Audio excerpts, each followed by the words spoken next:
Buenos días. Good morning. Please be seated.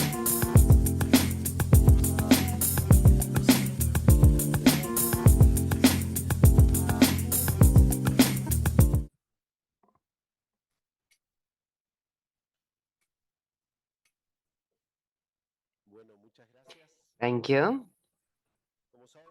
As you know, after a long journey, we are now making an institutional leap with a cooperation committee that worked for years within the framework of a main government session, a period of session towards an autonomous conference that operates with a different schedule and with far more time to analyze and discuss issues related to cooperation.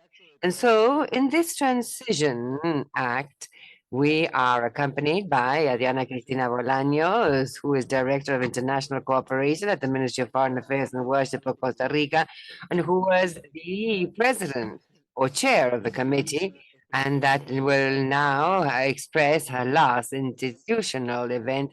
And so we begin the activities of this first session. And so within this framework, to open the morning, we will hand over to the Executive Secretary of ECAC, Mr. Jose Manuel Salazar Sirinax, who is the Executive Secretary of ECLAC. Thank you, Luis, and good morning, everyone, and welcome to ECLAC. I would like to especially greet Adriana Bolaños, Director of International Cooperation, Ministry of Foreign Affairs and Worship of Costa Rica, in your capacity as Chair of the ECLAC South-South Cooperation Committee, which today, as Luis has just clarified, will finally become a regional conference. My dear representatives of ECLAC member states, representatives of cooperation agencies, and members of the diplomatic corps, colleagues from funds, agencies, and programs of the United Nations system and ECLAC. Friends, it is for me a great honor to be here with you at this first meeting of the Regional Conference on South-South Cooperation in Latin America and the Caribbean. We are concerned, Latin America and the world are going through a very challenging time. A few weeks ago, in this very room, we presented the report, Latin America and the Caribbean, a halfway point towards 2030, progress and proposals for acceleration to the Forum of Countries on Sustainable Development. In that report on regional progress and challenges, we emphasize that we are exactly halfway through the 2030 agenda, but not halfway, as only a quarter of the targets have been met or are expected to be met by 2030. 48% of these targets are moving in the right direction, but not at the speed required to meet them, and 27% show setbacks. And so therefore, 75% of the targets are at risk of not being met unless decisive action is taken to get back on track. It is therefore urgently required that the countries of the region should strengthen their commitment to SDGs through bold, innovative, inspiring, and transformative actions to avoid facing a third lost decade, following the second lost decade from 2014 to 2023, in which the average growth in the region will be of only 0.8%, which is less than half of the 2% average growth of the lost decade in the 80s. And that is the reality that we do not tire to reiterate, because we believe that it is essential to understand that this slowdown in growth is not only the effect of the cascade crisis, but already goes back a decade with growth below 1% on average for the entire region. And this lackluster growth was already a reality before the region was subjected to a series of cascading crises since 2020.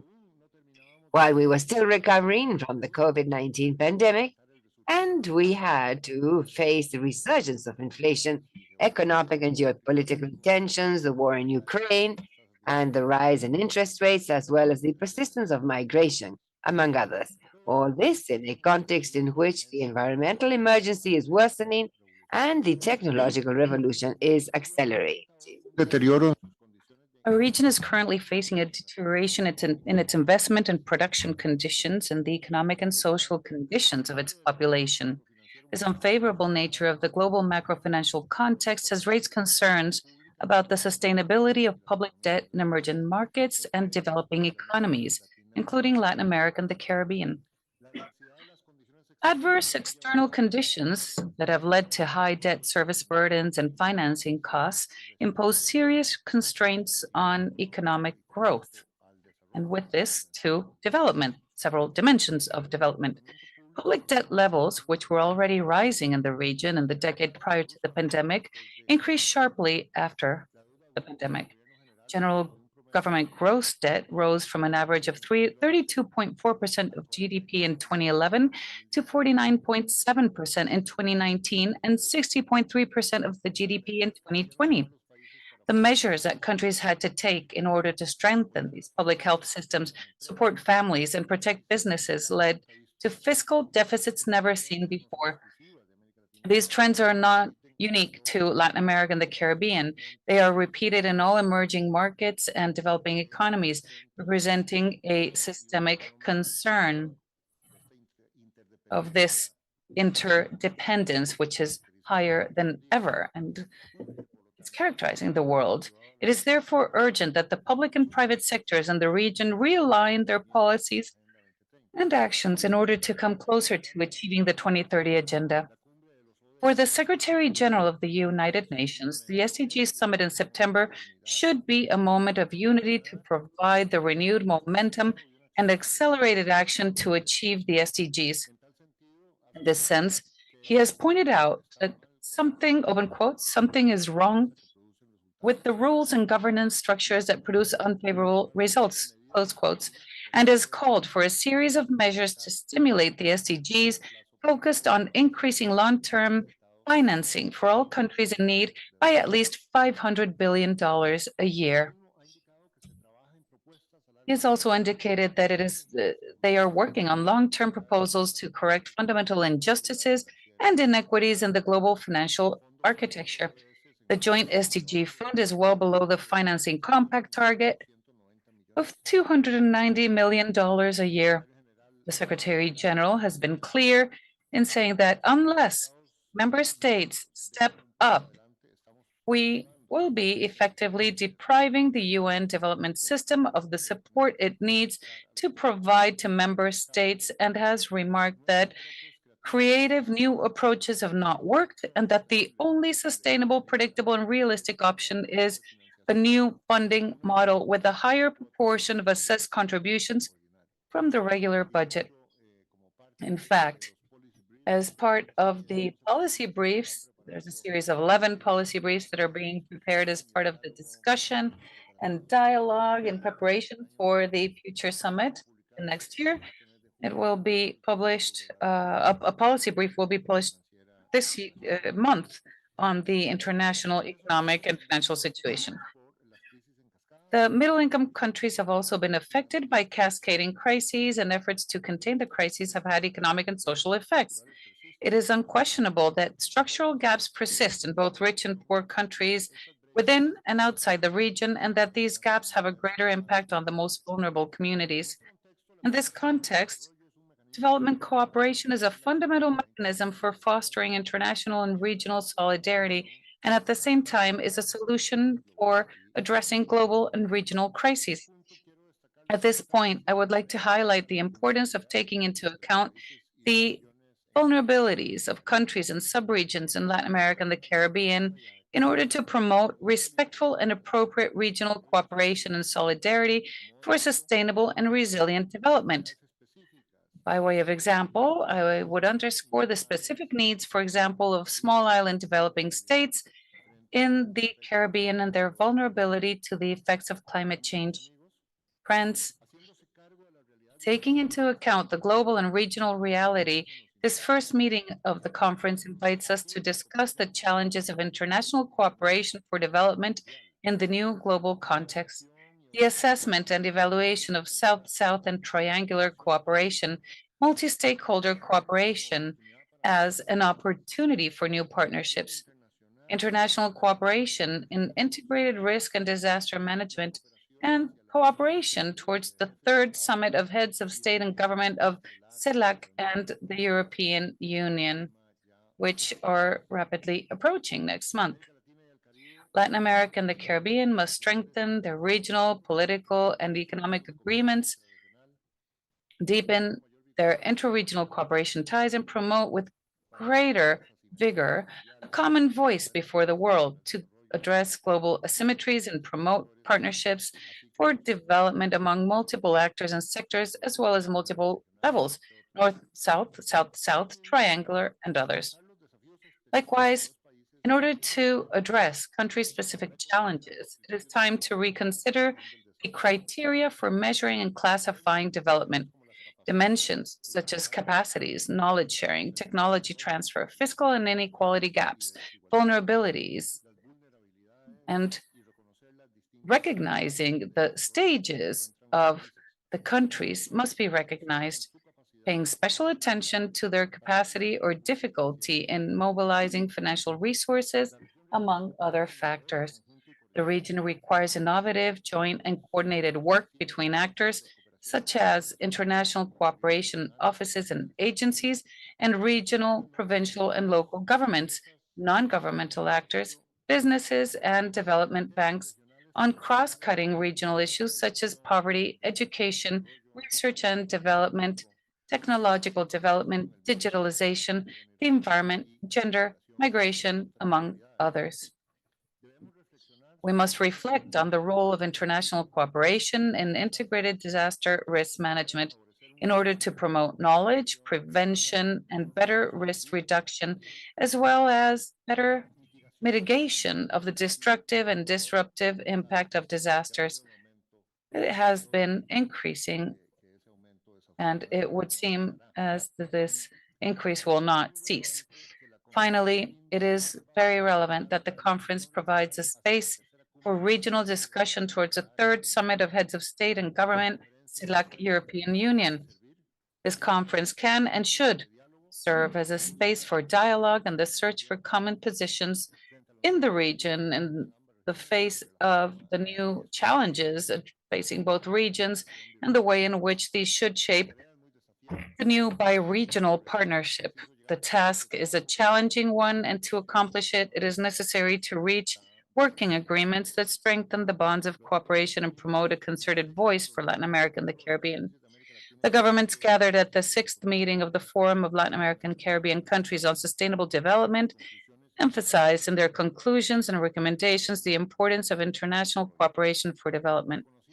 Recognizing that South-South and triangular cooperation should be carried out on the basis of the principles of solidarity, horizontality, and respect for sovereignty, among others, ECLAC, with the 2030 Agenda as a roadmap, suggests that cooperation within the areas of work defined by the countries should lead to transformative initiatives that are forward-looking, data-driven, have synergistic capacity, transform reality, and call for and excite multi-actor or encourage multi-stakeholder participation.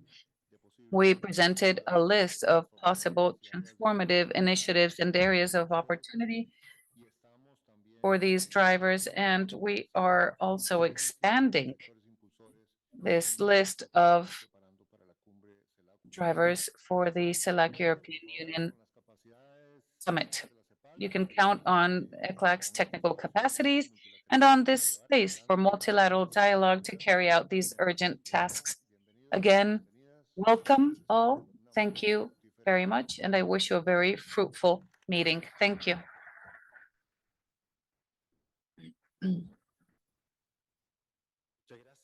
Thank you, Executive Secretary. I would now like to offer the floor to Adriana Bolaños Argueta, Director of International Cooperation and Cult at the Ministry of Foreign Affairs and Worship of Costa Rica. Thank you, Luis. Mr. Jose Manuel Salazar Shirinach, Executive Secretary of ECLAC, distinguished representatives of member countries, ladies and gentlemen, ECLAC officials, ladies and gentlemen. Good morning. It is a pleasure for me to be here today to inaugurate the first meeting of the Regional Conference on South-South Cooperation in Latin America and the Caribbean.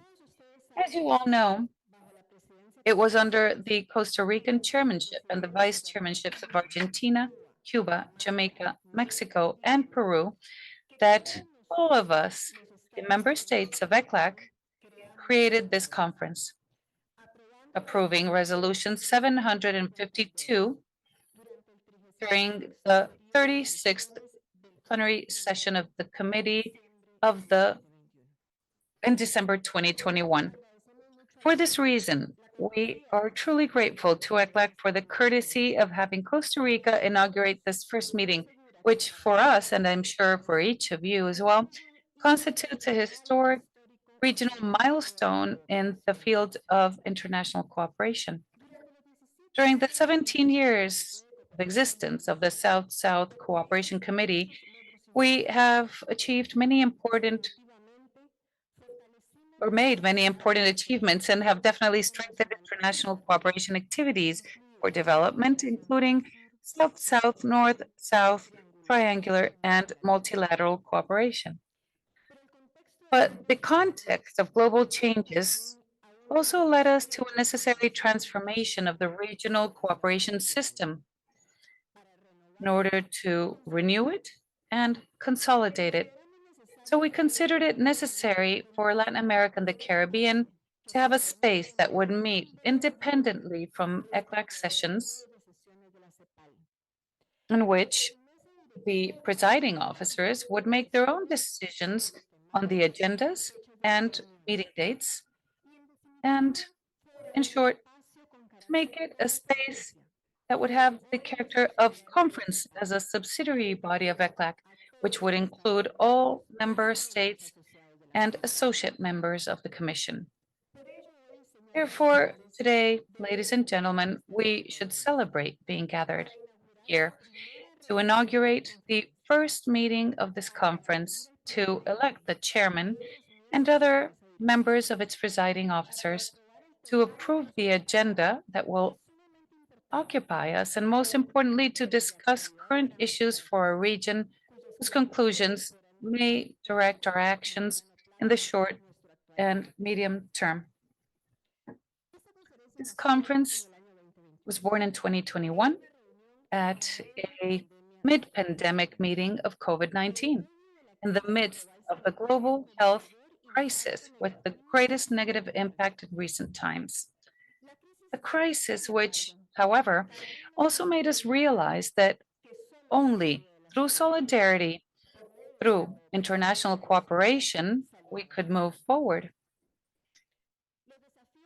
The post-pandemic health challenges remain and are many, especially for a region as vulnerable as ours, the most unequal region in the world, which in 2020 suffered the worst drop in GDP in its history, with high rates of unemployment and informal employment, and high poverty and extreme poverty rates, especially among our women, children, and youth. Moreover, the region is largely made up of middle income or upper middle income countries, and therefore less and less subject to official development aid, and with greater difficulties in general to mobilize financial resources. The recovery has been clouded, moreover, by high inflation rates, high indebtedness, as Mr. Secretary said, and little fiscal space, by an international financial crisis, by the war in Ukraine, by a triple climate crisis, and by the migratory crises, which are closely related and originated in turn by wars, by the lack of opportunities in countries of origin, and by climate change. So I ask myself and I ask you, in this context, will the countries of Latin America and the Caribbean comply with the 2030 Agenda? ECLAC tells us that In the face of all these challenges, it is imperative to put into action an ambitious reactivation agenda with the transformation of development models and to leave aside gradual and timid changes. End of quote. I believe that this is the only way in which we will be able to move forward from now to 2030 in meeting the goals that we've set for ourselves, taking advantage of the areas of opportunity for growth and collaboration with a long-term transformational approach. From now on, this conference must be a space to strengthen our activities in the area of international cooperation and to strengthen our voice in the global discussion on the matter. It depends on each of our countries what we're going to make of this. Let us be ambitious and generate transforming changes for our region. ECLAC, in the preparatory document for this meeting, which will be presented later by the Executive Secretary, Advantage and Challenges for South-South Cooperation in Latin America and the Caribbean, in the framework of the 2030 Agenda for Sustainable Development. And I take this opportunity to thank ECLAC for the document. An extraordinary job, as always, clearly reminds us of some of the objectives of this conference. Let's see them. Promote the strengthening of national mechanisms for South-South and triangular cooperation and the possible interactions with North-South and multilateral cooperation. 2. Promote South-South and triangular cooperation among regional and extra-regional actors, including donor countries and international organizations, of which we have many present today, to facilitate the transfer of technology and knowledge, as well as the achievement of joint activities and cooperation. And 3, examine the experiences of South-South and triangular cooperation of Latin American and Caribbean countries and make progress in their evaluation in coordination with the work being carried out in the various subsidiary bodies of the Commission. International cooperation in all its modalities remains a significant supplementary tool on our path to development. The issues we will discuss today and tomorrow are framed within the framework of the conference's objectives. First, challenges of international development cooperation in the new global context. At a time of crisis and uncertainty, such as we're going through, the objective must be to act and not remain paralyzed, strengthen the regional narrative and voice in cooperation with a strategy based on the multidimensional measurement of the gradual process of development. As I said earlier, be ambitious in that action and have clear objectives to strengthen cooperation through the exchange of experience, knowledge, good practices, technology, but in due connection and coordination to avoid duplication and always with a vision of the future. Second, assessment and evaluation of South-South and triangular cooperation.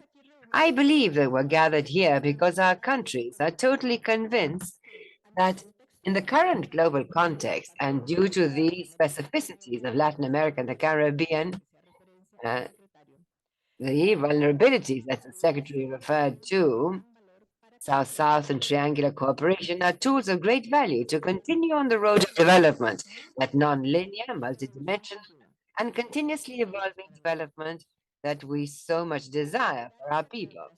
How to value this cooperation is still a challenge. And I am not referring only to monetary valuation. I am referring also to how to measure, how to quantify the impact on the beneficiaries, how to know that the quality of a program, a project, or action has contributed positively to the development of the beneficiaries, be they national, local, or even individual. The third panel, multi-stakeholder cooperation, opportunities for new public-private partnerships. If there's one thing that many of us here, if not all of us, are convinced of is that the challenges of each of our countries in the region cannot be overcome if we depend solely on our public sectors. As I said earlier, in times of financial crisis, inflation, low productivity, high debt, and little fiscal margin for public investment, it's very difficult, not if not impossible, for a state alone to overcome those obstacles.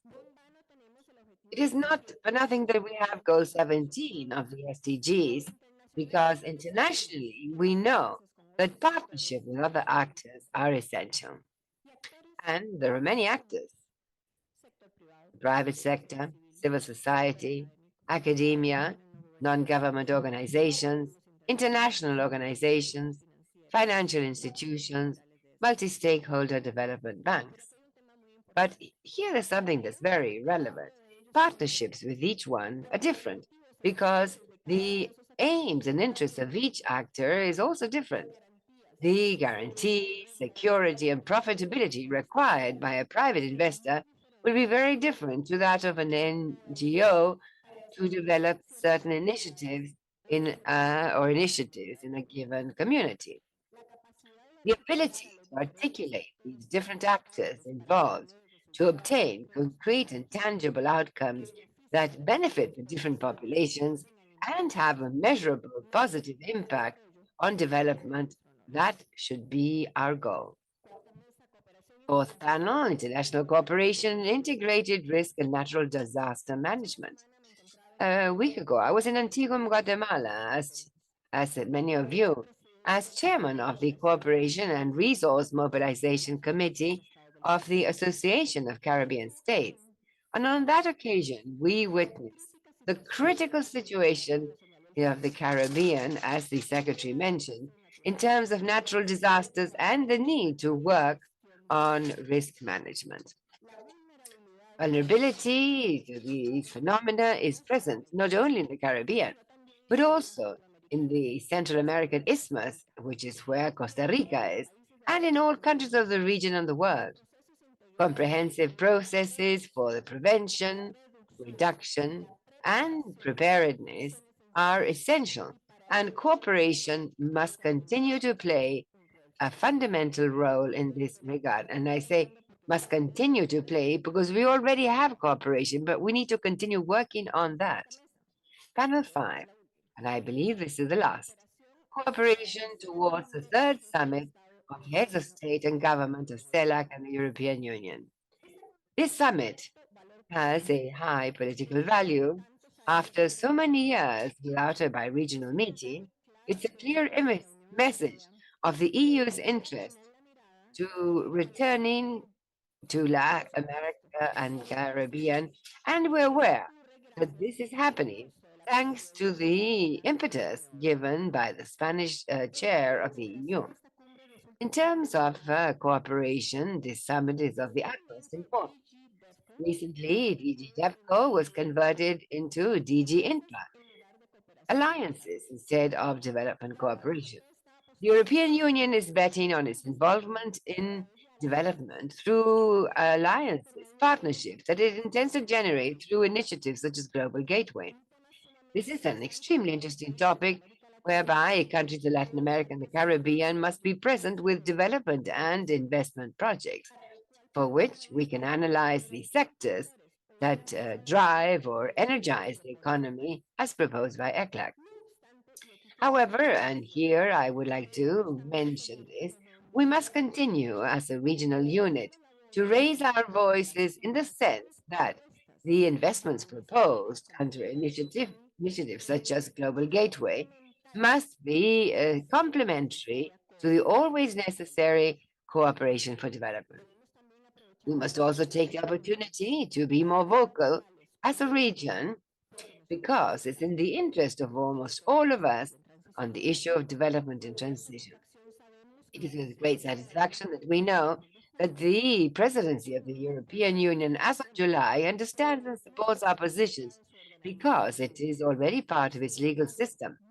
But many of the other member states of the EU, also members of the DAC of the OECD, must listen to us as a region. Secretary, and ladies and gentlemen, I would like to once again thank ECLAC for organizing this conference and for its countless contributions to the region as a robust intergovernment platform that fosters open dialogue among our countries, thereby facilitating cooperation and mutual learning. International cooperation is a fascinating topic because it's indispensable if we want to develop our people. And to answer the question I asked a few moments ago, I personally do not believe that by 2030, as a region, we will have met all the goals we set. But I am totally convinced that if we strengthen South-South cooperation, we will have walked many more kilometers on that road. Because the 2030 Agenda must continue to be our backbone and our roadmap.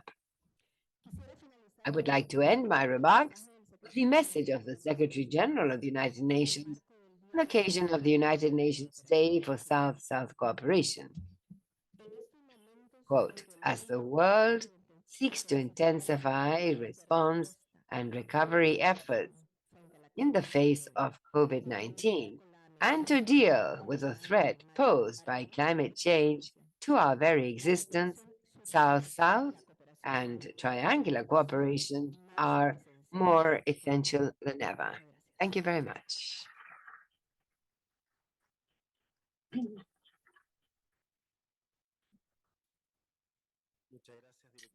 Thank you, Director. And now we will move on to the provisional agenda. And the delegates have the document provisional agenda LCCCSS 1/1, 8 points: election of the officers, adoption of the agenda, assessment of South-South and triangular cooperation, multi-stakeholder cooperation, public-private partnerships, international cooperation, integral risk management for disasters, and cooperation towards the third summit, consideration and adoption of these agreements. And if there is no objection, we would take the provisional, we would adopt the provisional agenda. And second, we must elect the officers of this first conference and point out that several delegations during the process to prepare the meeting sent the ECLAC Secretariat their disposition towards it. We will elect this now. I will indicate the countries that have been put forward for the vice chairs: Brazil, Chile, Colombia, Ecuador, Spain, Mexico, and Uruguay. And for the chair, with the backing of many countries, Argentina. And so if we agree, we would adopt the presiding officers presided by Argentina with the VPs of Brazil, Chile, Colombia, Ecuador, Spain, Mexico, and Cuba that I'd forgotten about to mention earlier. So adopted.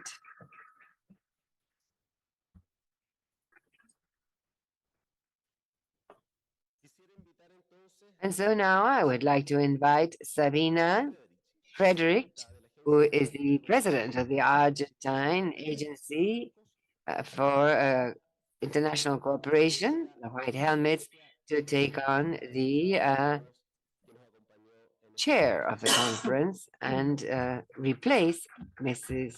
Adriana Bolaños, to whom we will now say farewell.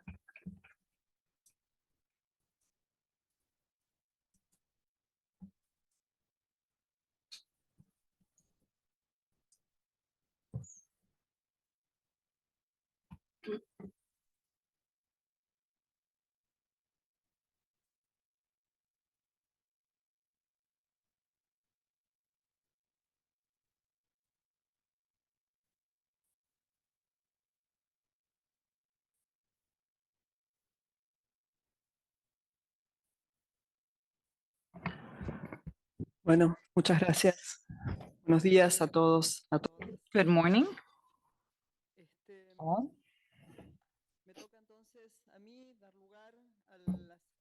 So I will now continue with the following section, which is progress and challenges of South-South cooperation in Latin America and the Caribbean in the framework of the 2030 Agenda for Sustainable Development.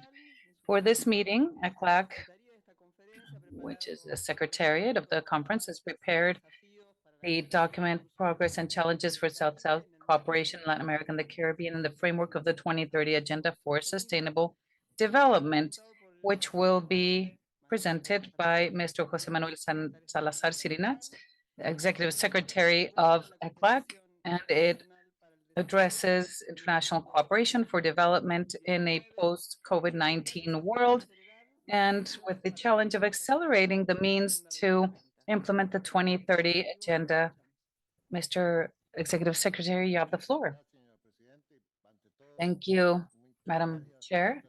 First of all, I would like to congratulate you for your election, and we'd like to express our commitment to the work of the South-South Conference. Aquí la presentación. Bueno, ya está. Bien. Perhaps I could begin by stressing the fact that Latin America finds itself in a very difficult time with a weakening of the global economic activity, hikes in the interest rates in major developed economies, consequent reduction in capital flows of emerging markets, and an increased volatility of exchange rates that have resulted in a significant increase in financial costs and have limited access of emerging and developing economies to international financial markets. At a time where it is most needed. As we showed you in a paper published this month, which we presented to the region's finance ministers at the fiscal seminar titled, celebrated last month, entitled Public Debt and Development Constraints in Latin America and the Caribbean, fiscal space in the vast majority of the region's countries is limited. Countries are devoting between 2 and 5 percentage points to their GDP, to debt interest payments. And it is urgent to take action to increase fiscal space with a combination of international measures to restructure sovereign debt and reforms in the international financial architecture, and domestically tax reform measures to mobilize domestic resources. Faced with this situation, as I mentioned in my inaugural words, the UN Secretary General has promoted various initiatives. No, we're still here. This is just the introduction. To promote reforms in the international financial architecture, such as sustainable development goals, the SDG stimulus plan to support developing countries in opening up spaces that favor the achievement of these goals. Now then, the situation of fiscal tightness is exacerbated by an endemic inability of the region's economies to grow at high and sustained rates, as we can see in this graph. The chart shows the region's average growth rate since 1950. The red lines show the average growth rate in each of the 7 decades on the graph. As you can see, average growth in the 50s, 60s, and 70s was between 5 and 6%. In contrast, in the last decade of the 80s, growth was only 2%. In the 1990s and 2000s, average growth recovered, but only to 3% on average. In the decade from 2010 to 2019, growth was only 1.2%. And from 2014 to 2023, taking our growth projection for this year, 2023, which is 1.2%, average growth is only 0.8%. So it's less than 1%. In other words, this decade is ending even more lost than the last decade of the 80s. The message here is that this growth problem we have in Latin America and the Caribbean is not only caused by the cascade of crises that we've seen in recent years. It is a long-standing problem, more of a slow motion crisis. because mediocre growth of less than 1% for a decade leaves negative cumulative effects. It doesn't allow us to create enough quality employment, nor does it allow us to reduce poverty, informality, or to finance sufficient tax revenues in order to make necessary investments in social education, health, and infrastructure. This is why the economic reactivation and growth agenda is so urgent and goes hand in hand with the transformation agenda of the development models. It is not only about any growth, but of or just growing in an isolated fashion, but of a more productive, inclusive, and sustainable growth. At the end of April, that is almost a month ago, we celebrated here at ECLAC the 6th Latin America and the Caribbean Sustainable Development Forum. It is an annual event where all member countries, together with civil society and the UN agencies, annually review the progress or lack thereof towards the SDGs. The 6th forum was very significant because we find ourselves exactly halfway between 2015, when the 2030 agenda was launched, and 2030, the target year for achieving the SDGs. This 6th SDG progress report that we prepared for the occasion shows very clearly that progress is not good. The graph is a synthesis. There's others that actually show by subregion or in more detailed fashion. Only a quarter of the targets have been met or are projected to be met by 2030. They're the ones marked in green on the chart. Or 48% of the targets are moving in the right direction, but not at the speed required for compliance. Those are in yellow. And 27% of the targets show setbacks rather than progress. And we see them in red. In other words, 75% of the targets are at risk of not being met unless decisive action is taken to get back on track in a transformative manner. Therefore, the countries in the region urgently need to reinforce their commitment to adequate financing, and that is why this document, SDG Stimulus, socialized by the UN Secretary General in December, are of the utmost importance for the financial system and debt systems. In 2019, the Buenos Aires outcome document of the second high-level UN conference on South-South cooperation, BAPA plus 40, reaffirmed the key role of the UN system entities in promoting South-South and triangular cooperation for sustainable development in the context of the 2030 agenda. Since then, various efforts have been underway within the UN system to strengthen South-South and triangular cooperation for the achievement of the Sustainable Development Goals through the support and facilitation of policy dialogues, promotion of technical assistance, normative support, development and strengthening of collaborative partnerships, knowledge sharing, active multi-stakeholder engagement, and mobilization of development finance from all sources. All efforts made by the UN system aimed at strengthening the implementation of the 2030 agenda through South-South and triangular cooperation occur, moreover, in the context of repositioning the UN development system that led to the establishment of a new generation of UN country teams, the strengthened UN Sustainable Development Cooperation Framework, revitalization of the resident coordinator system, and a significant renewal of the regional approach, including with the creation of the Regional Collaboration Platform for Latin America and the Caribbean in November, the RCP-LAC, for November 2020. In this context of change, the international cooperation system is also undergoing a transformation. Development cooperation is a fundamental mechanism for fostering international and regional solidarity and a key component to help countries face global and regional crises.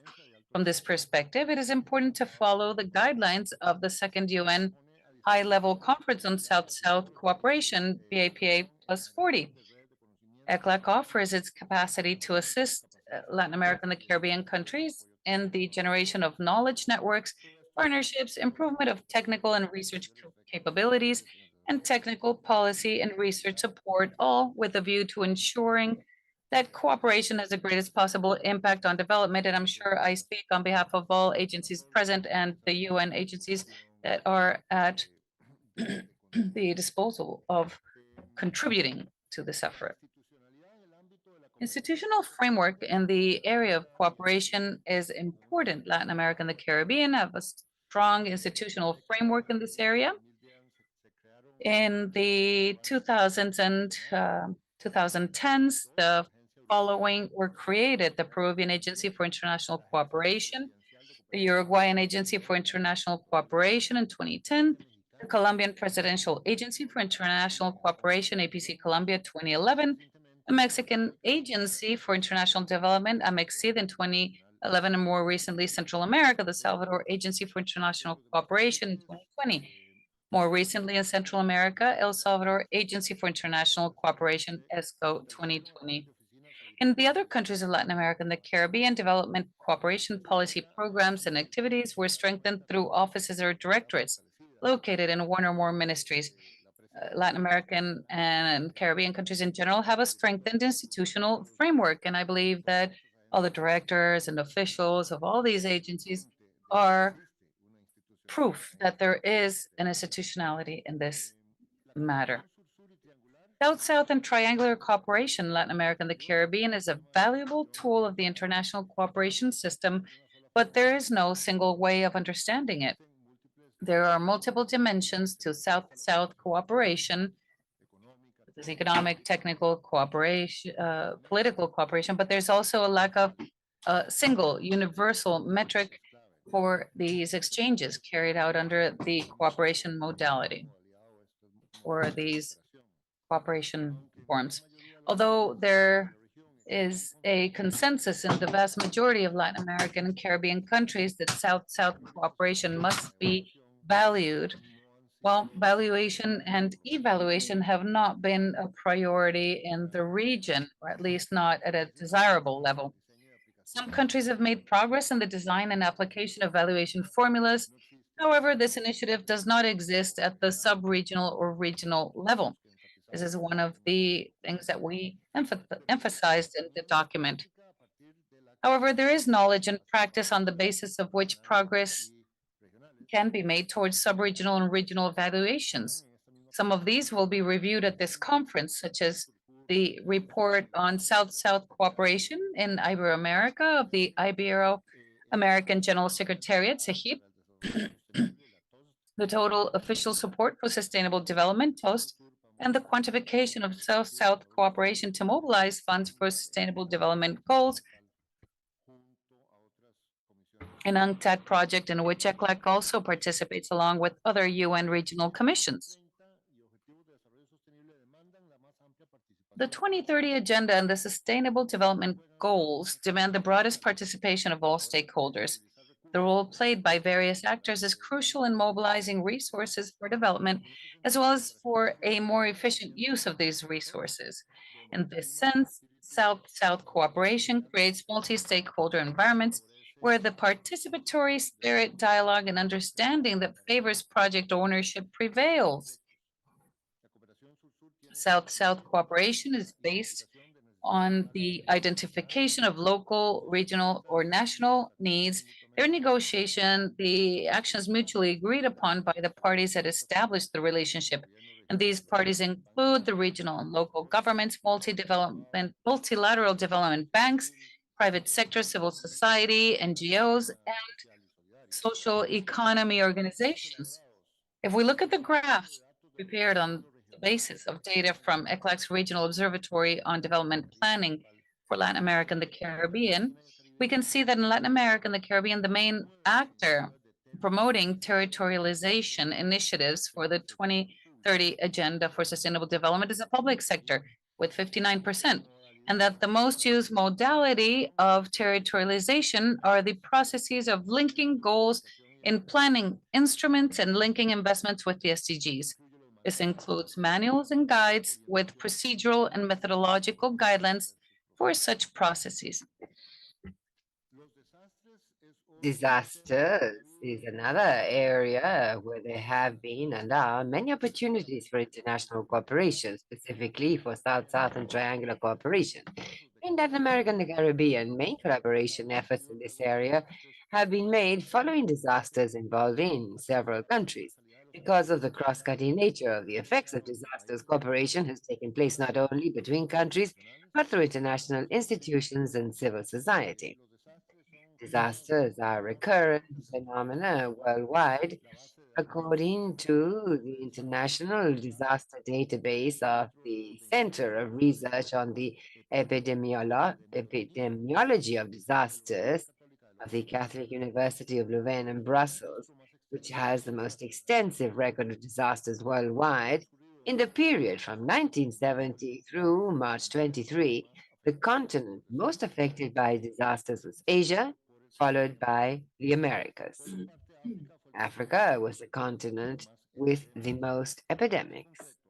Specifically, Latin America and the Caribbean was affected by 2,555 disasters according to EM.DAT figures, and these events affected 334 million people, caused 515,574 deaths, and resulted in damages for 521 billion US dollars in 2022. The Caribbean is the sub-region in where disasters have had the greatest impact. 21% of disasters in Latin America and the Caribbean have occurred there, but the damage caused by these disasters represent 36% of the total damage recorded. And also, this sub-region has the highest ratio of damage per unit of GDP. And in the period 1970-2010, the disaster damage as a percentage of GDP in the Caribbean was the highest in the entire region, exceeding 8% on 7 occasions. In Central America, this happened twice, and in South America, similar figures were not recorded at any time. Of the conclusions and recommendations by governments resulting from the 6th meeting of the Forum of Latin American and Caribbean Countries on Sustainable Development, 3 points related to this conference stand out. 1. The need to strengthen international cooperation for development. In this regard, these governments observe with concern the structural problems persist, aggravated by the reduction in access to official development assistance and concessional financing for countries of the region, including middle-income countries, the great majority. 2. And they call on developed countries to meet their official development assistance targets. And 3, recognize the urgency of taking concrete and immediate action to create the necessary enabling environment at all levels for the achievement of the 2030 Agenda for Sustainable Development, including national and local efforts, as well as international and regional cooperation to support policies and programs aimed at scaling up investment in sustainable development. Latin America and the Caribbean face profound challenges, as we are aware of. First of all, in the international context, it's not auspicious. It presents not only a significant economic slowdown in the short term, cascading crises, the pandemic, disruptions in supply chains, the conflict in Ukraine, the global inflation process, to which we can add migration, environmental disasters, climate change, and the effects of digitalization on the labor market. And on top of this, there's uncertainty about the world's future in coming years, particularly to the extent of the fragmentation of supply chains and technological rivalry, which also threatens to segment technologies and technological partnerships. Some speak of a second Cold War. All of this could bring about major changes in the field of international development cooperation. According to the UN Secretary General, cooperation has been the model for a long-term approach to supporting recovery, and that goes beyond immediate humanitarian response to involve international financial institutions. But the transformative vision is something that the UN system in general is emphasizing a lot, as is appropriate. However, the transformative vision of the 2030 Agenda is based on unprecedented global partnership and investment, and that investment has not arrived. That was a quote by the Secretary General. So the strengthening of international cooperation for development requires several lines of work or action. As you can see here, one, an agenda for action with a common language, thematic frameworks, and alliances to bring together concerns and positions on the development of climate agendas. And two, advance towards the establishment of regional methodologies for assessing South-South and triangular cooperation, which is essential to achieve better levels of integration to support all countries according to their needs, and for comparative analysis of development at the national, regional, or global level. And three, to strengthen an integral vision of coordinated multi-stakeholder work. And fourth, risk management is a matter for South-South and triangular cooperation in the region. And the UN Secretary General has said that vulnerable countries in terms of climate and weather need to be given resources in favorable conditions, and humanitarian and development assistance is needed to face the food crisis. And climate finance is not keeping pace with the growing impact of climate change. Five, to face regional and global challenges in the world and accelerated transformation and full of uncertainty, countries in Latin America and the Caribbean must strengthen future analysis and studies, basis of dialogue on the future, and the so-called anticipatory governance based on the prospective capacities of institutions that help to think about and implement transformative alternatives that will help us get out of inertias and traps of the past. This perspective, as expressed, is one of the recommendations that we developed quite extensively in our report to the sixth meeting of the Forum of Latin America and the Caribbean countries on sustainable development. In fact, and as we said at the meeting, one of the greatest contributions of the 2030 Agenda, aside from the indicators and state of progress or not, is having left an institutional footprint, which are all these institutional arrangements made in countries and regions and the forum itself in order to follow up on all this. But also, it set up a conversation and spaces for dialogue on the future that was not present there before the 2030 Agenda, or at least was very scarce. And so, in fact, since 2015, we have been setting up and strengthening the dialogue on the future. The thing is, it was sort of in a halfway or midpoint. And so now 2030 is not the long term, it's the medium term. And in 3 years, it's going to be the short term. And so that is why this of the importance of it, having space to build to and start thinking of 2040 and 2050 in a far more systematic manner, as was done with the 2030 Agenda. And we will see what the UN system does in the next stage. And so, in conclusion,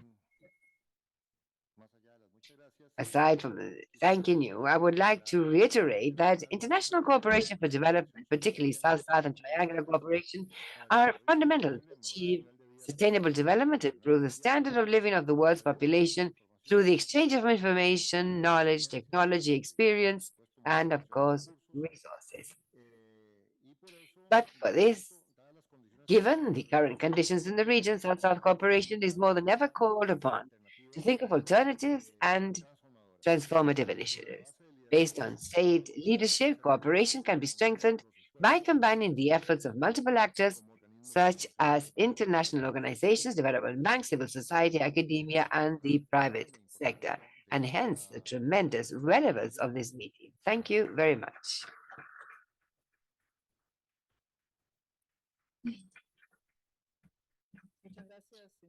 Thank you, Secretary, for your intervention and for providing a framework to add greater volume to our debate and discussions over the next 2 days. And now we will have a 15-minute break for coffee. And first of all, before that, the photograph of the heads of delegations. So please be punctual and be back here in 15 minutes. Thank you.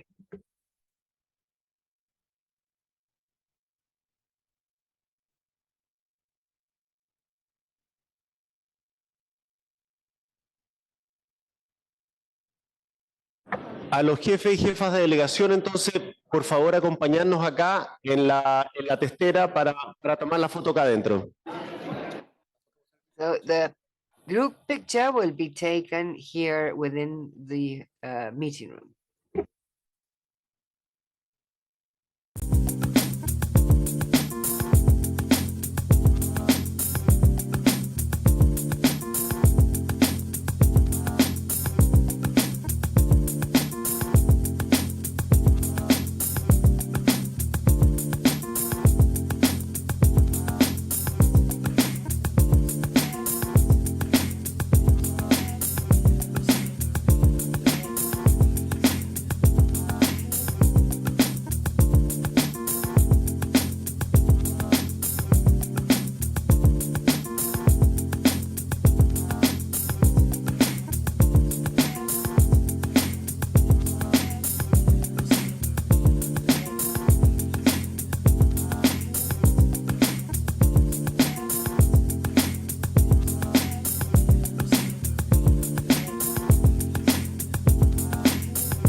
Por favor,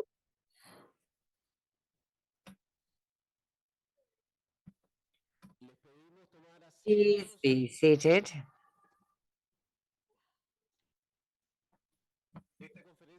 This conference is being very punctual on the time we start, times for coffee breaks, and also back to the meeting. Chair, the floor is yours. Thank you, Luis, for putting things in order. I believe that we are almost all back in our seats. And yes, we are being punctual. And so now we will continue with the special statements by the delegations. And so I'd like to invite Pilar Cancela, Secretary of State for International Cooperation at the Ministry of Foreign Affairs, European Union and Cooperation of Spain. Pilar, the floor is yours. Well, thank you very much, Chair, and good morning, everyone. And dear Executive Secretary, it is a pleasure. And also I'd like to greet the Chancellor Santiago Cafiero, who will be following me, and also the Deputy Minister, all agency officers, delegations and friends all. First of all, I would like to congratulate ECLAC for the celebration of this meeting, the conference, which is the relaunch of a especially relevant initiative for the region and also for the current moment that we are going through. And so, welcome. South-South cooperation has unfolded very broadly in Latin America, and also thanks to the high degree of institutionalization of cooperation and the decided bet by institutions to strengthen ties among countries, and also the similarity in many cases of the problems, the solutions addressed through this instrument. Spain has never been foreign to this reality. As you know, in February, and if you don't know, I will tell you about it, the new law on cooperation for sustainable development and global solidarity in Spain was passed, a law that what we want is to update our cooperation model in the country that had been designed before the existence of the 2030 Agenda and of other many aspects and international documents, and so was not responding to the current reality. And in this new text, there is explicit reference to the development agenda in Latin America and the particular challenges facing the countries of the region, and whose understanding requires of concepts and indices that are multidimensional. I would like to begin precisely with that. The challenges facing the region and the need to have multidimensional indexes in order to measure them.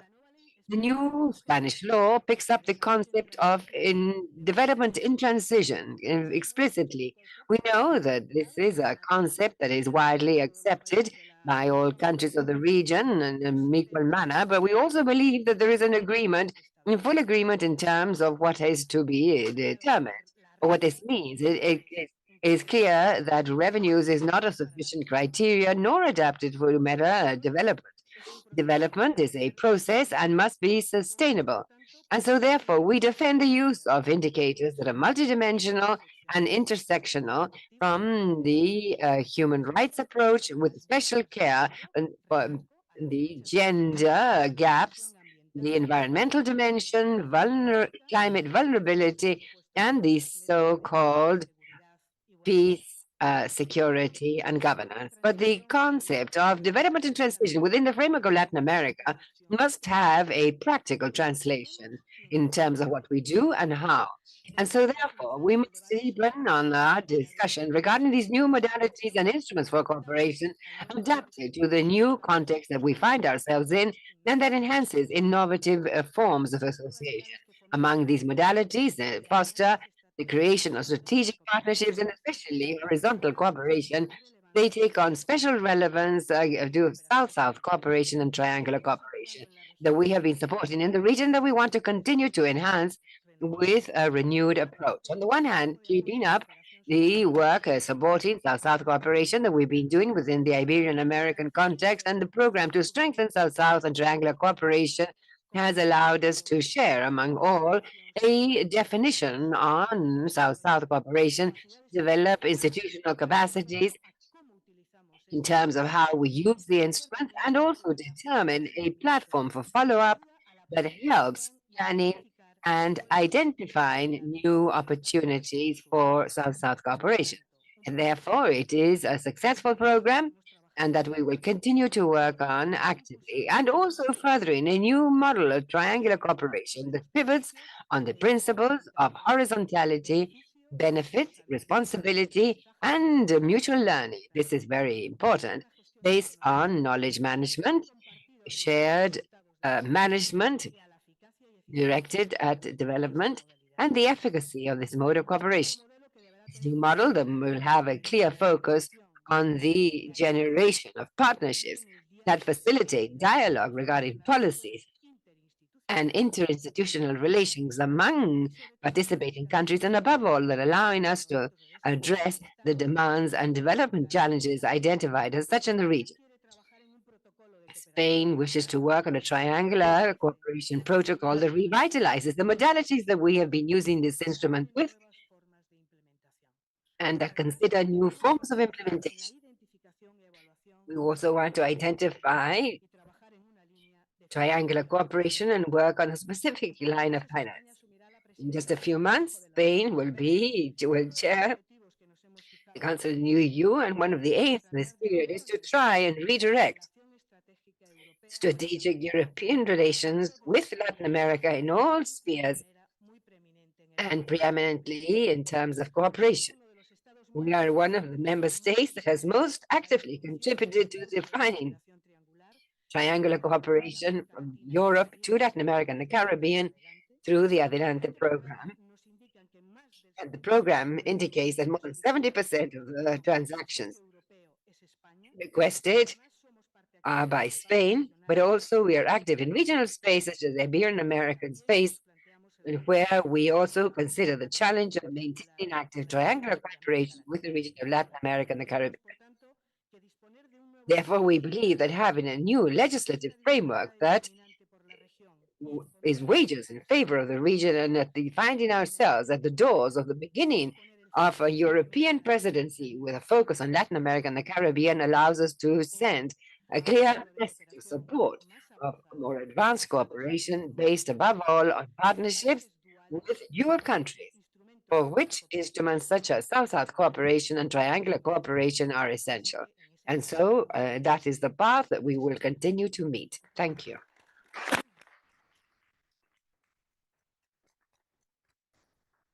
Muchas gracias, Pilar Cancela. Thank you very much, Pilar Cancela, Secretary of State for International Cooperation at the Ministry of Foreign Affairs, European Union and Cooperation of Spain. And now I invite Claudia Sangüesa, Deputy Minister of Foreign Affairs of Chile, to take the floor. 10 minutes. Thank you. Thank you. José Manuel Salazar, Executive Secretary of ECLAC, Mr. Santiago Cafiero, Minister of Foreign Affairs, International Trade and Worship of Argentina, connected online, and Mrs. Pilar Cancela, Secretary of State for International Cooperation at the Ministry of Foreign Affairs, European Union and Cooperation of Spain, and representatives of government, friends, all. I thank the organizers for the invitation to be part of this regional conference on South-South cooperation in Latin America and the Caribbean. It is always a pleasure to be with friends addressing core issues of our foreign policy, such as the 2030 Agenda, and cooperation in order to determine actions that elaborate on our ties. According to the progress report on the SDGs of the Secretary General of the UN published in April 2022, only 12% of the goals are underway to be met within the established period. And the other advances are insufficient, and 30% has experimented setbacks or stagnation. This scenario represents challenges to the states, civil society, and the international community to promote measures that will allow shortening these gaps that have been accentuated in the last few years. The regional and world contexts have made middle-income countries have funding, and many times the debt crisis has been addressed from the financial perspective and not from the perspective of the development agenda of the countries. It's core to the implementation of the 2030 agenda. This is why it's of the utmost importance to strengthen the institutionalities within the framework of cooperation to make it more strategic, collaborative, and effective. As ECLAC has said, this task is challenging and requires debate, agreements, and action. For Chile, the South-South and triangular cooperations are essential components of our exterior policy. Since the 90s, we've had a broad cooperation agency that has allowed us to expand work in this area. For many years, Chile was a receiver of international cooperation, and this was an invaluable tool for its development. Today, however, the country has a dual role. It still has development gaps that require financing and technical knowledge from the international community. And apart from undertaking the commitment of sharing best practices and experience in public policies that have helped Chile grow, deepen its democracy, improve public administration quality, and to advance in the eradication of poverty. We've made progress with the institutionality by establishing associations for partnerships for development with a diversity of funds with the countries of the North as well as in the Latin American region. With these mechanisms, we find the Mexico-Chile fund, the Chilean Fund Against Poverty, the Chilean-Spanish Fund, the Pacific Alliance, as well as the Triangular Cooperation Fund between Chile and the European Union. Our effort has been systematic in going from specific actions in training and technical assistance to a program that is more comprehensive in foreign policy. We have cooperation agreements with almost all of the countries in the region, and we also have them with CARICOM, SICA, in several matters: social development, food security, marine contamination, prevention of disasters, and modernization of the state. Likewise, for over 3 decades, Chile and Japan have worked together, going beyond this experience of Latin America and the Caribbean through the Kizuna program to reduce the risks of possible natural disasters, given the experience of both countries in tsunamis, earthquakes, floods, others. So all these areas contribute to the implementation of the 2030 Agenda and the Sustainable Development Goals. For Chile, this agenda has become a state policy that involves all of our society.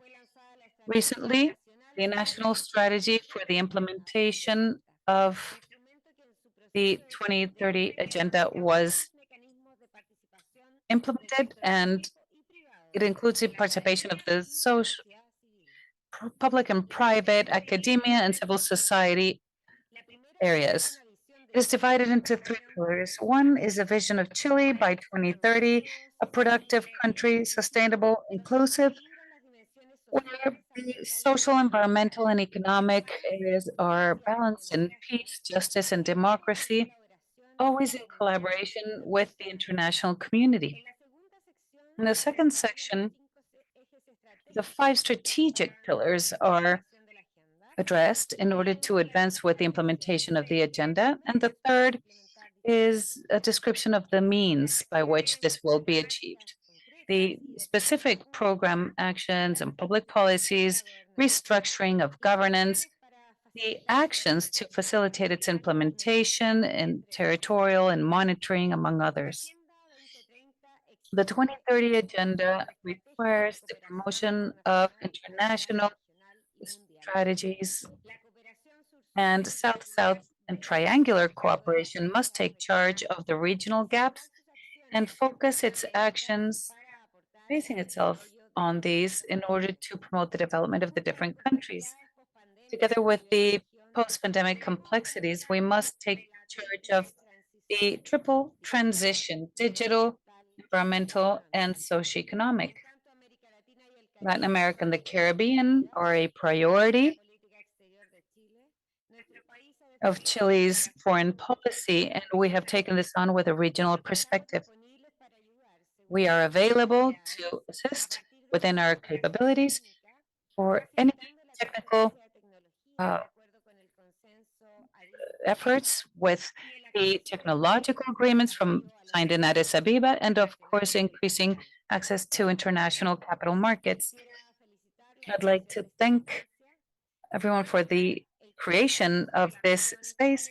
It shows the commitment of the region with the strengthening of international mechanisms for South-South and triangular cooperation to increase sustainable development. And in Chile, we will continue to make an effort to transfer capabilities and knowledge in public policies, in training and preparing human resources with Latin America and Caribbean countries in order to have better financing of these activities. We know that our future is defined by solidarity.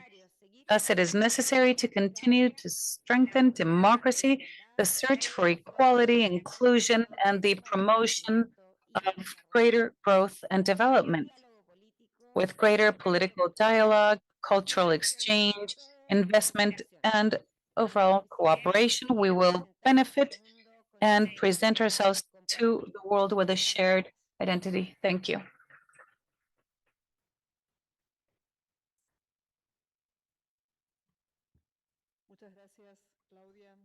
Thank you, Claudia Sangüesa, Deputy Minister of Foreign Affairs of Chile, for your presentation. We would now like to offer the floor to Minister Santiago Cafiero, Minister of Foreign Affairs, International Trade and Worship of Argentina. He apologized for not being with us today and has sent a message on video. Good afternoon, everyone. It is a pleasure to share this message with our member states. Taking on the South-South Conference for Latin America and the Caribbean is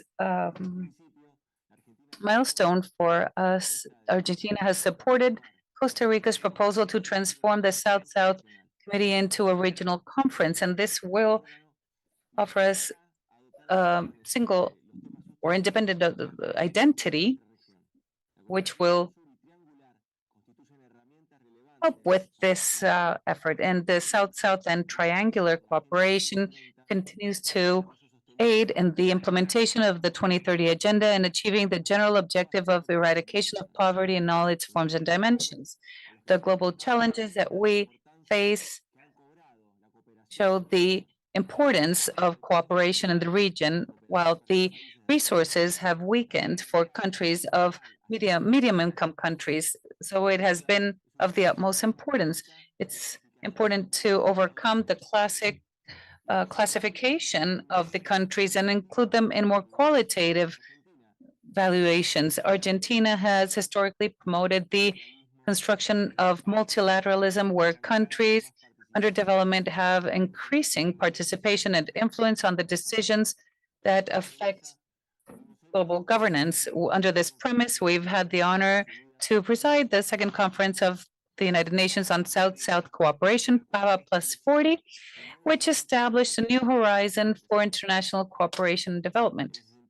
In this sense, we celebrate the creation of the regional cooperation, the South-South Cooperation Conference at ECLAC, and for this it is necessary to generate synergies and standards that will strengthen this knowledge and will contribute to building bridges to generate inclusive models and reach the efficient solutions. We need to share experiences, learn from successful cases, and give way to multilateral and multi-level assistance.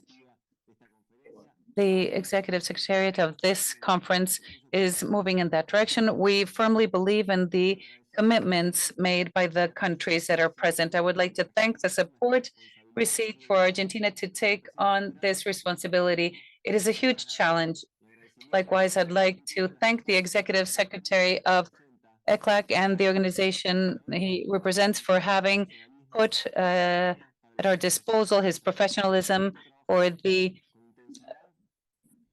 positive result of this meeting. I would like that to do a fruitful meeting for the better development of our countries. Thank you.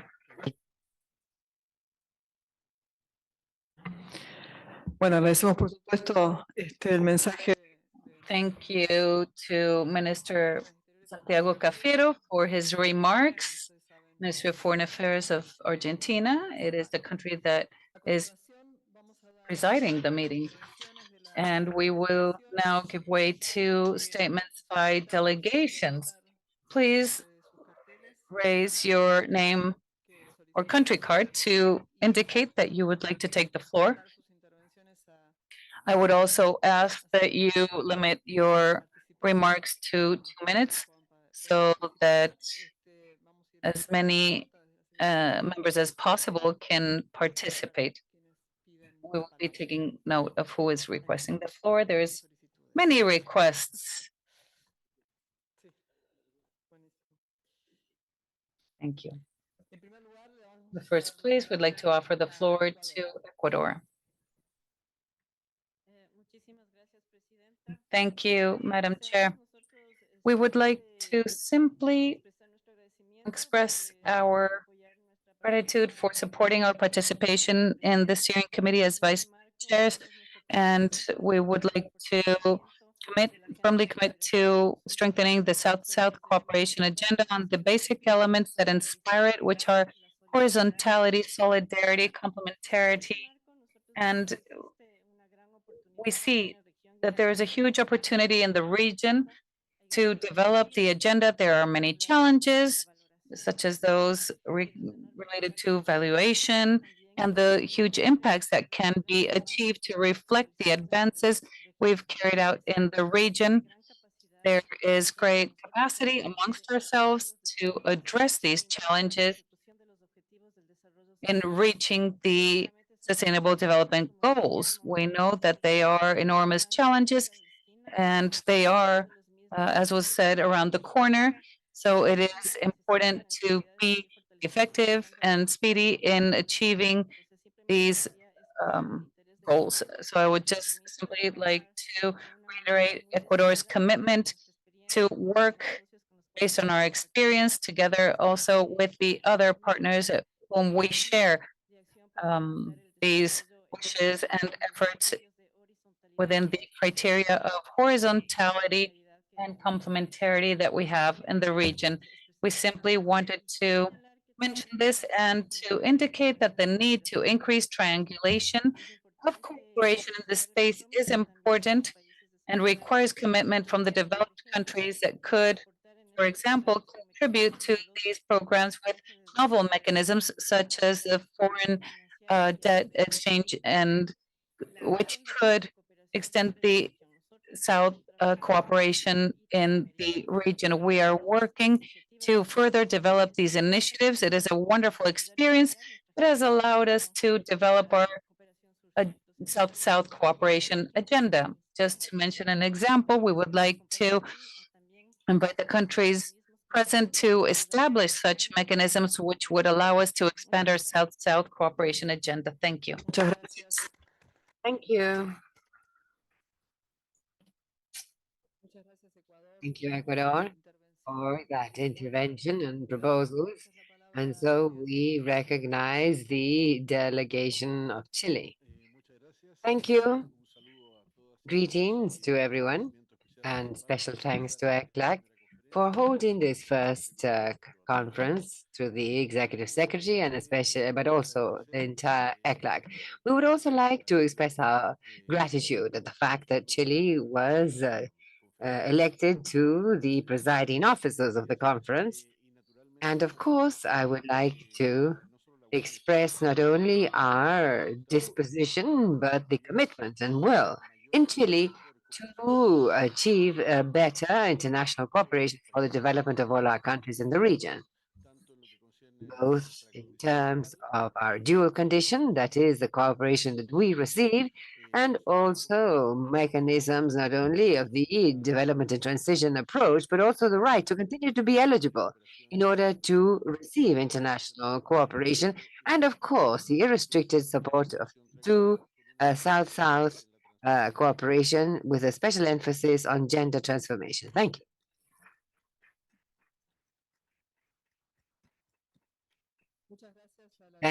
My thanks to the delegation of Chile, Enrique, and now recognize the delegation of Cuba.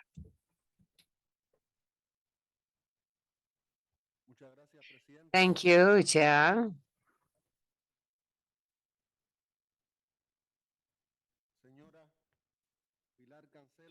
Pilar Cancela, Secretary of State for International Cooperation of the Ministry of Foreign Affairs, European Union and Cooperation of Spain.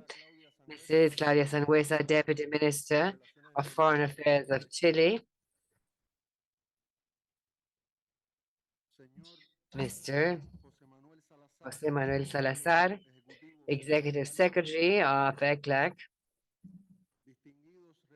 Distinguished representatives of member states, delegates, guests, friends.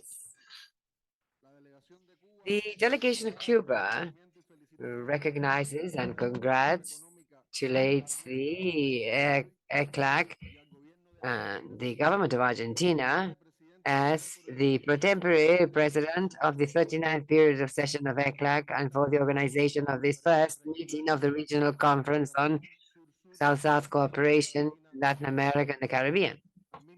And at the same time, we are grateful for the trust by member states in Cuba as an active member of the conference. It is a pleasure to share with you representatives of the countries of our region, as well as other participants at this meeting. I would like to take this time to express our welcome of the proposal presented by the ECLAC Secretariat of strengthening this body for as an appropriate space for the exchange of ideas among the various members of ECLAC and that may contribute to follow up on South-South cooperation at national, regional, and international level, and promote and facilitate the creation of capacities of its member countries.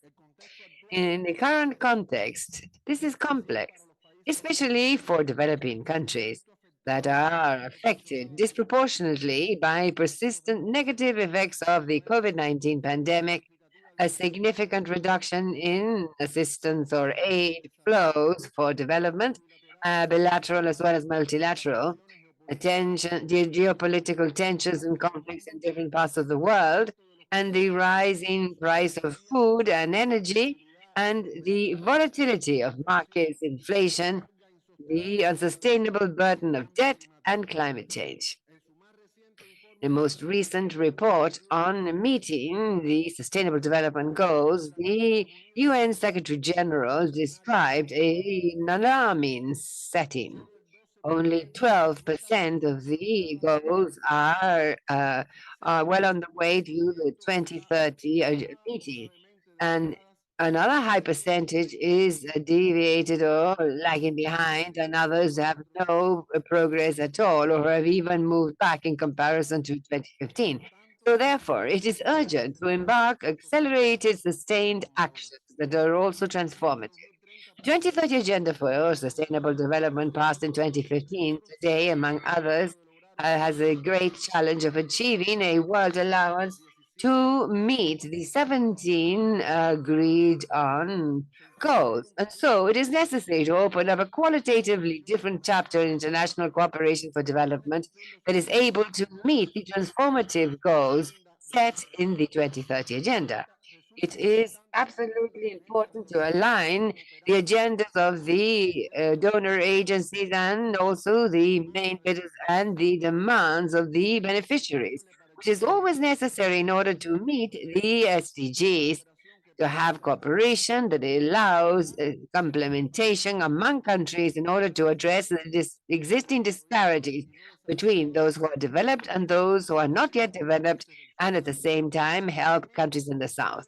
And so we must also implement the guidelines to which the countries of the South committed to, together with our cooperation partners in the Buenos Aires Action Plan and the documents of the conferences in Nairobi and Pava Plus 40. It is necessary to move ahead in meeting these mandates in order to expand and improve the role of South-South cooperation and triangular cooperation, understood as a supplement North-South cooperation. Cuba highlights the relevance of having platforms and tools that via South-South and triangular cooperation may favor access to technical assistance, the exchange of knowledge, capacities, and the transfer of technologies that are environmentally friendly, bearing in mind science, innovation, in favorable conditions for the developing countries. My dear delegates, our country, since the approval of the agenda, has worked in a sustainable manner to implement it.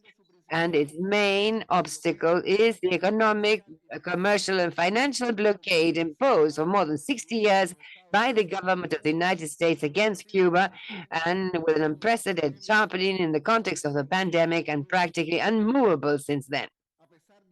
Despite all this, progress is made in this meeting, furthered by the National Plan for Economic and Social Development until the year 2030, a document with a guide, the national system of planning in Cuba, and the main tool to meet the essential goals put forward in the conceptualization of the economic and social model in Cuba, that in terms of cooperation is based on solidarity.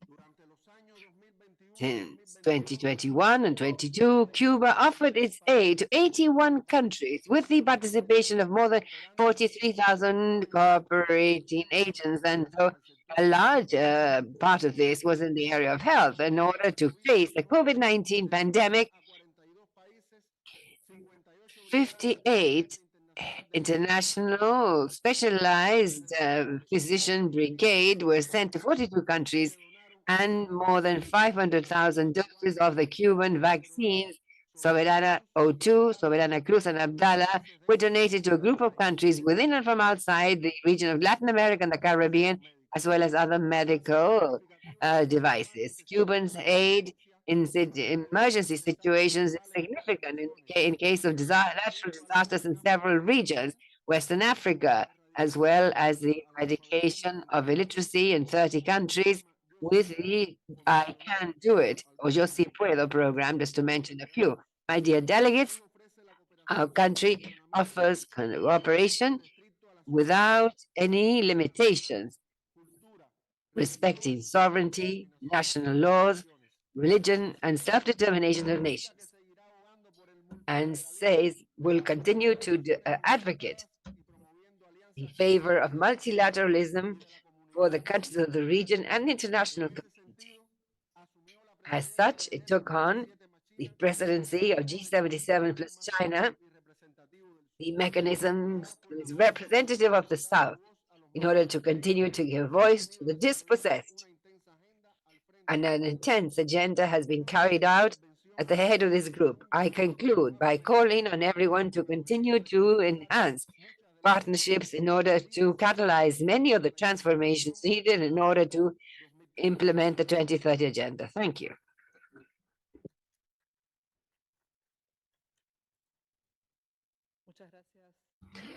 I thank the delegation of Cuba and now recognize Colombia. Thank you, Madam Chair, and special greetings, and I would like to congratulate you at the process that now begins. And I would also like to mention Mariela Cristina Bolaños and thank her for her period as presidency.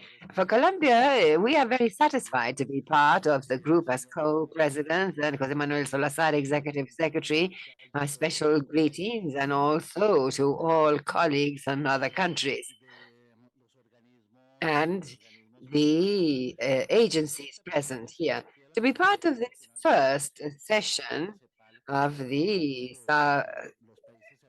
Conference on South-South Cooperation with our sister countries that we have been working with for the consolidation and achievement of South-South and triangular cooperation. Without a doubt, strengthening this is one of the major tasks that we must further strengthen in order to meet the SDGs and come a little closer to meeting the 2030 agenda where we have still so much work to do. And that is the contribution that Colombia would like to make based on its institutional capacities and its political commitment to the region to join with those countries that are also part of the vice presidency and so support what is done in the leadership of Argentina to strengthen multilateralism. This is a task that is not going to happen in one day. This is a task that we in the region must address every day. Multilateralism cannot be at risk, and it is we, the countries, that must strengthen this voice of multilateralism because it's within that framework that the region, as Latin America and the Caribbean, may have a significant voice, a powerful voice at global level. There are so many challenges of a geopolitical nature, economic challenges, and the region of Latin America and the Caribbean are always in the midst of this, and we must maintain our voice loud and clear. So strengthening this political legitimacy of the cooperation projects, this regional interest should be reflected in the work that we do within this framework, within this ECLAC stage, and that is the will that Colombia would like to back with you to support these tasks. The inclusion of new actors, innovative ways of doing things, and thinking of the progress made in social and economic well-being should be all part of the work that Colombia would like to contribute to each one of you and form teams for projects and the direction of public policy and our commitment to create a greater trust among our institutions. So truly, it is with great satisfaction that Colombia feels part of this group, and I am very happy to share this with you today. Thank you.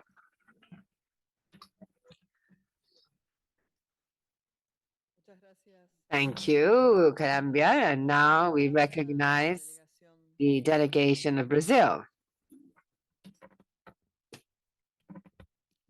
Thank you, Madam Chair. Good morning, everyone. Greetings. I would like to express Brazil's satisfaction with the creation of this forum. The Regional Conference on South-South Cooperation has, from our perspective, a natural vocation, which is to stimulate synergies with related fora, and especially Mercosur, which is now being presided by Madam Sabina Frederick, who I'd like to greet as well, and with other related fora. It's been mentioned earlier that the South-South cooperation will be a new experience for us. This forum has also a special interest for us in sharing best practices. We have accumulated a lot of experience throughout these years to facilitate new collaboration, partnerships, trilateral, quadrangular, any way between our countries. They are at an early stage of the bilateral initiatives that we have in this field, but it's also important, as was mentioned by Mr. Salazar, to be able to measure more systematically the actual impact that our work is having on our target audience. Brazil's presence as the vice president of one of the steering committee is for us a symbol of the commitment of Brazil with our international cooperation project, thinking of how much it can contribute to the region. I also share with Chile the satisfaction of being part of this group. And for us, our work will not conclude tomorrow. We would like to continue to work together and thinking about the best possible manner to prepare for the summit for 2030 and for other additional goals that we may set for the future. I would also like to congratulate Ms. Adriana Urqueta, who has chaired the Cooperation South-South Committee so well these past few months, and Ms. Frederic, our chair of the Mercosur Cooperation Committee. We will now have the challenge of trying to generate an initial synergy with this forum, which is so special for us. Mercosur, since 1980, has made many positive and successful efforts for the integration of our sub-region. Also, Mr. Manuel Salazar, thank you for your leadership in this important initiative. We would also like to reiterate the commitment of the Brazilian government by means of the Brazilian Cooperation Agency, which is forming part of this exercise already 36 years continuously. It's important so that this new forum that we're inaugurating today can reach its fullest potential. Thank you.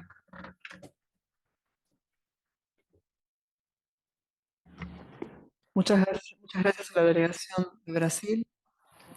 Thank you to the delegation of Brazil for her words. And now Tigan Barbuda has the floor. Nos diga sus palabras. Distinguished ladies and gentlemen, good morning. Let me first commend the Economic Commission for Latin America and the Caribbean for all the research work undertaken, which will inform our discourse over the next 2 days. Additionally, I wish to pledge Antigua and Barbuda's continued support for the organization. The 2030 deadline for the implementation of the Sustainable Development Goals is fast approaching. As the global community continues to face uncertainties fostered by the lingering effects of the COVID-19 pandemic, reversal of long-term development gains, conflicts, increases in the prices of essential goods, indebtedness, lackluster growth, vulnerability to natural disasters, and the ever-growing climate crisis, which we are on track globally to exceed the 1.5 degrees Celsius warming target. This means catastrophic consequences for small vulnerable states like Antigua and Barbuda. We are of the view that the SDGs are the blueprint towards attaining an all-inclusive, sustainable future for all, and the solution to overcoming many of the existing challenges plaguing the global community. Two major realities I'd like to highlight today include, firstly, the need to accelerate the implementation of the goals, and secondly, funding of said acceleration. Bluntly, we need to get the goals back on track, and there's no more room for additional lost decades. This will require the immediate and urgent cooperation of all through solidarity and strengthening of international development cooperation. South-South cooperation has shown us it has the ability to facilitate, among others, resource mobilization, expertise, knowledge sharing, innovation, and best practices. The time has therefore come for the leveraging of South-South cooperation to empower our nations in addressing many of the challenges we face, particularly in common, which have and are impeding our development pursuits. a vision purported by the Addis Ababa Agenda, where the international community committed to enhancing the quality, impact, and effectiveness of development cooperation. However, in pursuit of the above, recognition of our respective uniqueness, including size, levels of vulnerability, sovereignty, and diversity, are critical. Thank you.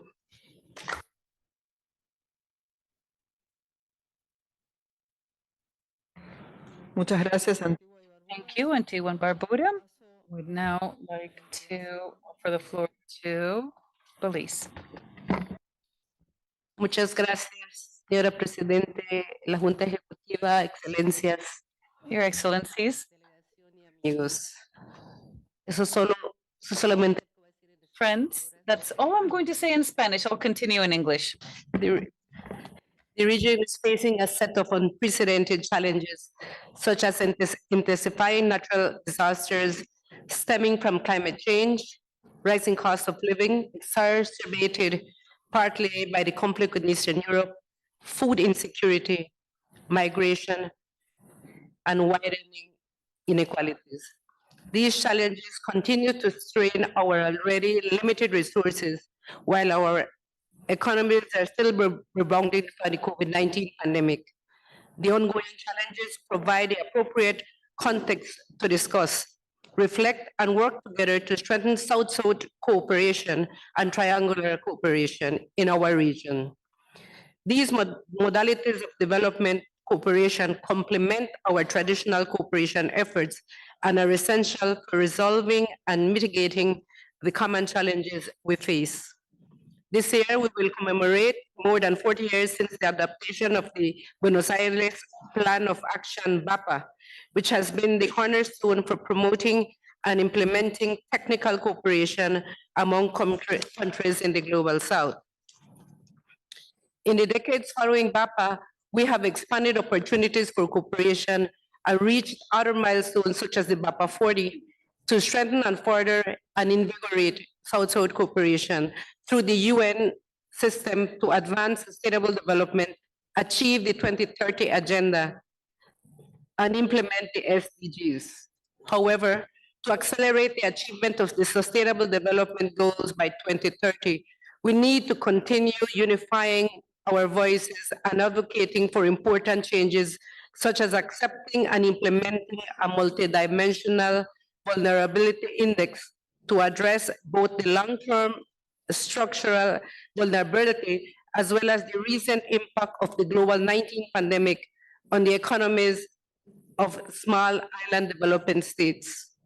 The NVI is essential for SIDS, like my own country Belize, to gain access to consensual financing to address major challenges such as climate change. The NVI aims to address the complex causes of vulnerabilities not captured in income data that hinder economic and sustainable development in SIDS. The lack of access and concessional financing is an equitable manner and will continue to impede our objectives of attaining sustainable development. Let me say, Madam President, that I was quite pleased to hear the work that has been going on in the bigger countries in our region and beyond, in the fight against climate change, in the fight against all the other migration issues that we're having, and especially in their bolstering of their cooperation program. Belize is not yet in a position to offer wide cooperation, but as we go along, we help where we can. And I know that it is very significant for us to deepen our cooperation, to stimulate our economies, to work together in solidarity with all the rest of the region, and critically, to keep to our commitments. Nonetheless, the past decades have demonstrated the power of triangular and South-South cooperation. Countries of the South have bolstered our own efforts and have increased our resource mobilization to respond to the development challenges of the region. But I think it would be safe to say that more has to be done by our own countries. We must continue, therefore, to coordinate and expand triangular and South-South cooperation efforts to build a resilient region and achieve the SDGs. Our partnerships must be geared towards complementing our national development agendas to ensure equitable prosperity and development successes for our region. And in this context, Belize is looking forward for the summit in Brussels later in July, where I think that our leaders will be having a very good and robust discussions, not only on cooperation, but on the myriad of problems and challenges that we are facing in our region.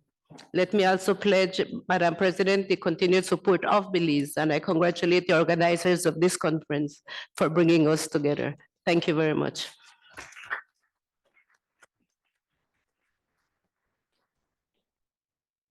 Muchas gracias. Thank you to Belize for your words. I'd like to offer the floor to Guatemala. Thank you, to Madam Chair. Good morning to all. It's a pleasure to greet you. On behalf of Ambassador Maria Adolfo Flores, Minister of Affairs of Guatemala, I would like to begin by expressing our gratitude to ECLAC's Secretariat for their hospitality in this first meeting of the Regional South-South Conference in Latin America and the Caribbean. For Guatemala, participating and being part of this story that we're building together is a privilege. We would like to exhort you to continue to foster these meetings that strengthen bilateral or multilateral relations between the countries that form this nation. I would like to take this opportunity to congratulate Argentina for their chairmanship in the countries that accompany them, with the vice chairmanship in supporting the task at hand. Dear all, the decision made in 2021 to transform the South-South Committee into a regional conference, which represented a valuable space for cooperation between the members of ECLAC. We know this was a decision that reaffirmed our commitment with the promotion of South-South and triangular cooperation for the development of the peoples in order to reach the global goals at hand.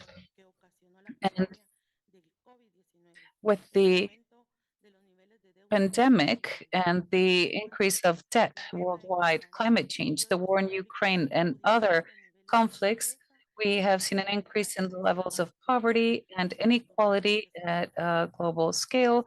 This has disturbed development. We would like to firmly reaffirm that it is necessary to continue with the South-South cooperation initiatives, and being present here today is a clear example of that.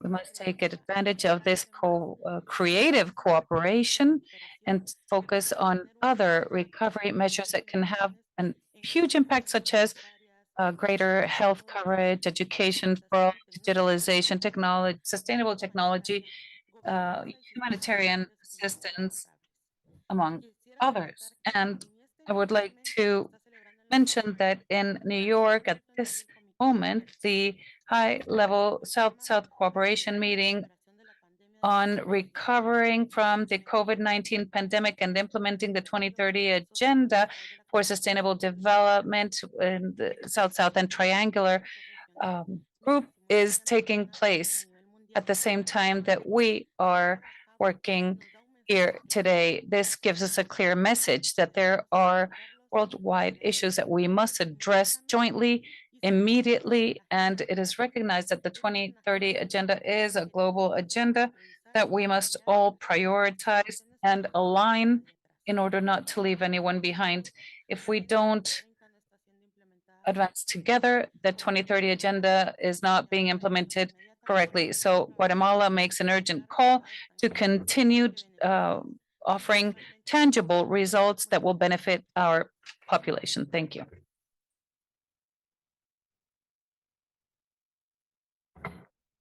Muchas gracias, Guatemala, por. Thank you, Guatemala, for your remarks. We'd like to offer the floor now to Panama. Muy buenos días. Good morning, everyone. And I second the greetings mentioned by the preceding speakers, and also congratulate the Argentine Republic for presiding this important forum. We wish you every success as of today in this leadership that has always characterized you. You can enjoy the backing of our country, Panama. The world is going through a period of transformation and change that requires of consensus and participation of key actors in order to analyze the main challenges and possibilities to do things in international system for cooperation with a view to the increasing process of globalization and facing the 2030 agenda challenge. The issue of global inequalities is complex and that requires of a global and joint response, and that undoubtedly will mean that our people and cooperation be instrumentalized in terms of action and the creation of partnerships at a global level. And so it is necessary to review, rethink the system and the existing cooperation models in order to have the ability to respond actively to the context. International cooperation is without doubt the instrument of action, and the global partnerships involving different actors is undoubtedly a way of responding to this complex context. And additionally, the COVID-19 pandemic has shown that international cooperation must be a strategic policy to support those people that have suffered the most serious consequences, contributing innovative solutions for sustainable development that will benefit the citizens in our countries, above all, those that need most.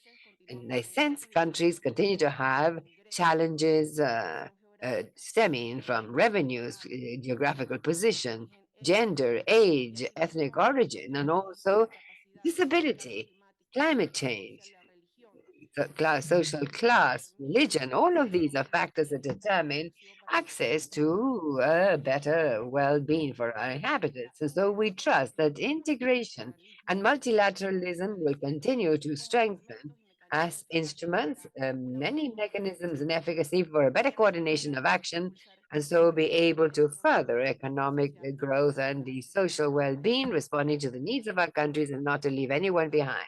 It is important to strengthen cooperation systems to contribute to the developments in the short and medium term and so meet the international commitments taken on, such as the 2030 Agenda as well as the 17 Sustainable Development Goals. So it is necessary to have a system that is committed and able to respond to current global challenges. The current reality is that inequality among the countries of various revenue levels is each time greater and leads to some being above others, and this cannot be. In Panama, the economy recovered quite quickly in 2021 by growing by 15.3% on account of the very high rates and the increase in exports.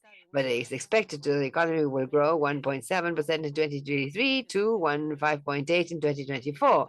And growth is leading to growth in service sectors and also wholesale and retail sales, transport, storage, and communications. However, the construction sector and the manufacturing industry have played a minor role recently. The government of the Republic of Panama during the pandemic focused discussions on three things: health, social matters, and economy. And under his leadership, the president, Letizo Cohen, implemented a policy known as Plan Colmena, which was to reduce poverty and inequality in Panama, Paraguay, that represent one of the policies that have allowed us to promote inclusive development, reduce poverty, keeping social peace, and so therefore reduce any threat to democracy. The Ministry of Foreign Affairs likewise promotes the empowerment of women, ensuring new training possibilities, growth, caring for young people and our elderly persons.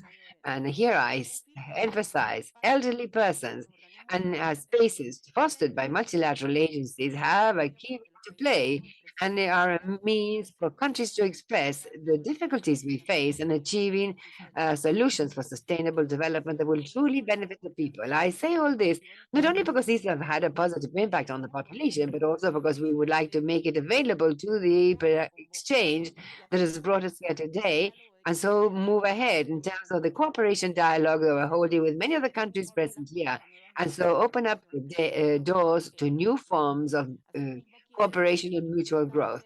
It is important to highlight the SDGs, and the Republic of Panama in this sense has shown leadership, furthering actions in order to achieve the 2030 agenda, seeking alignment of efforts with all sectors of society and the national and institutions and strategic sectors. And Panama is firmly committed to continue working with key partners in order to strengthen South-South and triangular cooperation, fighting against poverty and inequality, and furthering the promotion of new national development strategies and the opportunity to participate and interact with you at this first regional conference, and that we applaud and will continue to support, because for us it is a strategic tool to promote close dialogue among our countries and within the region. Thank you.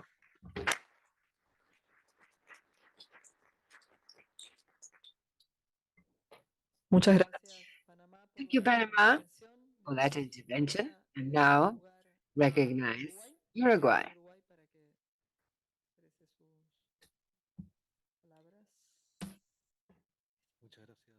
Thank you, Madam Chair. My greetings, everyone.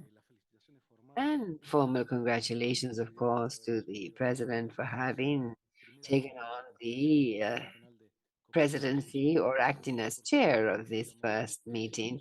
And we wish you every success in your activities. I'd also like to greet the Clark Executive Secretary and thank him for such for organizing this conference. And of course, greetings by Francisco Castillo, and for our part, the great joy of being part of this meeting and having the opportunity to be part of the presiding officers of the regional conference. And you can be certain of the support of Uruguay to the work of this regional conference, and especially the presiding officers. Now, within the framework of Uruguay's commitment to multilateralism, it is a pillar of our foreign policy.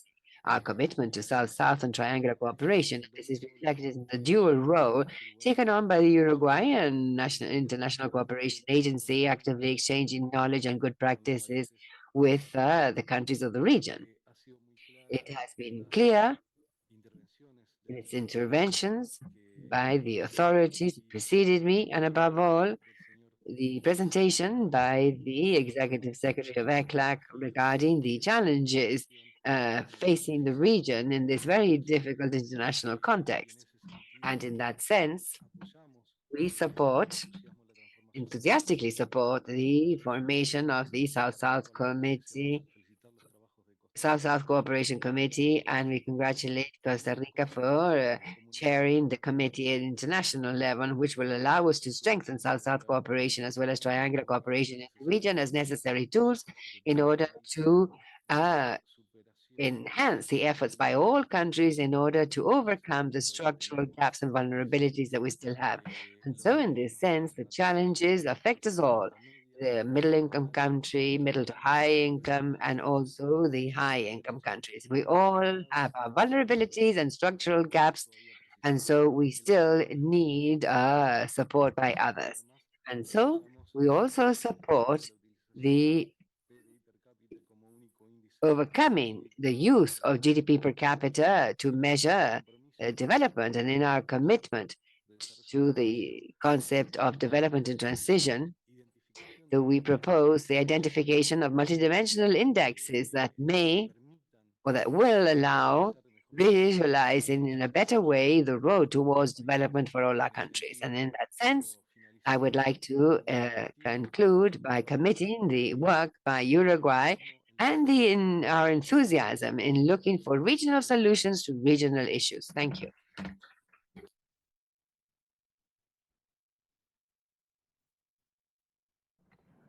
Muchas gracias. Thank you, Uruguay, and now recognize Honduras. Muchas gracias. Thank you, Madam Chair and distinguished delegates. It is particularly pleasant for me to be here with each one of you and sharing this space for dialogue that is so relevant to the region. I bear greetings from our Chancellor Eduardo Enrique Reina.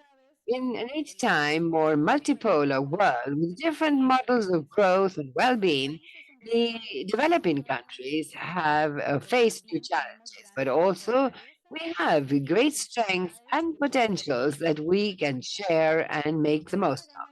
Among this array of opportunities is South-South cooperation, because this is an instrument for collaboration among countries in equal conditions and in development.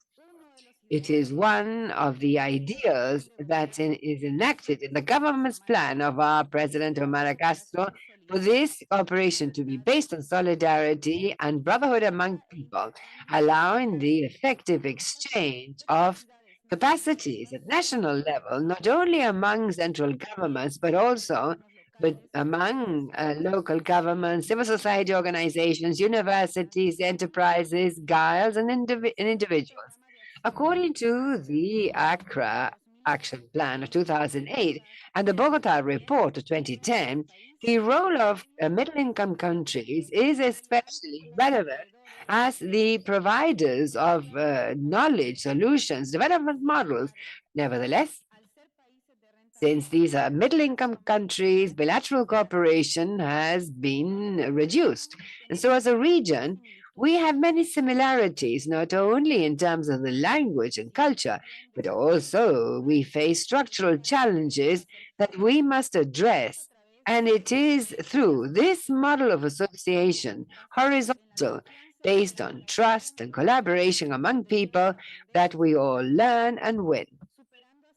And in this way, overcoming vertical dynamics that for so many years have marked North-South cooperation and that are weakened in terms of their efficacy. We are convinced that solutions must have a major endogenous component and that development is a responsibility proper to our countries, that there is no one solution, model, or recipe that developing countries such as ours have.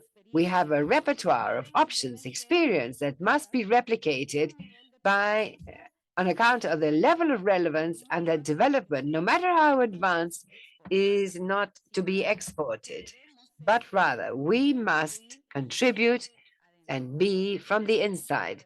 This must be built from the inside. As a region, we face a common challenge, and that is being able to develop an effective model that would allow us to quantify South-South and triangular cooperation, its efficiency, and the very valuable contribution by the Global South to sustainable development, aligned to the principles of the Global Partnership for Effective Development and Sustainable Development Goals. Honduras not only recognizes this exponential task, but takes on the principle of responsibility and knowledge that must be shared in an each time more open world, and where our countries are mutually supportive with knowledge, technical assistance, and investment, giving similar realities and shared realities. The promotion of space for dialogue such as this, efficacy of South-South cooperation, such as we're discussing today, will allow us to together find and share those tools that will help us to determine the contributions by South-South cooperation to the development of our people. Thank you. Muchas gracias, Honduras. Thank you, Honduras, for that intervention. And now we will move on to the presentation by Mexico. Muchas gracias. Thank you, Madam Chair. It's a pleasure to greet you following protocol and to thank ECLAC and the Executive Secretariat for this important meeting, congratulating the chair of Argentina and vice chairs that Mexico is honored to share in this collective effort. I would like to greet you all on behalf of the Minister of Foreign Affairs, Marcelo Ebrard Casarvon, and the Mexican International Cooperation Agency that is contributing to the realization of this important event.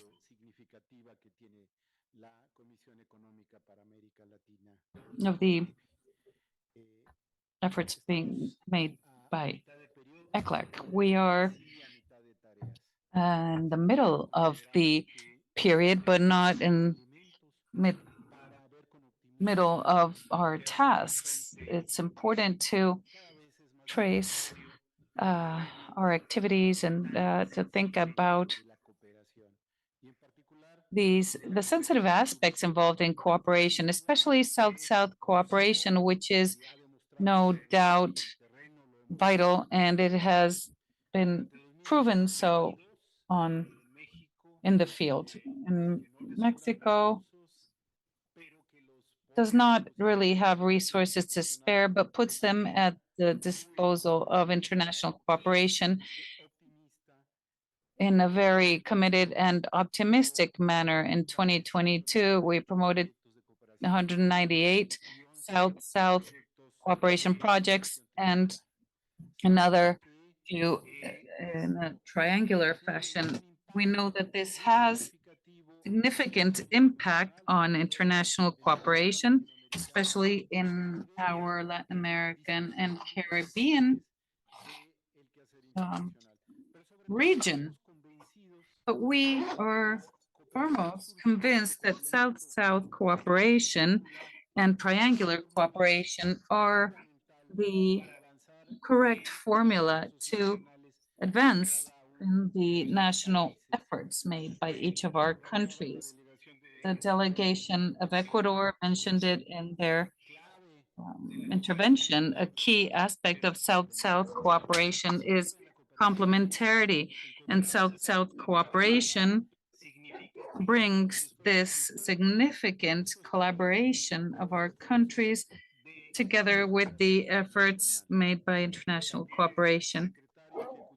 The executive secretariat of ECLAC also mentioned the cross-cutting importance, and the Minister of Foreign Affairs in the morning of Chile spoke of solidarity. These are things that help us visualize the complementary nature of South-South and triangular efforts being made by each sovereign country. From Mexico, we observe this South-South and triangular cooperation as a central instrument for a growing escalation and appropriation of each and every one of the projects that we are promoting.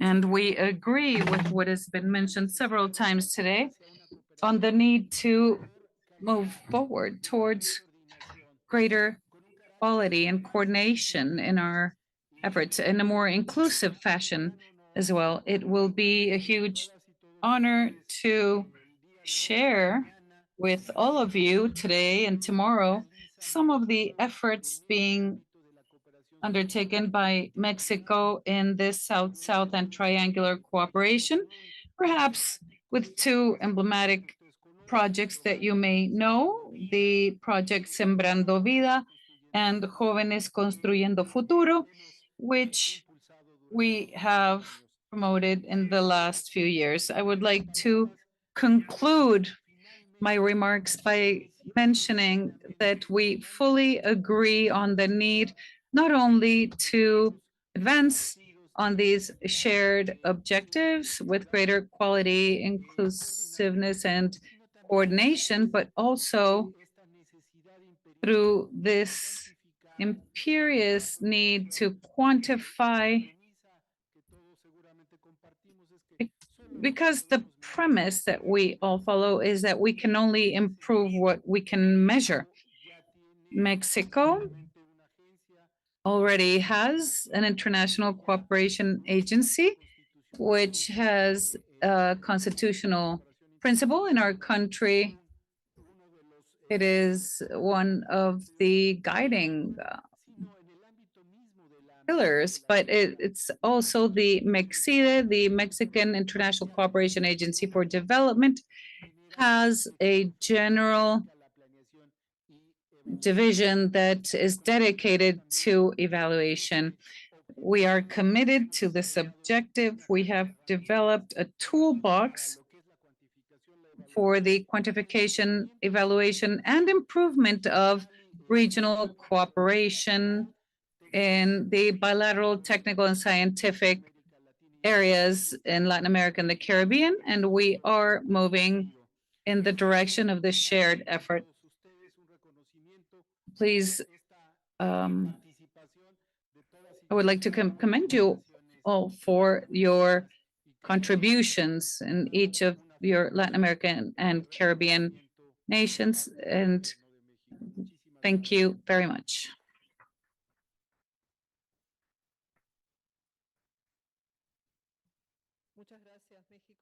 Thank you, Mexico, for your remarks. We would now offer the floor to Germany.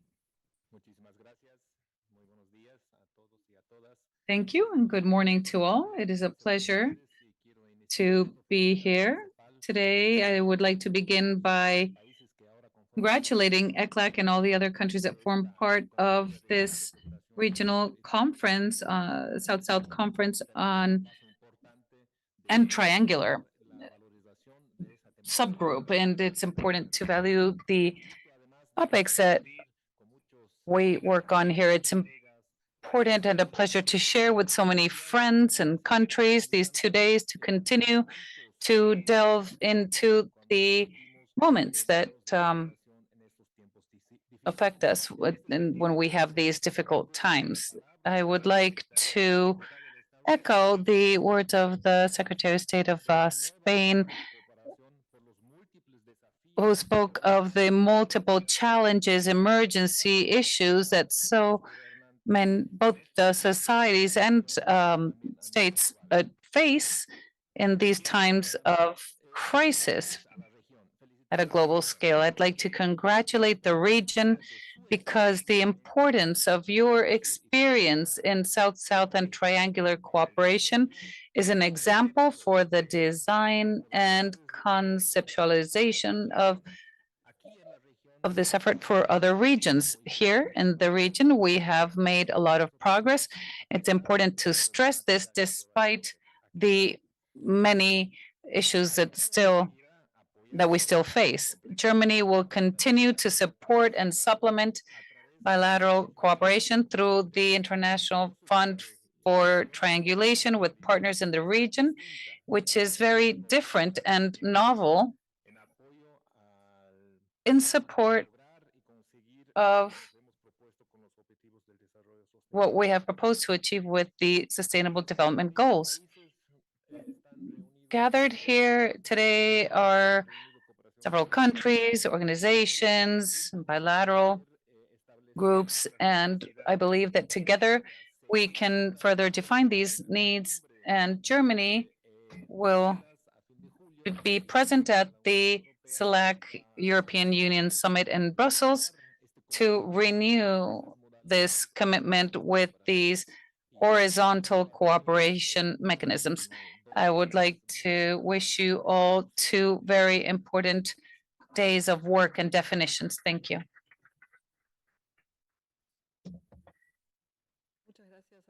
Thank you, Germany, for your remarks. I'd like to offer the floor now to Costa Rica. Hello. Thank you, Madam Chair. I wanted to briefly congratulate Argentina and all the other countries that have taken on the commitment to be part of this chair. For Costa Rica, this is very important. You already heard me for 15 minutes. I don't want to delve into this again. I just want to reaffirm Costa Rica's commitment. Even if we are not part of the steering committee, we are open to supporting any efforts made. Costa Rica is a part of this South-South and triangular collaboration. We would like to support all the work carried out towards the future in terms of the environment and climate change. Costa Rica is a global leader, but we also have substantial experience in South-South and triangular projects, namely public policies and disaster management and gender. And triangular cooperation, I would like to call your attention to the fact that with Germany, precisely, we have several projects being funded by the cooperation, the GMZ, and executed by the GIZ on climate change and the environment that we can put at your disposal as part of our technical offer. And we can triangulate with Germany, with Spain. We've also carried out over 50 projects in triangular cooperation. We are now on the 5th phase of triangular cooperation with Spain. I believe that this also offers us or grants us significant experience in order to cooperate. And with Korea, we have triangular cooperation as well. So we have a trodden path that may help us reaffirm our commitment as a country. Thank you.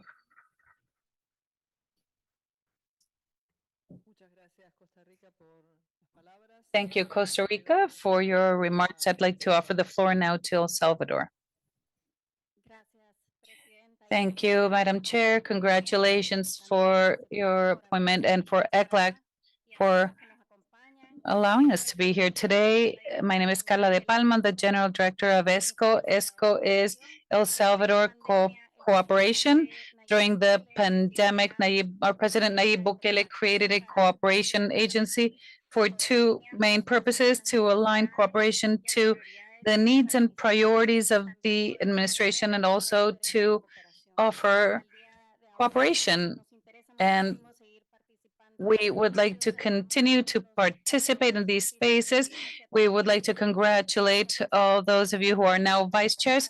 And from ESCO, if we are able to collaborate, we will be available to support you and have a message for our cooperation agency peers. We have a lot to learn from you, and hopefully one day you will learn from El Salvador. El Salvador is now at the safest point in history. So we have a lot to share in terms of security and early childhood.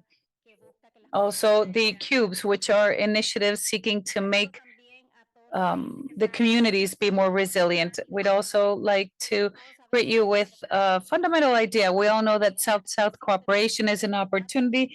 There's a lot of information that the SEGIB has been accompanying for many years with the information that we have access to in the South-South cooperation.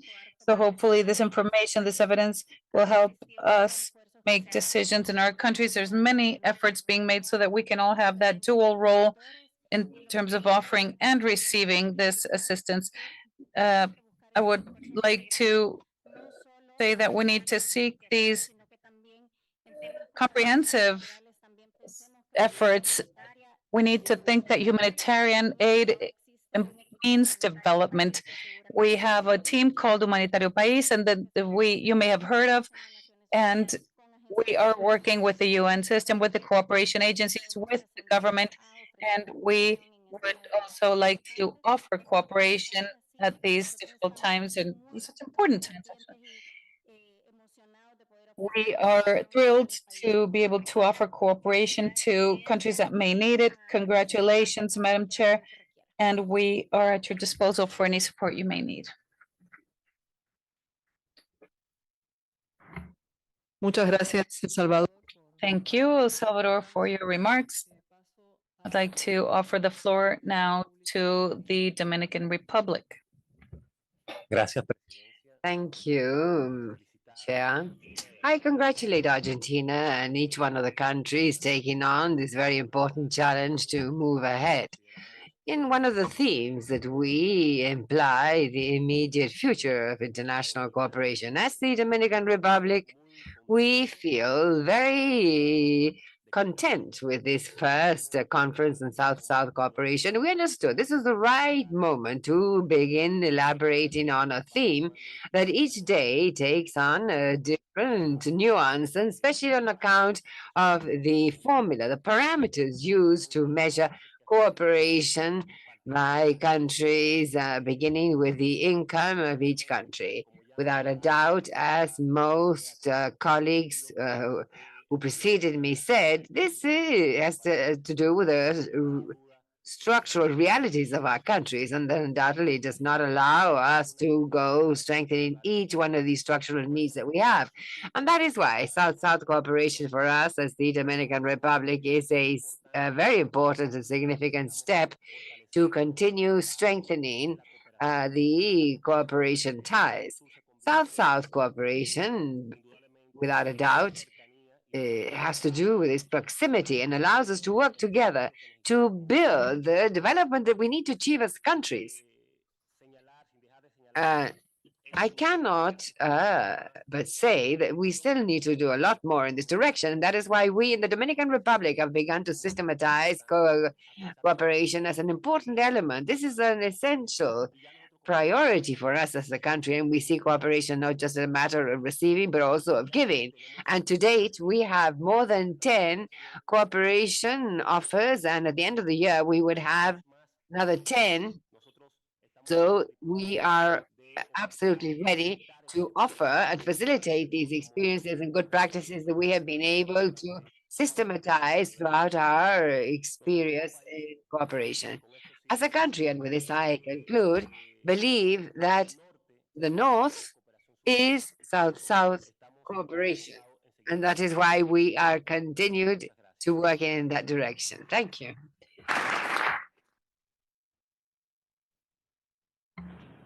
Muchas gracias, República Dominicana.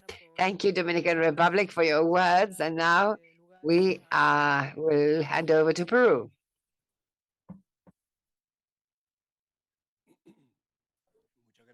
Thank you, Chair. And on behalf of the Ministry of Foreign Affairs of Peru and of the Peruvian Agency for International Cooperation, greet the election of the presiding officers of the conference, and also greet or congratulate the work carried out by the presiding officers chaired by Costa Rica, and that we had the honor to co-chair. I would merely like to say that in Peru, during this month of May, we have just passed and presented our new international technical cooperation policy for 2030, which for us is a milestone that will allow us to strengthen our contribution to international cooperation, and also make the most of opportunities to cooperate with our partners at all levels.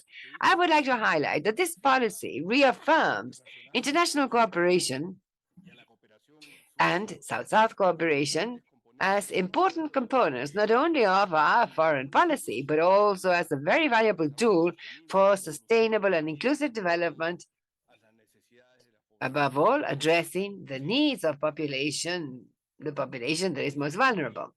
As was said here, South-South and triangular cooperation are vehicles and tools that are a privilege to promote the exchange of strengths and capacities and technical knowledge, and through them, we were able to more effectively address and pragmatically address the specificities and challenges faced by our middle-income countries, as well as progressively take on our dual condition as a country that receives and gives cooperation. And in this point, I wanted to pick up on the fact of the relevance of how it is that a country, member of the OECD, a member of the EU, such as Spain, actually recognized under its law for international cooperation the concept of development and transition.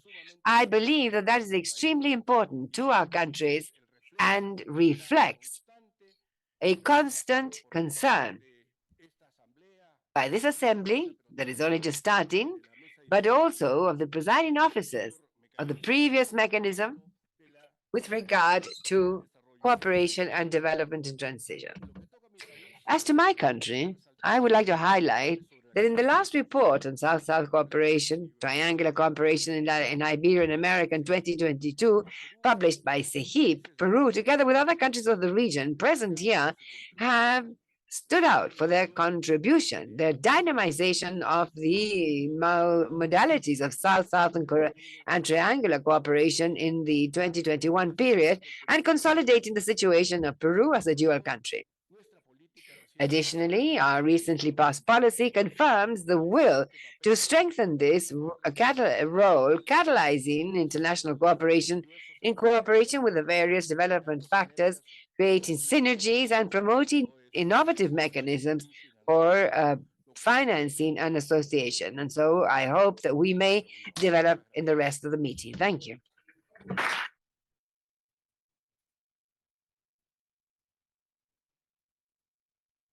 Muchas gracias. Thank you, Peru, for those words. No other delegations have asked for the floor. And so, to close, we have here a message, a video message by Christophe Guillon, Director of Sustainable Development, Ministry for Europe and Foreign Affairs of France. Buenos días a todos.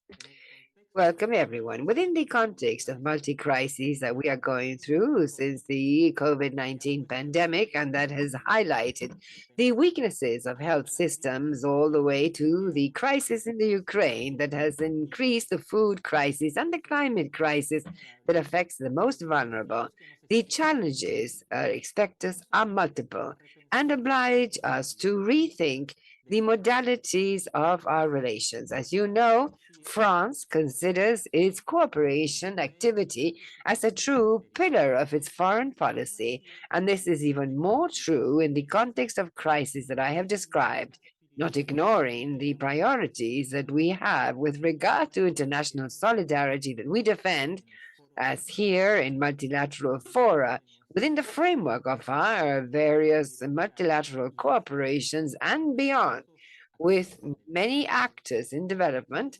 Our action attempts to be a response to this crisis. To illustrate my words, I will take 4 examples of what France does. First of all, I will speak of the energy transition. The challenges of sustainable development and decarbonization are, first of all, funding.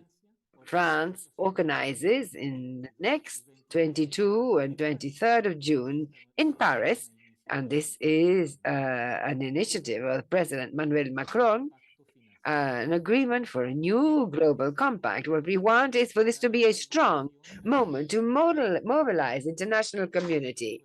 Our aim is double: to reestablish trust and a common approach among developed countries, emerging and developing countries, associating all actors involved, including the private sector and the civil society, to reach a consensus with pragmatic and effective solutions in order to respond to the challenge of financing needs.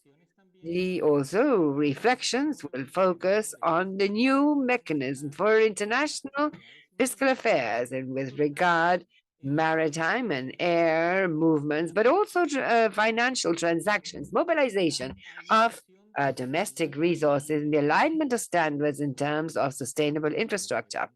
Second, with regard to biodiversity, I will mention the plastic or flexibles relation that has started today at UNESCO in Paris.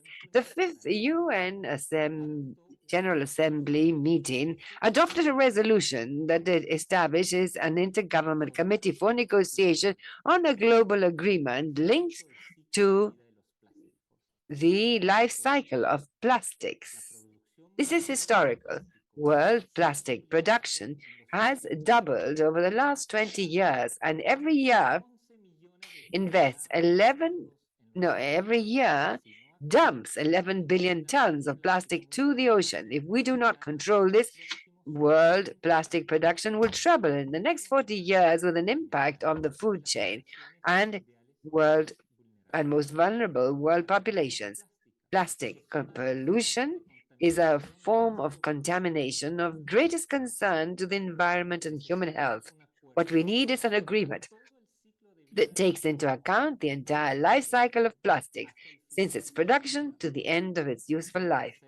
And third, also illustrating French action in terms of development, scheduled food assistance, to focusing on food and nutritional security, the rise of which has been constant in recent years.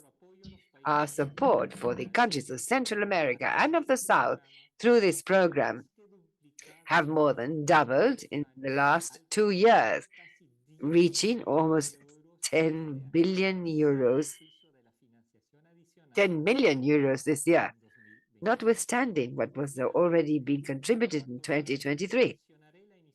Fourth, the Crisol initiative, launched by France in January 21 to achieve a better struggle at international level against possible pandemics that, as COVID-19, may affect world health. This initiative is based on the one hand approach, considering that human, animal, and animal health and environment are interdependent. In conclusion, I would say that the challenges facing cooperation for development are now at the heart of international diplomacy. It is where the future of our children is prepared and where our values of peace and democracy are spread. I thank you for your attention.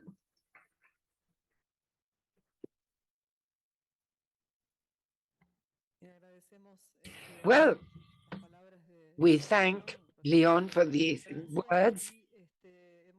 And now we reached the end of this first part of the day, the morning.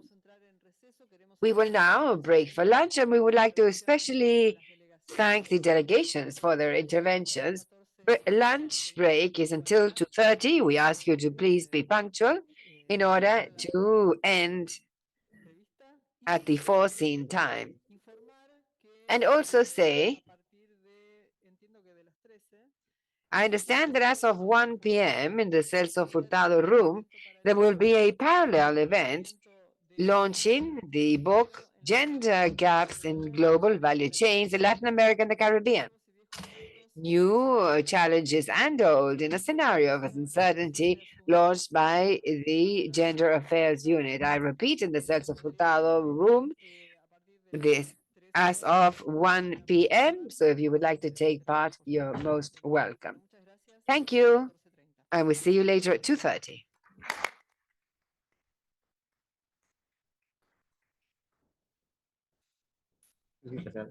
Gracias, no, gracias a ustedes por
Minuto y vuelvo a insistir.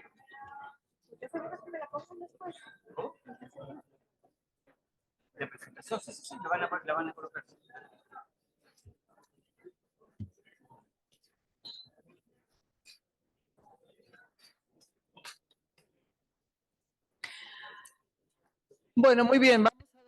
Very well, we're going to begin panel 1. We're going to begin panel 1. Chile.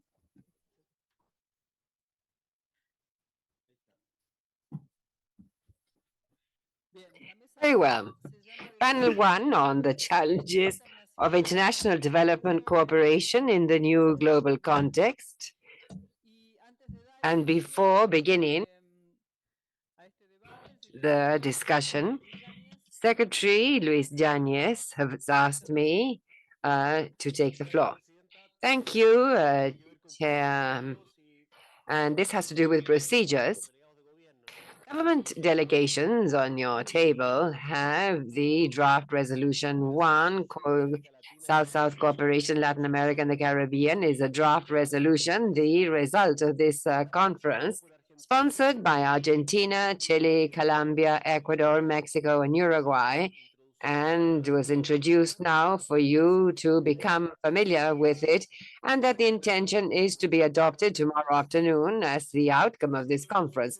It is a draft resolution, procedural, simple, not a political declaration. It is focused more on directing the work of this conference and its presiding officers. Having said that, it is put to you for your consideration to be adopted tomorrow. And since it is sponsored by Argentina, Chile, Colombia, Ecuador, and Mexico and Uruguay, some delegations are looking at it now for the first time. And the conversation with the chair and the presiding officers is to leave some hours this afternoon until, say, 7 p.m. for delegations who so consider may send in new language for the text. The procedure would be as follows: sending the new text to the mail that you have been interacting with, Secretaría de la Comisión at cepal.org.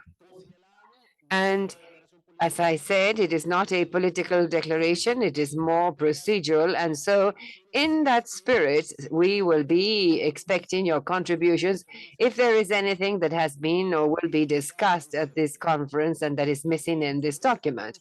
And with those contributions then,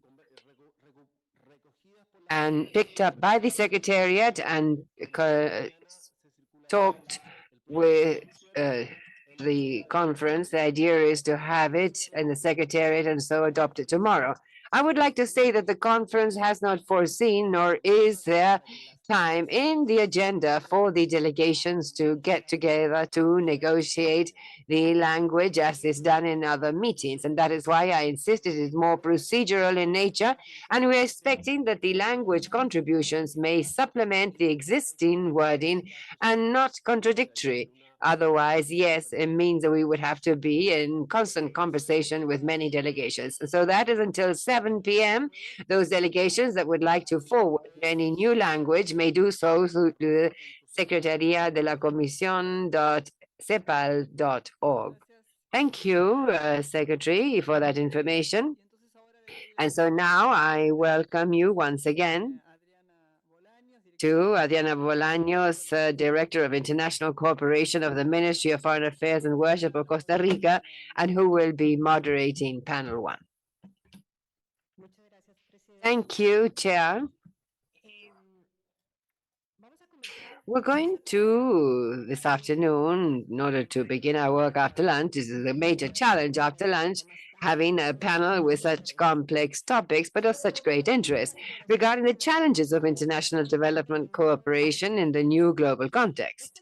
And this morning, I believe that all interventions, both the one by the Executive Secretary, my own, in that order, and then of each of the delegates that took part, refer to the challenges coming from the world context. And so here we will do a brief review of this, what we saw this morning, to provide a context to our conversations later by our panelists.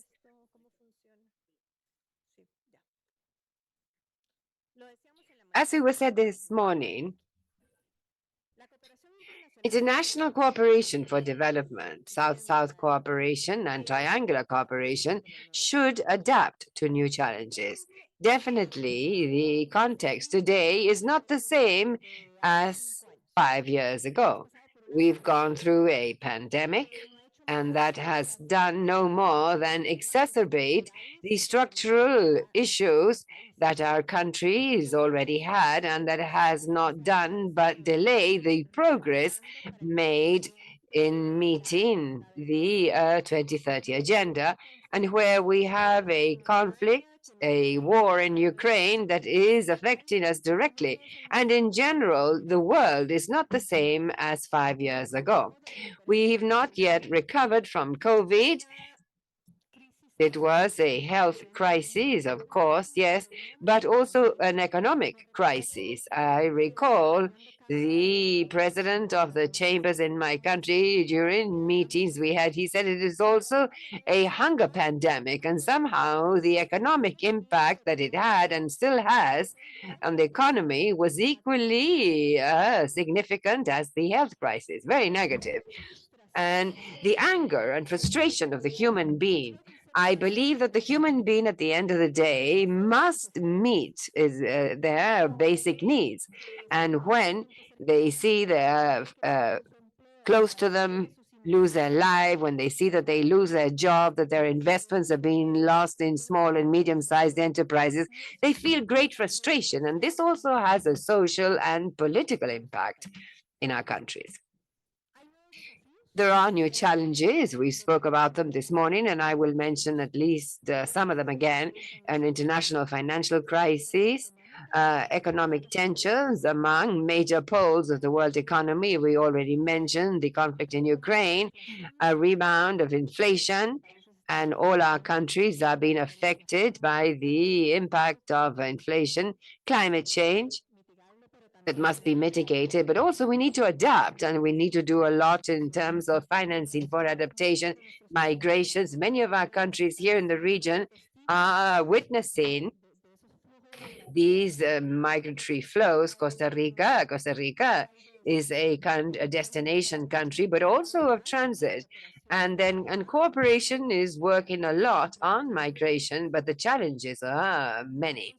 And so we must double our efforts, innovate, and as we said this morning, I do not want to stop reminding you of this, we must be ambitious.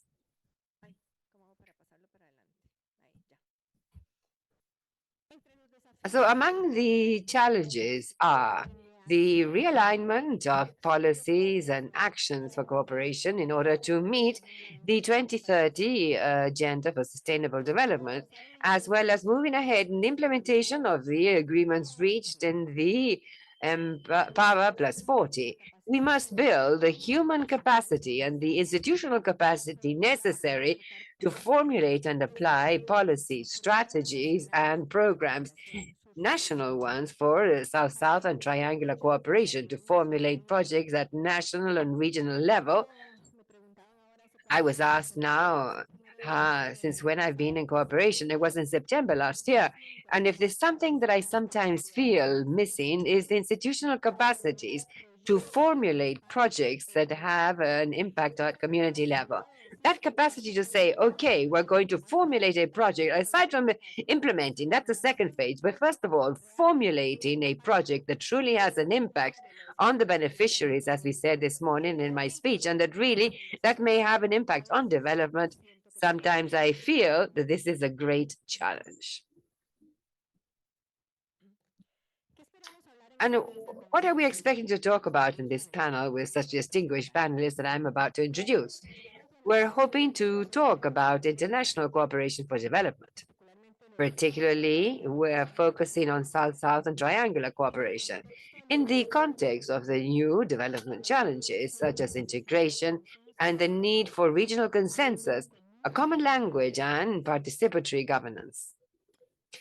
We're hoping to also talk about setting up platforms to connect the political agendas to technical agendas via a dialogue on public policies that are more integrated in Latin America and the Caribbean and among this and other regions of the world. Over lunch, I was talking and saying that I'm so glad that at this meeting we have technical people and political people.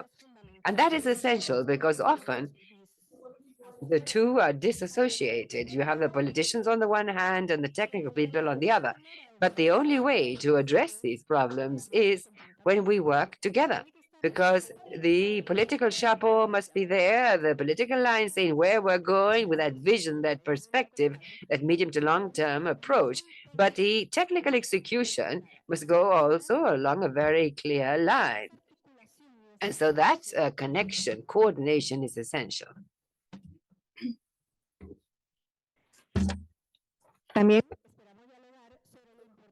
We also hope to discuss the importance of multi-stakeholder, multi-sector, and multi-level partnerships for development.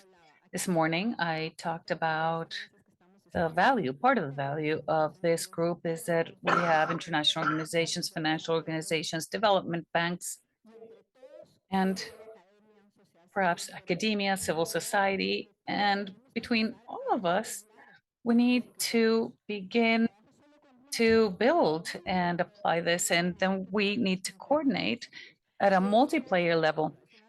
It's a reality. It's a reality that the public sectors alone cannot do it. And that's what we talked about in the morning. And we also need to talk about strengthening the South-South and triangular cooperation and the need to build and apply multidimensional metrics complementary to GDP that consider gender inequality and planetary impact, among others, the importance of technology transfer and several kinds of financing for funding all these sources, because there is money in the world. If there's something that we have a lot of in this world is money, but how do we access this money? That is what really matters to us. Why? Because we need to talk about guarantees, because it's not only development banks. I'm talking about even the private sector in the world. But how do we offer these profitability, return, and investment for our countries? That is what truly matters. So it has to do with the new international architecture. There are many things that we need to bear in mind, and that if we don't take them into account, we won't obtain the results we wish to obtain. The need to obtain metrics, multidimensional metrics that can take into account gender, as I mentioned, and the planetary impact. We all know what this is about. I'm not going to delve into this. We said it in the morning, but I believe that what is missing as a region is to bring our third-party narratives together. Many of us are more than convinced about this need for multidimensional analysis of development, better cooperation, coordination. So we don't need to convince ourselves, but it's about how we as a region are going to convince others. So as we said in the morning, the European Union SELEC is not about convincing Spain. They have it in their legislation, and if there's someone that supports us, it's Spain. But we need to go and speak as a region to the other members of the European Union that are members of the OECD and who are the ones that are opposing this new narrative. So slowly we will move forward, and the importance of technology transfer. I always said that during the pandemic, when I had to speak, I said we had to have a green, inclusive, sustainable recovery with technology. But if we don't have a technological improvement or transfer, then we won't really achieve our goal. It is going much faster than we go. Now, in artificial intelligence and all this poses other questions. Some guiding questions. I'm going to leave them here. I will not answer them. We'll answer them at the end.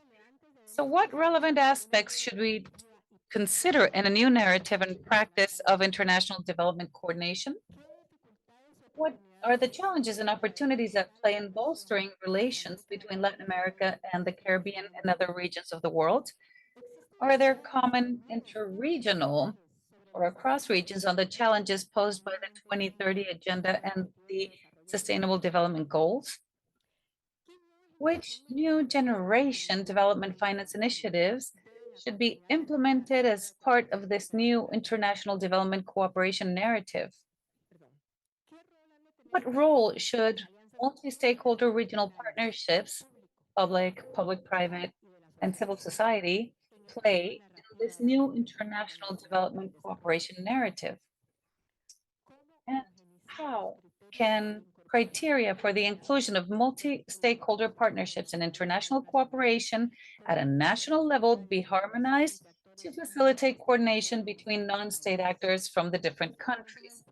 These are some of the main questions because we are convinced that this multi-actor participation must be done with everyone, but how do we do it? That's what matters and is not clear. As I said in the morning, everyone has different interests, different objectives. The objective is the same, but along the way, the routes, the paths you follow are different. How do we standardize this at a regional level? I mean, not even international level. I'm going to offer the floor to the 7 panelists. As Luis said, with up to 7 minutes for each presentation. Please stick to the allotted time so that we can offer the floor to all of our speakers. It'll be 3 minutes. We're going to begin with our chair,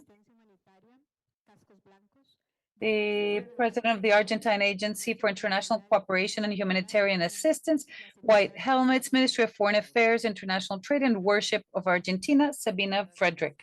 You have the floor. Thank you, Adriana, for offering me the floor. I'd like to thank ECLAC for organizing this event. It's been truly successful. And I would like to also congratulate the outgoing chair, Costa Rica, and our steering committee that is also taken on this 2-year challenge. And we will try to offer some content to these challenging questions left by the moderator. So basically, we agree with the work that has been done and with the conclusions of PAPA Plus 40 that I would like to present. In the first place, Argentina celebrates the formation of this conference in South-South and triangular cooperation with the information collected in the final document of the PAPA Plus 40.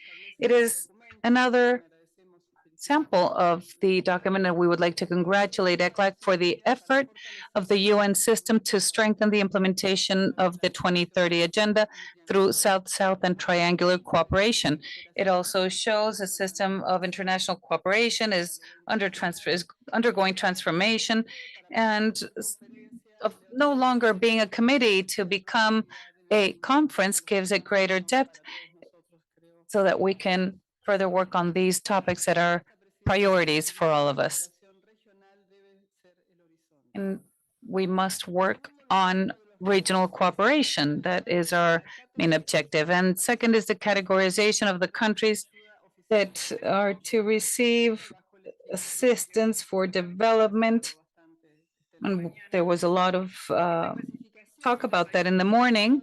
And here we have the developed countries, the developing countries, and this is a unidimensional criterion that is exclusive and far from the reality of the countries in the region.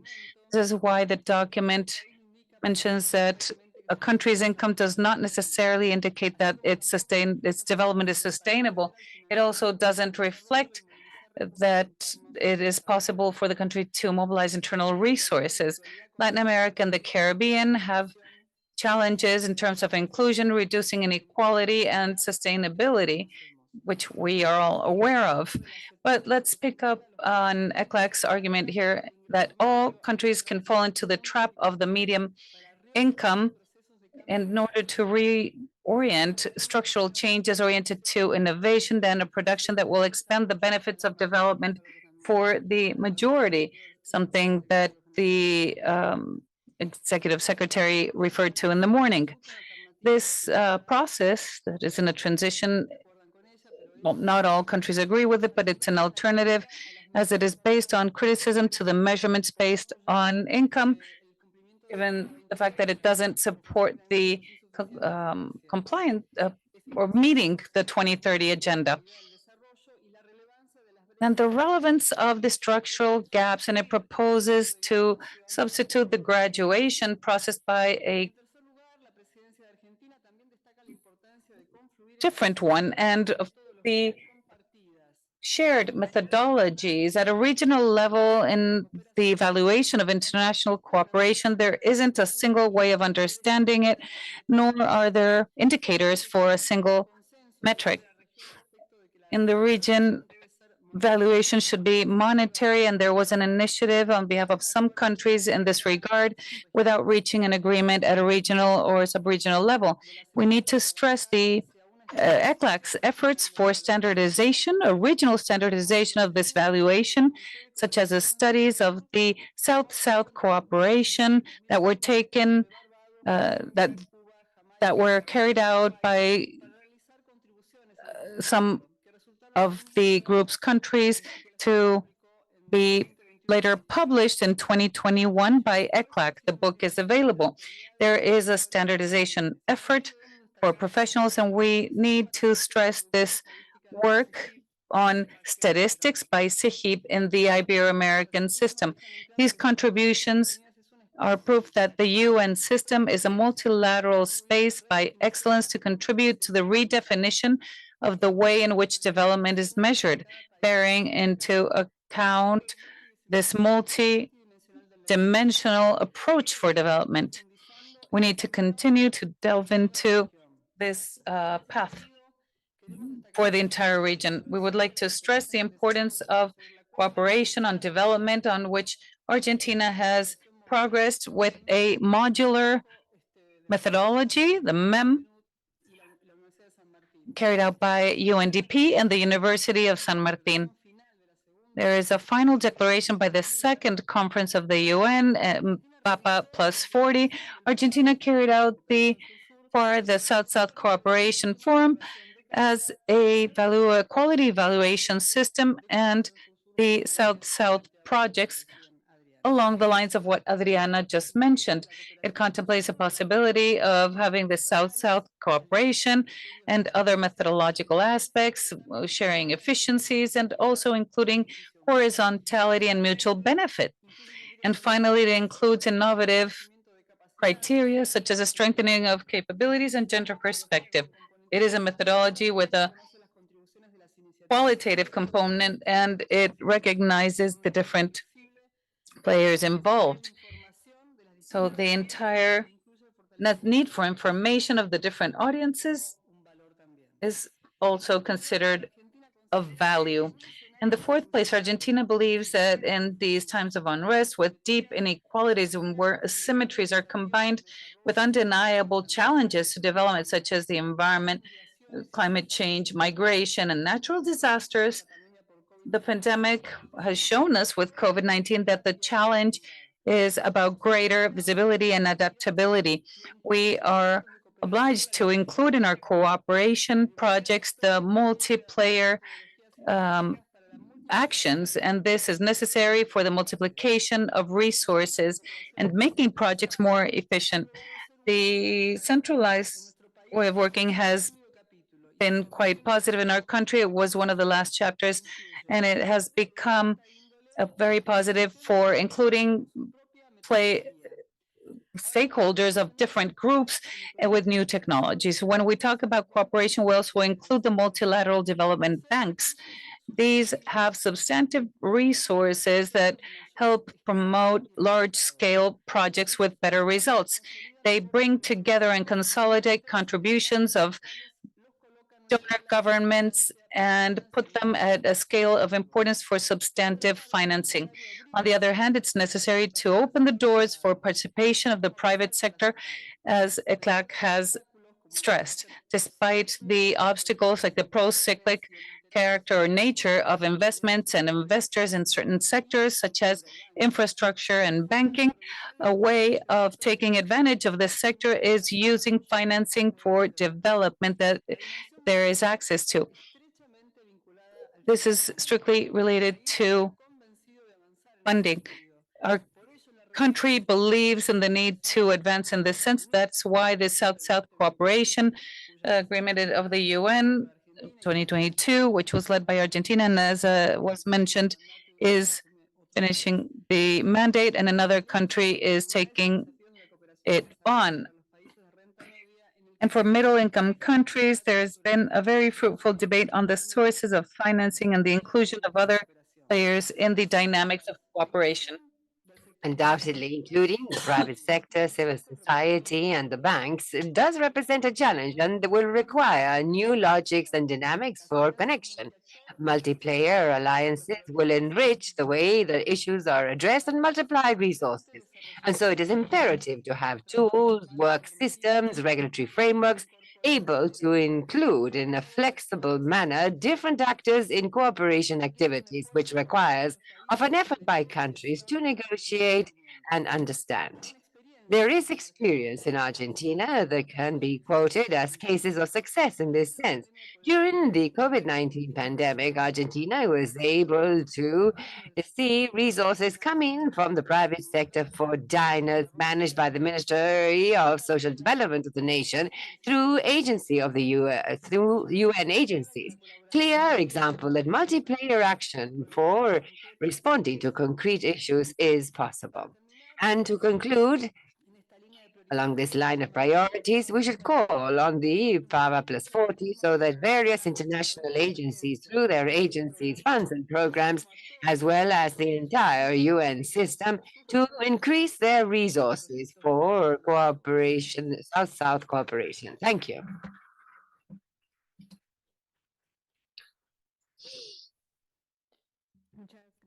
Thank you, Mrs. Frederick. And now we recognize Mariano Berro Gonzalez on my right, who is the Managing Director of the Uruguayan International Cooperation Agency. Thank you, and good afternoon. First of all, I would like to thank the organizers for the opportunity to be part of this panel and congratulate Argentina for the presidency and with whom we will very proudly accompany as a vice presidency. And also thank for the introduction by Adriana Bolaños.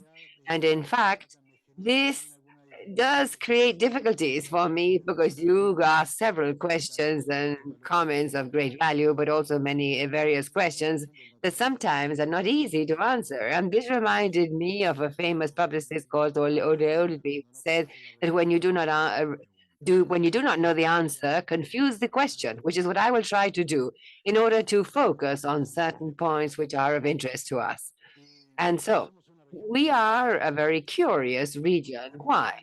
Because we have several countries that have graduated, and at the same time, 3 countries in the G20, and a great number of middle-income countries and middle to high-income countries.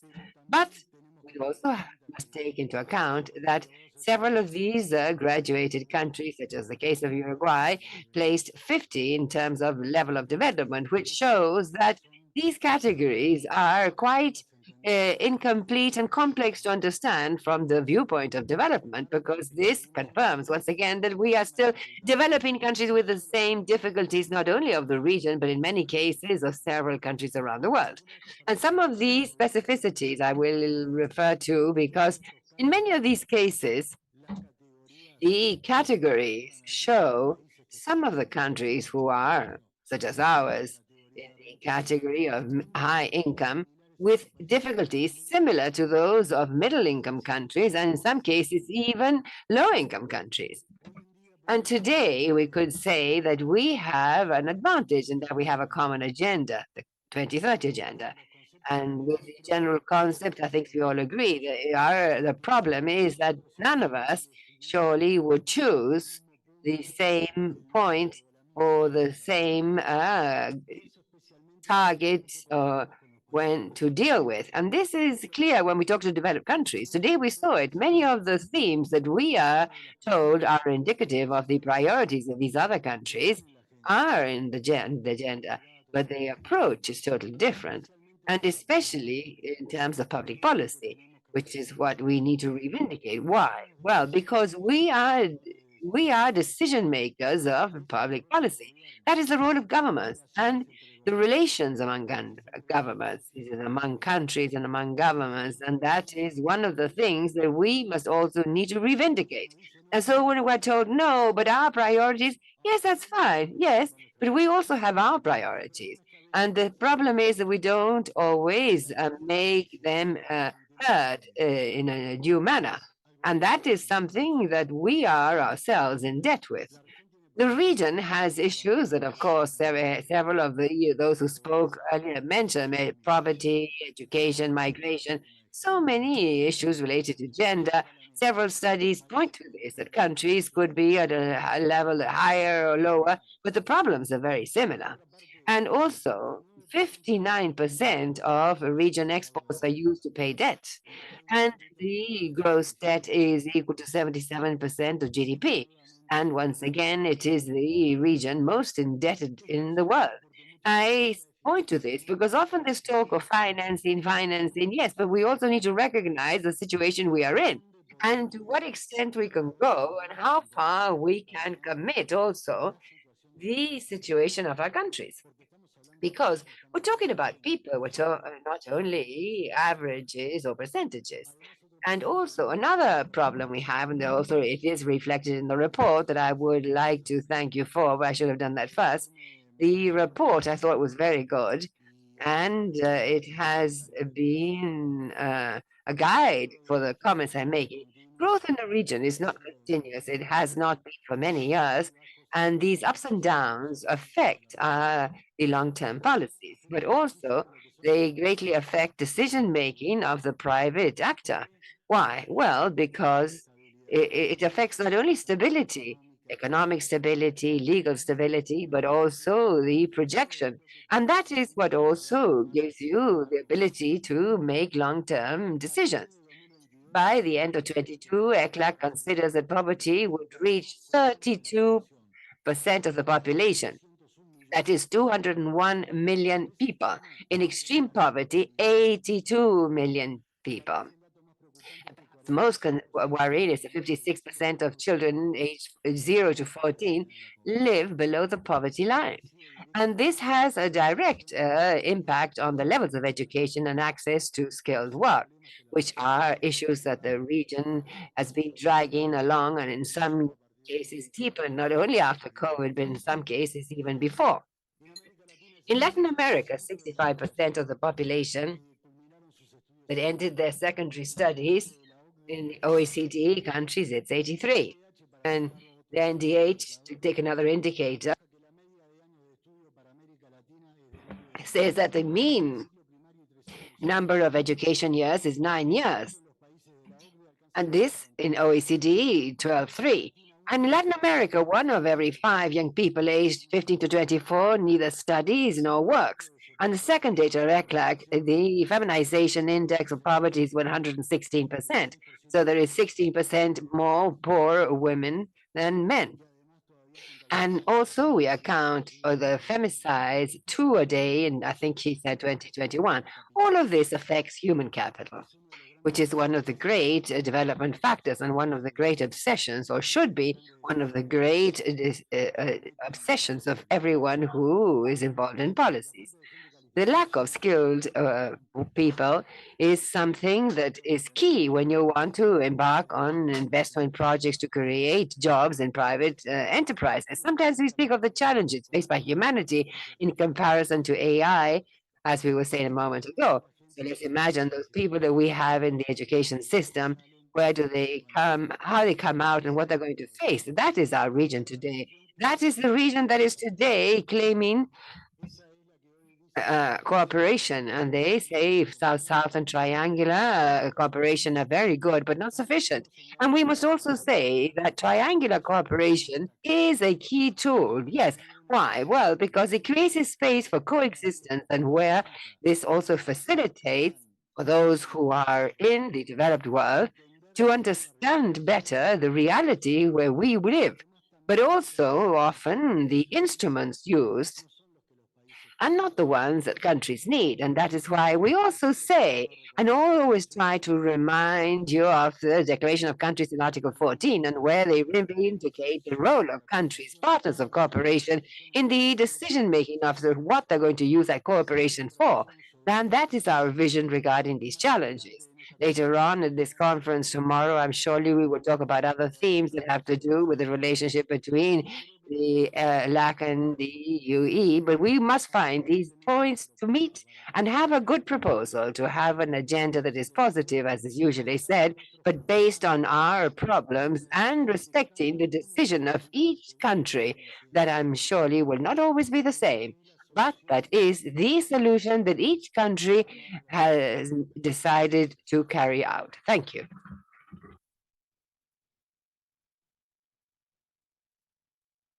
Muchísimas gracias, Mariano. Thank you very much, Don Mariano. And now we will be recognizing Lorena Larios, Secretary for Iberian American Corporation of the Iberian American General Secretariat, SEGIB. Thank you, Diana, and good afternoon, everyone. I would like to begin by thanking ECLAC for the invitation, and of course also the member countries and the representatives of the international organizations and institutions represented here this afternoon. And so I greet all colleagues at this panel. And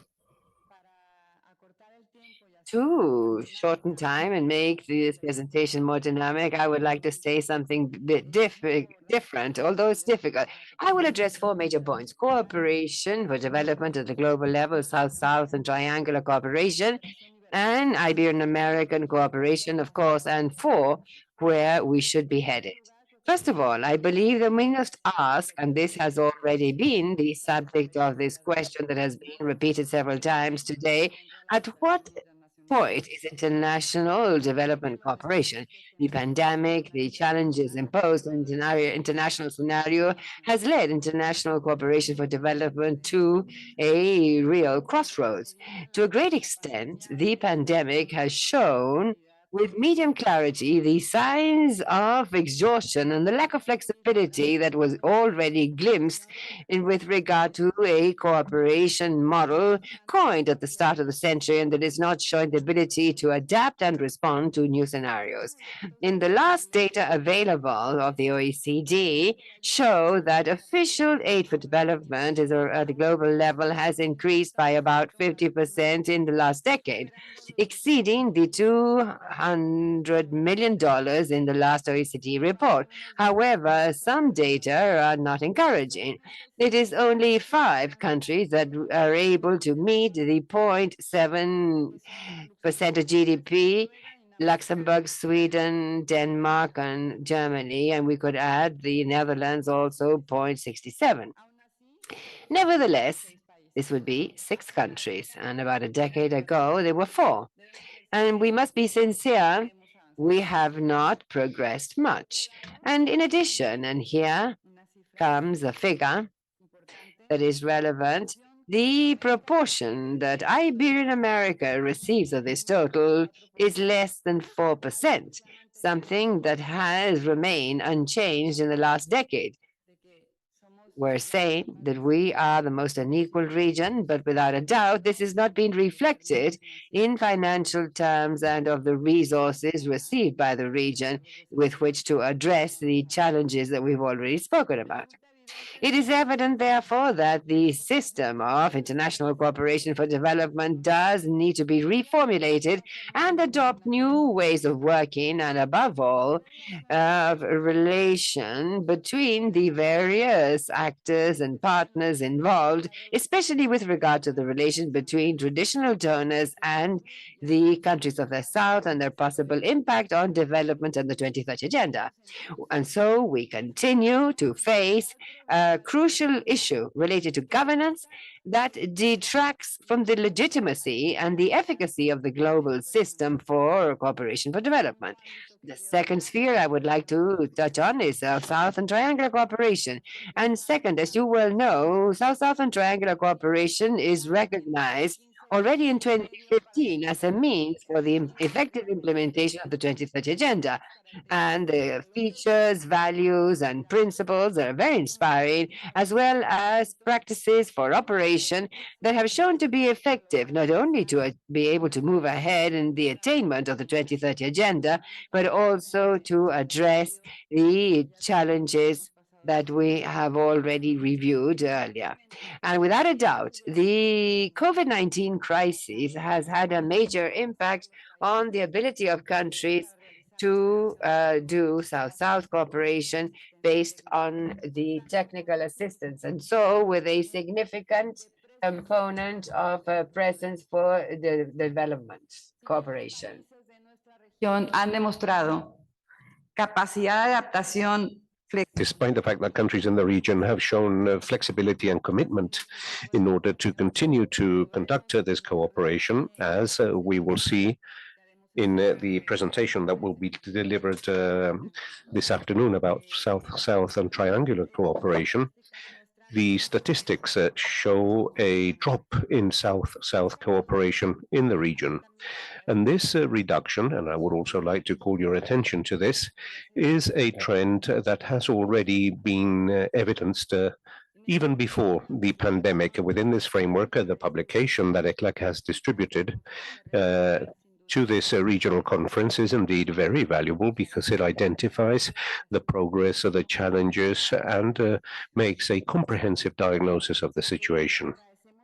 We, of course, thank the reference that has been made to the documents published by SEGIB on this issue, and I would like to highlight some of the ones mentioned there as that South-South cooperation contribution has to do in terms of the digital agenda, the technological transfer, and the gender mainstreaming, among others. The third aspect that I would like to refer to is Ibero-American cooperation. I believe that it is important to underscore that apart from having a perspective of the global South, South-South cooperation, has been mentioned by Mariano, is not homogeneous throughout the planet, nor in this region. The global South is a wide-ranging and diverse space with multiplicity of stakeholders and also with diverse capabilities. As a diplomat that has been on missions in China, I'm fully aware of what I am mentioning, and in this sense, we must value our Ibero-American cooperation. In other words, what we do together with the mechanisms, the coordination mechanisms and the cooperation mechanisms of Ibero-America so that we can all benefit as a region. This has been built on the basis of the capabilities of our countries with the very valuable technical advice of international entities. And obviously this supplements South-South and triangular cooperation that all countries conduct between them and with other regions. In the last decade, Ibero-America has developed 10,000 cooperation initiatives related to South-South and triangular cooperation. And thus, at present, we have 30 programs and initiatives and projects underway within the field of the Ibero-American Conference. And we must add on top of that 4 Ibero-American intersectorial committees, IOE, IOJ, CONHIB, and the multiple letters, initiatives, and programs that uphold this Ibero-American cooperation and that are continuously being built and improved. No other region in the world can evidence this wealth of cooperation, and this, combined with its principles and its guiding principles and values, account for a reality and for a potential that is absolutely exceptional. We have been capable of making substantial progress in the quality and quantity of South-South and triangular cooperation that the region develops. And the progress that we have achieved in issues such as health, agriculture, or climate change are excellent examples.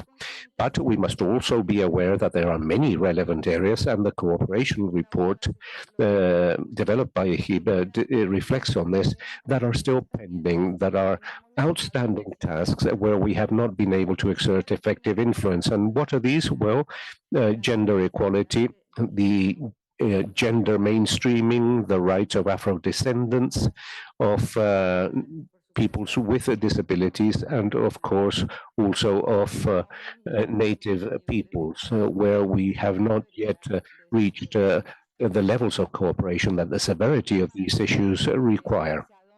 The last part, where should we be heading? Well, definitely as officials of SEGIF, as a Secretary for Cooperation, I am fully convinced that we must exert influence on the global debate with a Latin American perspective to capture the wealth of our cooperation, and its transformational capability is something very important so that we can make this visible and identify the way in which this could have an influence on the global debate of cooperation for development that we wish to promote and that we need. We need to act together as a region for that purpose. And the challenge is that this way of understanding cooperation, as from Ibero-America, permeates into other areas of cooperation, so that the international cooperation for development system may be reformulated and may truly become may truly take on board these principles and values in terms of governance. Another important element in terms of where we should head, that was also previously mentioned, is to enhance the relationship between the EU and Latin America in terms of cooperation. And undoubtedly, the framework that we have today with this CELAC EU summit that we have, chaired the chairmanship of Spain, of the European community, is an excellent opportunity. And I believe that SEGIF can indeed make a big contribution to these relations established between the EU and Latin America, because we already have experience on this. We already have a set of stakeholders. We are a platform that has already been legitimated and that is permanently renewed through the participation of all of you, of all countries. Another important point in terms of where we should be heading, and this has to do with the debate on the measurement and quantification of South-South cooperation. As we are all aware, this is not merely a technical debate, it is a political debate. To build global positions in terms of approaches, methodologies, and quantification of South-South cooperation will strengthen all of us and will make this cooperation much more visible. Undoubtedly, UN institutions such as ECLAC and others are summoned to play a key role in this future processes. And undoubtedly, we want to participate with you in that, and you can count on us to make a contribution based on 15 years of technical, political, and multilateral coordination experience around these issues. And the last point, in that we must strengthen our Ibero-American cooperation. We must be ambitious. the citizens of our region, the problems that we face are all tremendously challenging, and we must build innovating, transformational, more effective policies. I have already highlighted the virtues of Ibero-American cooperation, and I am not going to repeat that, but we cannot be satisfied with that because our cooperation, as all public policies, must be subjected to a permanent reflection, strategic reflection and evaluation. And for that purpose, these types of dialogues are fundamental. This process must be collective and permanent and must enable us to provide new force to this cooperation. The idea is to always take an additional step so that this Ibero-American cooperation may continue to face up to the objective that brings us together, the development and welfare of our peoples. And as a last comment, I would like to highlight the importance of the forum that was mentioned by Alvaro from Colombia. We are building multilateralism here. This is a dialogue where we all discuss problems that we all face so that we can find at least some direction in which to head, and so that we can implement this. Thank you very much. Muchísimas gracias, Lorena. Thank you, Lorena. Indeed, this is a dialogue that we are holding today.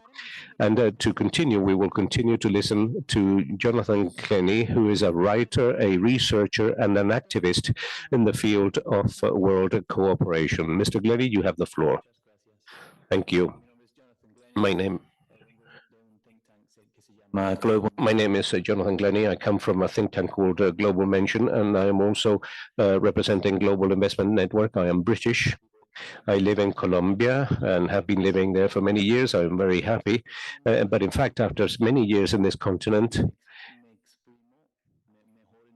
I can express myself in a better way in English, so I hope the translators can change language. Encouraged to be ambitious, and I think that's right. And then also people have mentioned the importance of narrative, and I think that's crucial as well. And what I'd like to suggest in these few minutes is two big, I think, evolutions in the way that we think about international cooperation. And I am actually quite excited to be in this room. I've never been in this room before. I've been in the building. And it is, apart from being a fantastic piece of architecture, it does feel like a place that very many, I think, important transformational ideas have come from, you know, in the world of international development over the last decades. And actually looking around, there's a few people here that have been part of building this idea of South-South cooperation in quite a specific regional way. And in fact, the SDGs, we know, but we often forget they came from this region as well. And that was a huge narrative shift. But I think there's still something in our understanding of cooperation that hasn't yet followed the paradigm shift of the SDGs. Because the SDGs said there are no longer developed and developing nations, in my view. And I know that's a bit dangerous because there are still wealthy and less wealthy countries. That's definitely true. But the idea that some countries are developed is really wrong for so many reasons. It implies that some countries have finished their process of change and progress, which is wrong. And crucially for our conversation, it implies that the, quote, developing countries have little to offer to the, quote, developed world. And my first challenge to this group is to start to think about a concept that we're calling circular cooperation.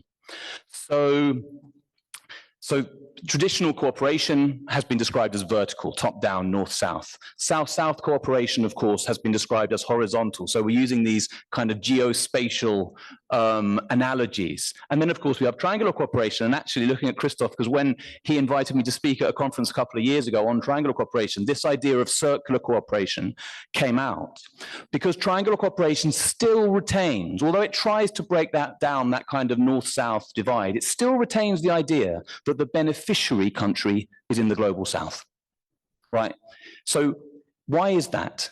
Clearly, the global north has more financial resources. That is clearly true, but it's not true that it has the ideas, wisdom, experience, insight, policies to to resolve and respond to the global challenges that we face, the cross-border challenges, not even its own challenges. Okay, have you been to Europe recently? Have you been to the US? It's simply false to feel that the answers are in the north. I know no one around here thinks this at all, but we have a cooperation system that implies it. And that's what I think we need to change. We all know that so many ideas and answers to the world's problems come from Latin America. Yeah, sure, there are many problems in Latin America. We all know those as well. But it's not true to say that Latin America has problems and Europe has solutions. Okay, both have problems and both have solutions. And we need to build a system that actually allows the solutions that do exist in Europe and the US to be shared, of course, but also that allows the solutions that exist in Latin America, Africa, and Asia to be shared. Yes, South-South, but also across the world. And that's why we're calling this new approach circular cooperation. It's the next stage, I believe, building on many of the great thinking that's been done in this room and in this region to build South-South and triangular cooperation. I think it's the next stage of thinking. And, you know, I know what you're all thinking. We don't have the resources. We're too busy in our own region. And of course, that's true as well. But but two things to that, you know, the wealthy world needs to put the resources in, not just funding South-South cooperation, not just funding triangular cooperation, but funding a much more mutual, genuinely reciprocal way of doing things, which we're calling circular cooperation. But secondly, there's an irony in international cooperation, which is not only the recipient that benefits. Okay, the international cooperation system is a very well-funded system where people, especially from Britain, like me, and Europe and US, go around the world talking about things we don't know that much about, but getting paid very well. So why don't, you know, Guatemalans and Chileans and Jamaicans and Barbadians also engage in that industry, honestly, the cooperation industry, which doesn't just benefit the recipients, it benefits the providers, and we all know that as well.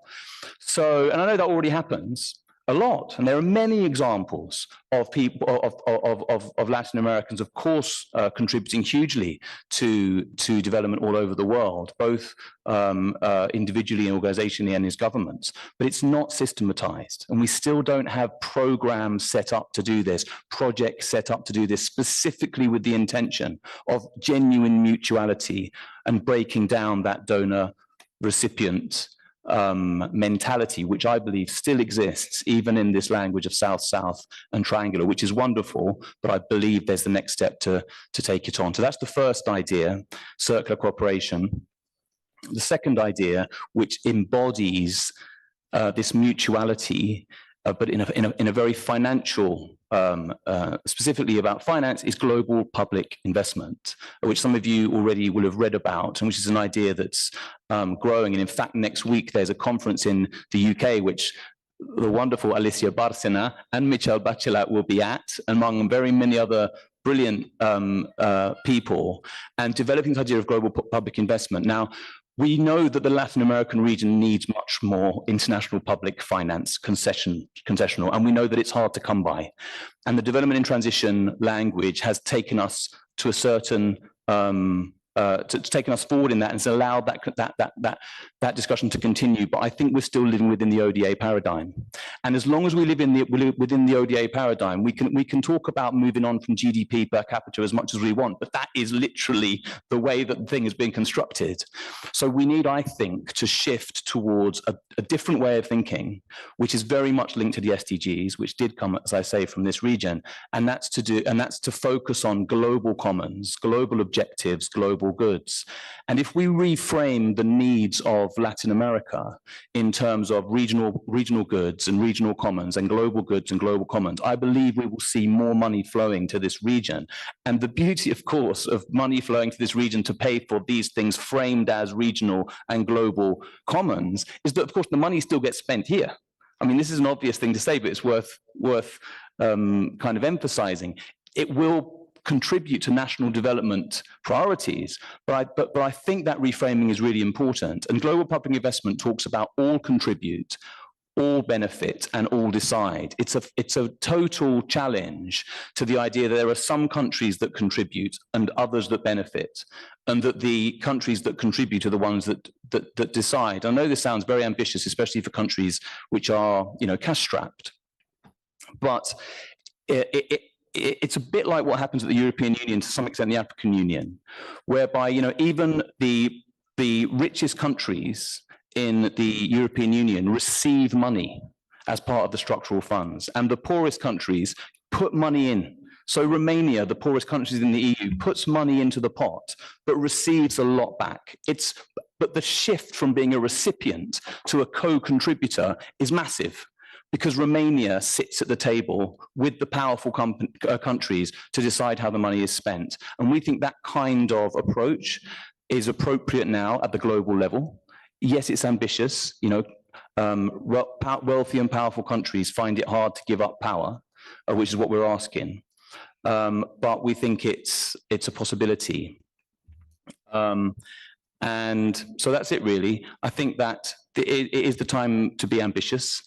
And I think that these two ideas of circular cooperation and global public investment could really be the next offering of this LAC region to the world.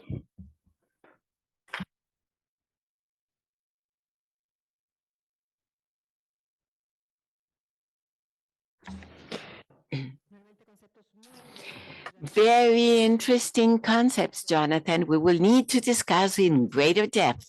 Now we will hear Mrs. Georgiana Braga Orillard, United Nations Development Program resident representative in Chile. Thank you. I'll go back to Spanish, and then I'll call it South-South cooperation for the time being, but here we need to expand. We are not only speaking about South-South cooperation, but in the document itself, there are several types of mentioning of the type of cooperation we are talking about. I wanted to begin by greeting Ambassador Bolaños Ergueta, Director of International Cooperation of the Foreign Ministry of Costa Rica, and also to the panel members with whom I have the pleasure to share this space. Truly, it's very interesting, encouraging that we are meeting to discuss about international cooperation for development. And I wanted to begin with this essential pillar, which is interconnection. Yes, interconnection of global challenges, overcoming border barriers. We are facing a time of radical changes. And with this, we face global problems like climate change, migration, health crisis, public health. We've talked about that a lot this morning and this afternoon. And therefore, international cooperation should be inclusive, flexible, innovative, and result or outcome oriented, not only focusing on resource transfer, but also sharing expertise. Therefore, Latin America, its relation, and the Caribbean with other regions of the world is crucial. The region has a lot to contribute. It is a young, innovative, creative, and solidarian region, indeed. And these are principles we need to value. But also it faces obstacles with the economic asymmetries, lack of institutional capacity, and cultural differences. However, there are significant opportunities. Much has been said about new technologies that can allow for more effective and efficient cooperation. The know-how and experiences of the region can be useful for other developing countries. From UNDP, we want to share with you 6 emerging trends in South-South triangular circular cooperation since 2017 until 2022 that are shaping the landscape of international cooperation today. First, eradication of poverty. The importance of triangular South-South cooperation in achieving this objective is ever more recognized. That highlights the need of strategic, effective policies for certain countries to implement the 2030 Agenda for Sustainable Development in a more effective manner. The second one is climate change and reduction of the disaster risk. The 20th session of the High-Level Committee on South-South and Triangular Cooperation in June of 2021 highlighted the importance of environmental preservation. Also, we know that just transition is being led by countries of the South, and there are a lot of experiences to be scaled up and shared. Third is financial and technical cooperation. In the Global South, there is growing concern to provide access to innovations for development, evidencing the need of sustainable, flexible approaches in order to finance that.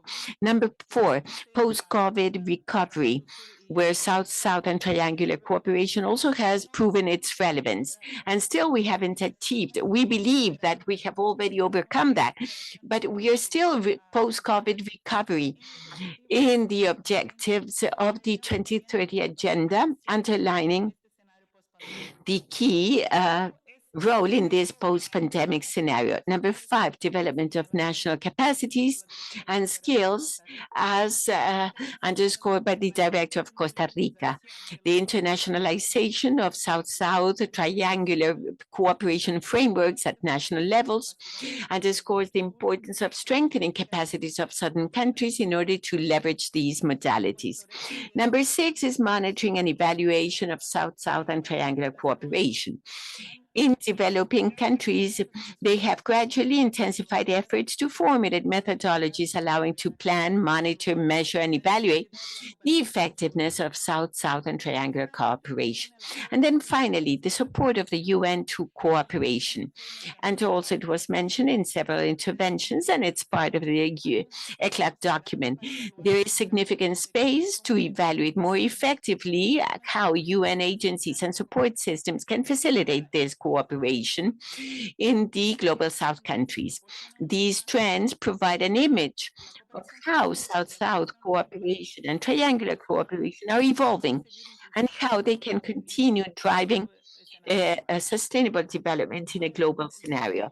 Now, the major challenge is that even before the pandemic, to reach the 2030 agenda, it was already a challenge. We know, as UNDP has said regionally, the Human Development Index went back in 2021 and 2020 for the first time in 30 years of measurement.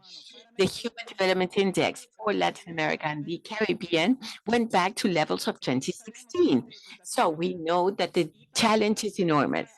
And to begin answering the question on narrative, the 2030 agenda is a global roadmap recognizing the interdependence of global challenges and the need of integrated solutions. Very often, the most relevant experience is not in the countries we imagine.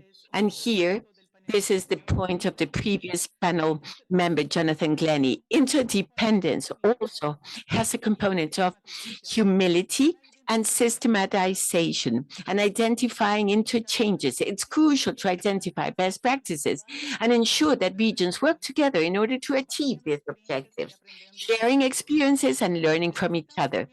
We also need a new generation of financial initiatives for development accompanying this new cooperation narrative. We should explore innovative financing forms that will overcome the official or will exceed the official help for development, including private, innovative, or results or outcome-based investment. I want to greet ESCO. I saw how it was born in El Salvador and celebrated its first year of existence and broke a series of cooperation paradigms in the country. And the second, the Chilean Fund of the International Chilean Agency for Development. We have collaborated in their implementation and closely followed the initiative, which is a pioneer initiative to an innovative financing mechanism contributing to strengthening of Chilean cooperation with other countries. It has a key role in civil society of Chile.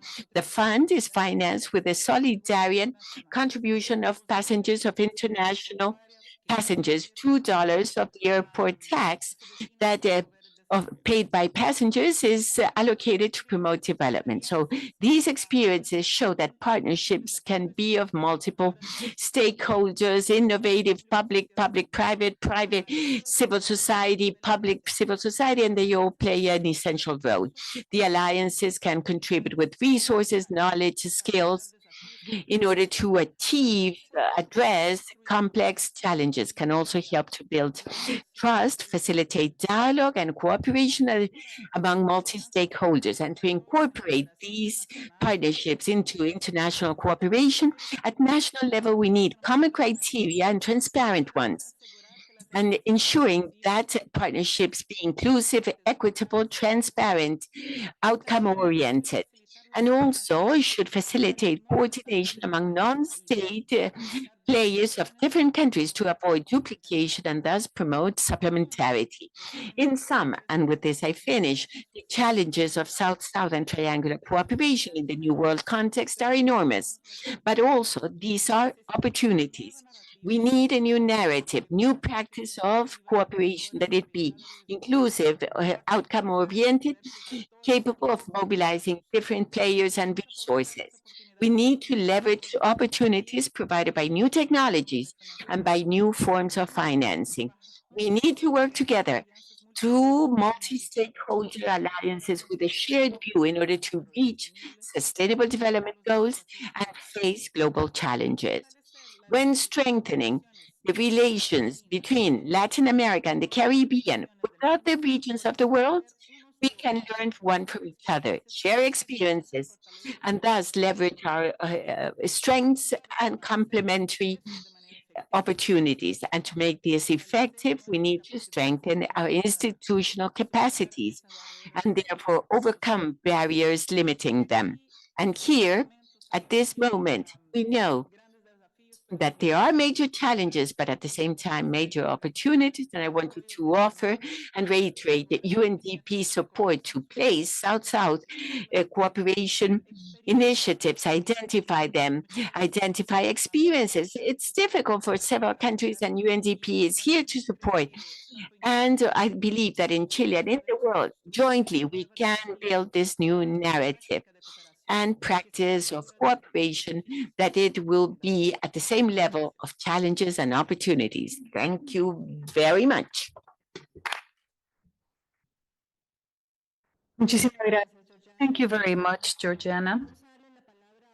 We'd now like to offer the floor to Mr. Daniel Titelman, who is the director of the Chief of the Economic Development Division here at ECLAC, and he was also the head of funding for development. Is one of the recurring topics here. Mr. Titelman, you have the floor. Thank you. I would first like to thank you for the possibility of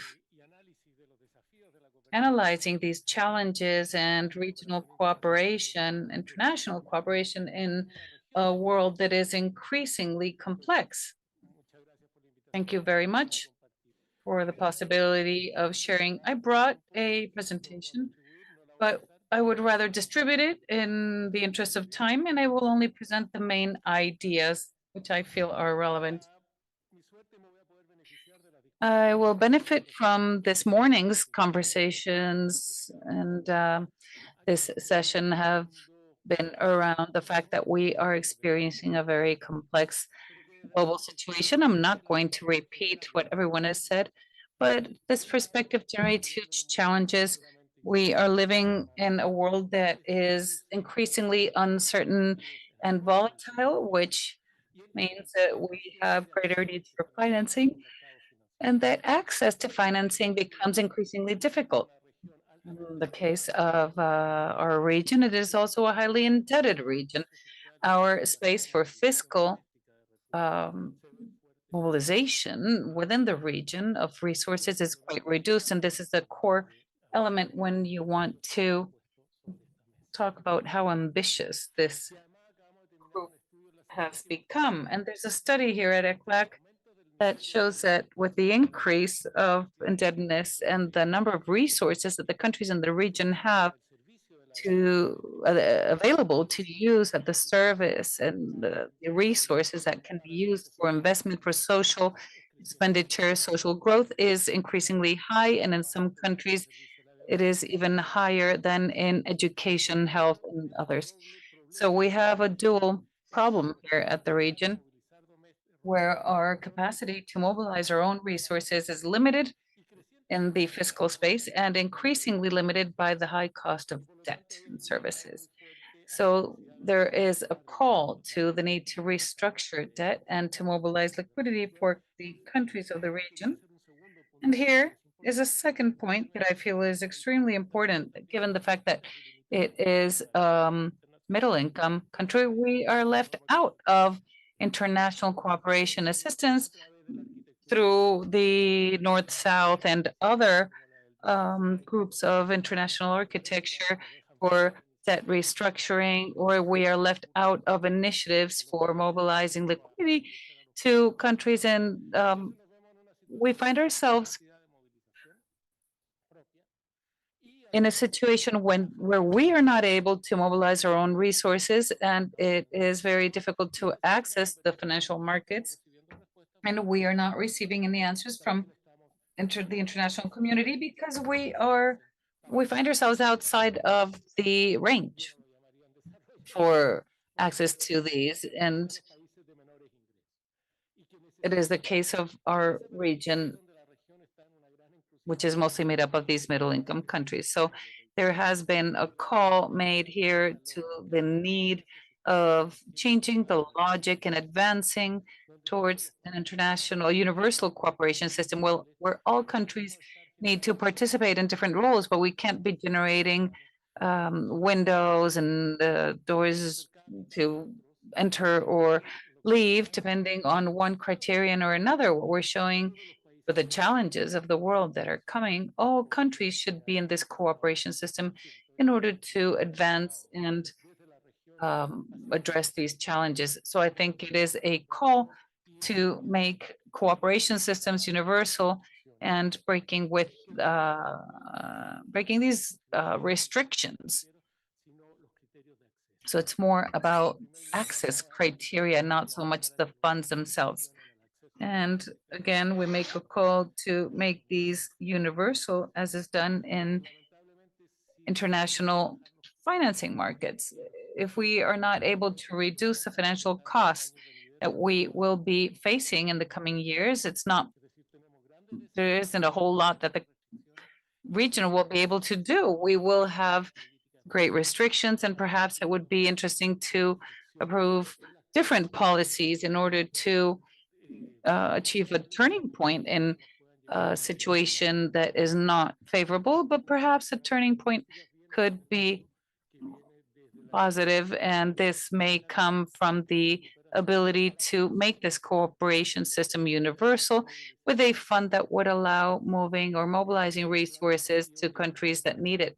I believe this is a huge challenge of the region, the middle income countries that have always been helped. We have different criteria, but the call goes a little deeper than that. It needs to be universal from the cooperation system perspective and also financial markets. Why do I say this? Because if we look at it from the perspective of the region, for example, access to traditional mechanisms, Latin America is lagging behind. If you look at it per country in the year 2021, as we have seen, countries reached 0.5, but now we're at 0.3, and countries of low-income countries had around 48%, and the low-income countries had medium to low had 36%, and the medium high at 16%. So Africa was around 34%, and Latin America is not more than 6.2%. So there comes a point when you need resources and you need support, and these criteria of adverse selection that leaves some countries out tend to be more harmful than they should be in different conditions. And we will have an increasingly difficult situation in the coming years, in say 10 more years. And these difficulties also translate into something very difficult, which is the concession financing. How how can we reduce the cost of financing? Concessional financing is one obvious way, but the region is not having access to this. When you look at the World Bank, 90% of the loans that the World Bank has given or granted the region are not concessional. And this figure in Africa is between 6 and 10%. So these obstacles are part of the different mechanisms that are mobilized to generate resources in our countries and that have very high costs or that restrict our ability to grow and develop. So this is a huge challenge for international cooperation in this sense. And I'll conclude very soon because I don't want to run over my time. I would also like to bring on the role of development banks, regional, subnational, and national for development and cooperation. I believe there is a huge challenge here and we need to discuss how to capitalize on this. There will be the mobilization of resources for development and for cooperation that will be extremely important, especially the challenge of climate change. If we take climate change seriously, it is basically an investment challenge. And in a region that has an investment deficit, the region with the lowest investment rates in the country, 6.8% of the GDP, it is the lowest. And it has the lowest public investment stock in the region. If you look at the developed world, it's 20, 30%. Other developing regions have around 90 to 100%. So there are huge investment challenges where the banks may have a significant role.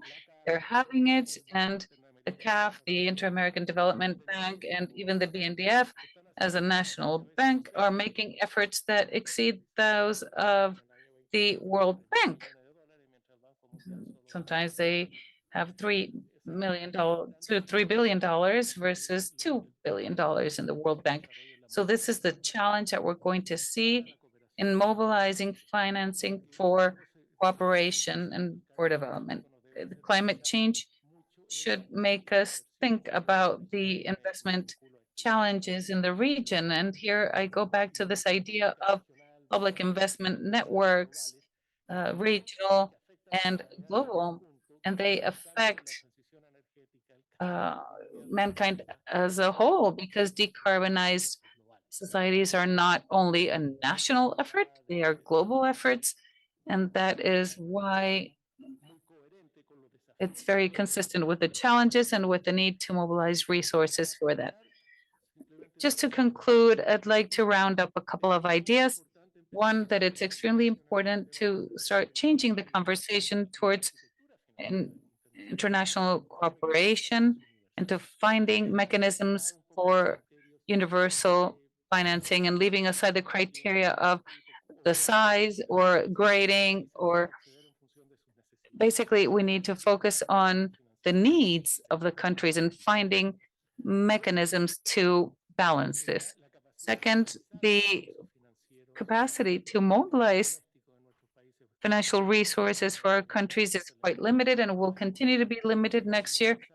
So the idea is to mobilize external resources and reduce the cost of financing, which is of the essence. And from there, these mechanisms will become extremely important, especially in a world where during the pandemic, we saw many initiatives arose, and especially for the middle income countries, they were not available.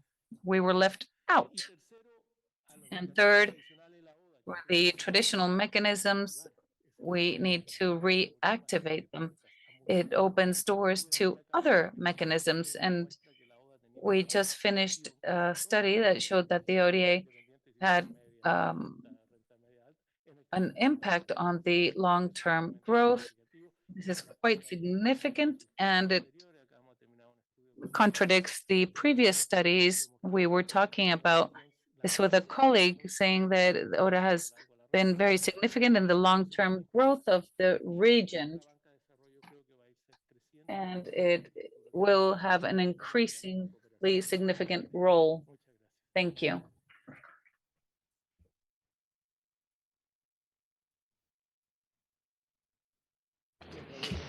Muchísimas gracias, señor Titelman. Y para finalizar, la exposición. Thank you, Mr. Titelman. And to conclude with our speakers, we have Carolina Rueda, Director of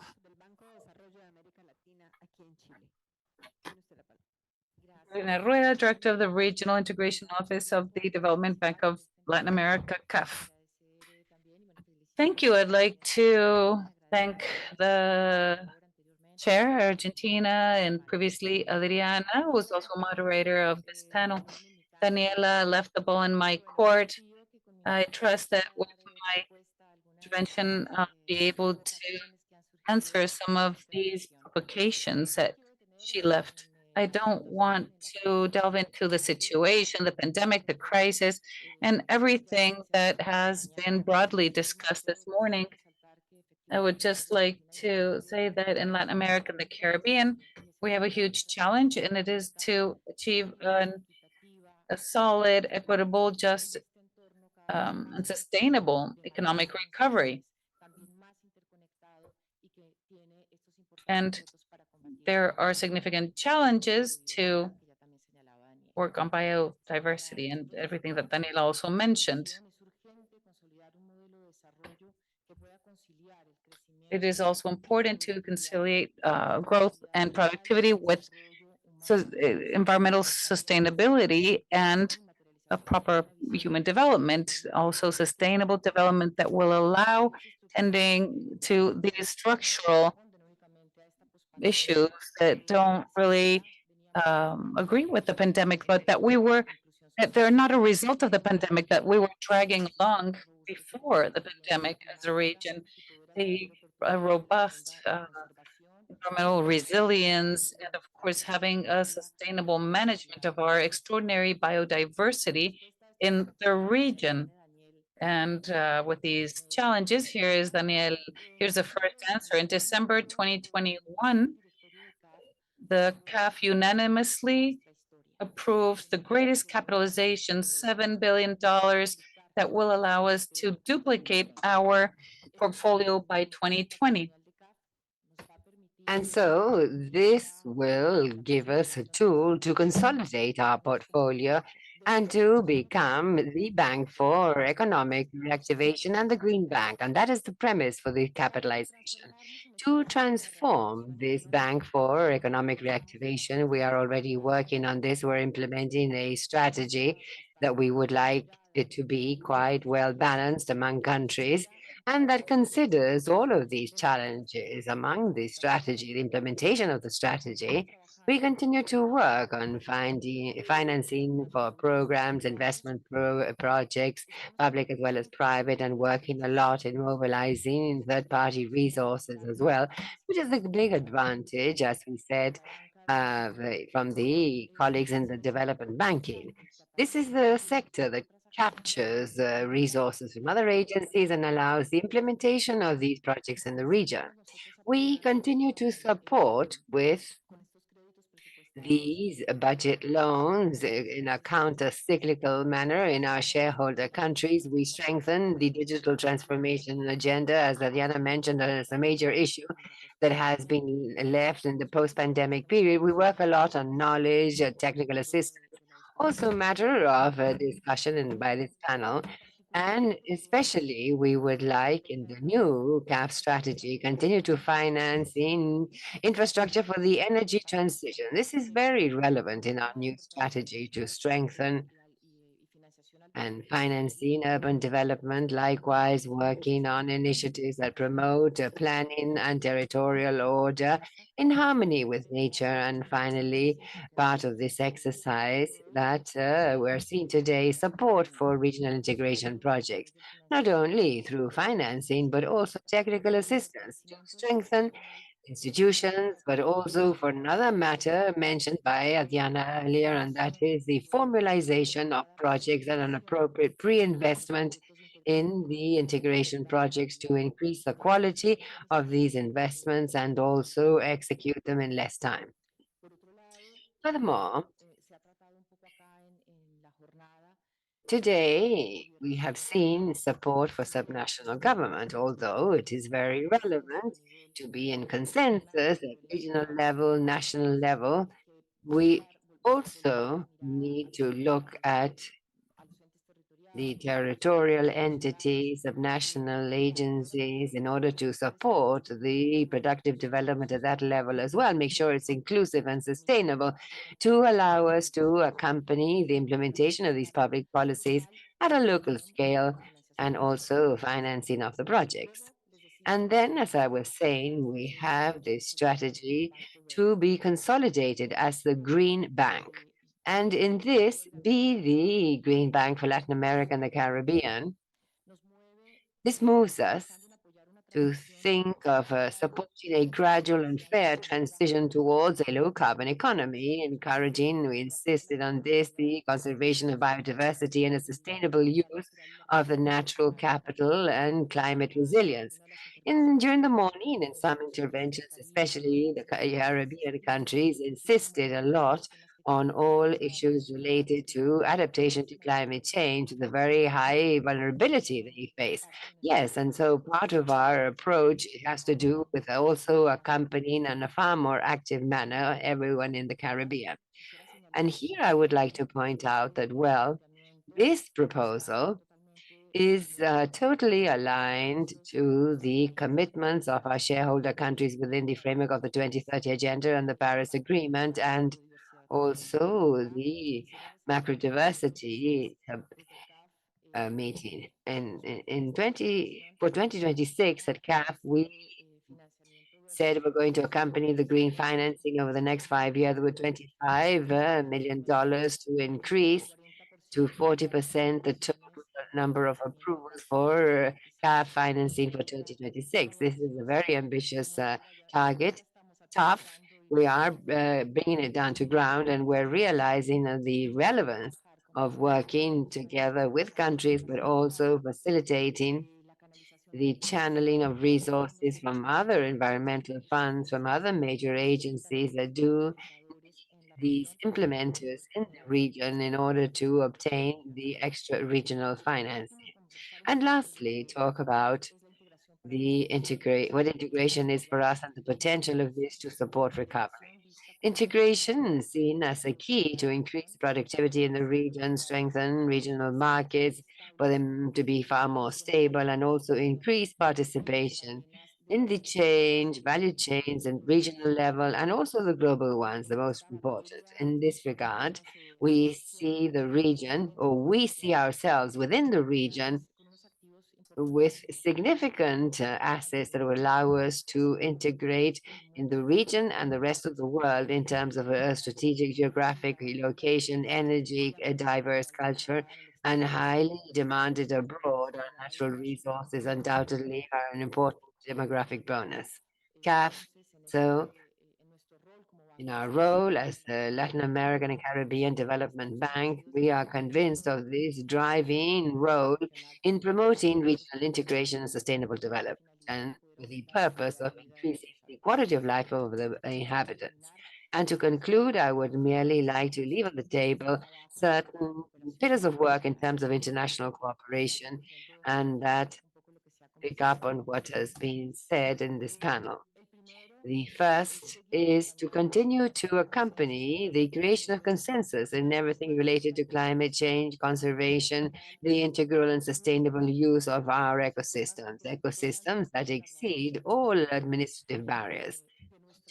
In terms of our biodiversity as well, very broad and at risk for Latin America as well as the Caribbean.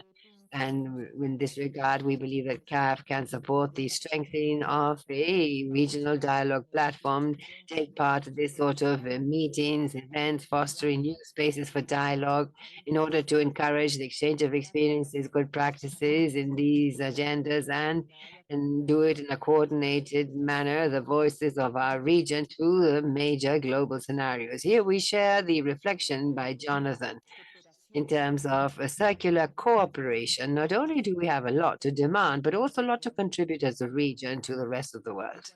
In terms of infrastructure for integration and connectivity, We want to continue supporting all of these national and regional strategies for integration, analyzing and assessing integration projects in certain sectors where traditionally we have been quite strong, such as transport, energy, and communications. And we are prepared to work in search of these synergies and also supporting something that was mentioned a lot here during the day, and that has to do with measuring, following up on, and assessing the impact. There's not much point in assigning millions to projects that are very important for regional integration if we're not able to translate that into an impact for our inhabitants, and far less if we're not able to measure the basis that we started from and then being able to account for the impact.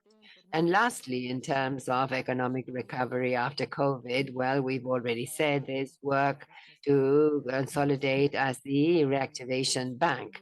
We see as very important, continue to create space for extra-regional dialogue with other international agencies, multilateral agencies, and especially to tend towards mobilizing proposals and mobilizing resources from Asia, Middle East, and Europe, specifically for economic reactivation. And lastly, in this strengthening of dialogue in the region with extra-regional partners, this was already mentioned, thinking of the role to be played by Spain and the EU. Spain is a shareholder member here. And so, well, we believe that this will be an opportunity, an important opportunity to continue deepening on the ties for integration and integration between the two continents. And I would close my intervention by pointing out that at CAF, we are committed to improve the quality of life of the population in the region based on the pillars of social inclusion, gender equity, protection of the environment, and an integral conservation of our biodiversity. And lastly, say also that the support that we have given from CAF to our shareholder countries in the region, also in economic difficulties and these adverse conjunctures in terms of international financing, playing this counter-cyclical role, agile and of great impact via programs for very quick reimbursement and free availability, as we were able to do during the pandemic. Thank you. Bueno, creo que hemos... Well, I think that we have had a luxury panel. That's the truth. And before recognizing the delegations, I would like to briefly overview some of the main ideas mentioned by the panelists this afternoon. First of all, we have a depletion in terms of the model of cooperation from the start of the century. The system must be reformulated, Lorena said. In that sense, it is important to determine what are our priorities as countries, because each one of our countries has its own challenges and also its own priorities in terms of action and with regard to the same sustainable development goals of the 2030 agenda. That is what Mariano said. Latin America and the Caribbean is a young, innovative, creative and solidarity region, Georgiana said. And this brings us to work on issues that are very concrete. This is what Sabina said, and with cooperation outcome-based, Georgiana said as well. So. And several of us have heard, we've heard several that spoke of being ambitious. Well, I'm the first one to say this, with innovative and transformative ways. Jonathan, also within that innovation, definitely spoke to us of these new narratives and that we must study further. For example, circular cooperation.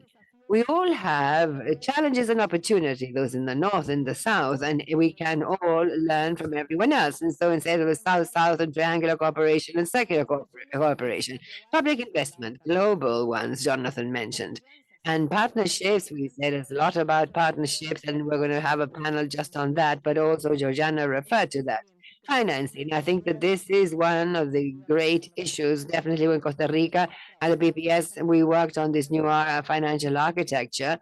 And this is something that Daniel spoke a lot about, the mobilization of resources, bearing in mind, as Mariano said, the reality of each one of our countries, because we often talk a lot about accessing resources, accessing financing, but what is our reality? How much greater capacity do we have for debt? I am not an economist, but in Costa Rica here, we cannot give any more sovereign guarantees. We cannot get further into debt, fiscal rule, and so on and so on. But so we do need it, but what sort of concessional financing? How can we have more concessional financing? And the measurement, follow-up, impact. Many insisted on that. Carolina spoke to us about the role of CAF in the region, and a few moments ago in the whole I've seen CAF very much present in all meetings. It's not just the meetings, but in the day-to-day on how they are present in our countries and our region. The Green Bank of the region, who else more than a Costa Rican that says that, because it's in our DNA, everything that has to do with the environment. So of course we celebrate that. And in general, measurement and following up on the impact. I insist on this. There's no point in speaking of narratives and having ideas and this and that if this, at the end of the day, does not have an impact on the quality of life of the people.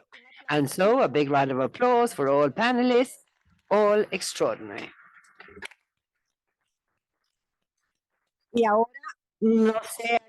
And now, is there a delegate that would like to take the floor in response?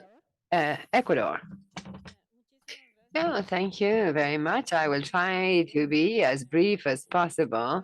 And first, I thank all panelists for their very important visions. And we clearly see there is consensus in that development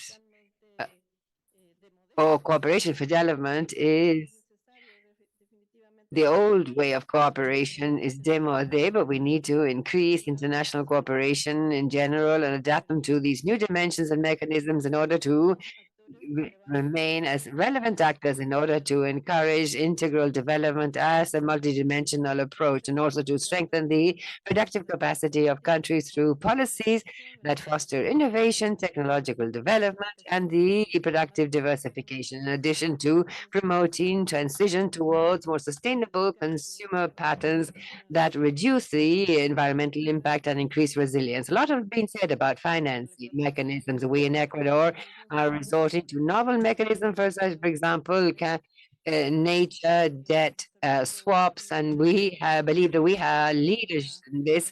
We're the first in this, and we could share our experience. And of course, we're going to assess how this will evolve, this sort of mechanism that we are implementing in Ecuador.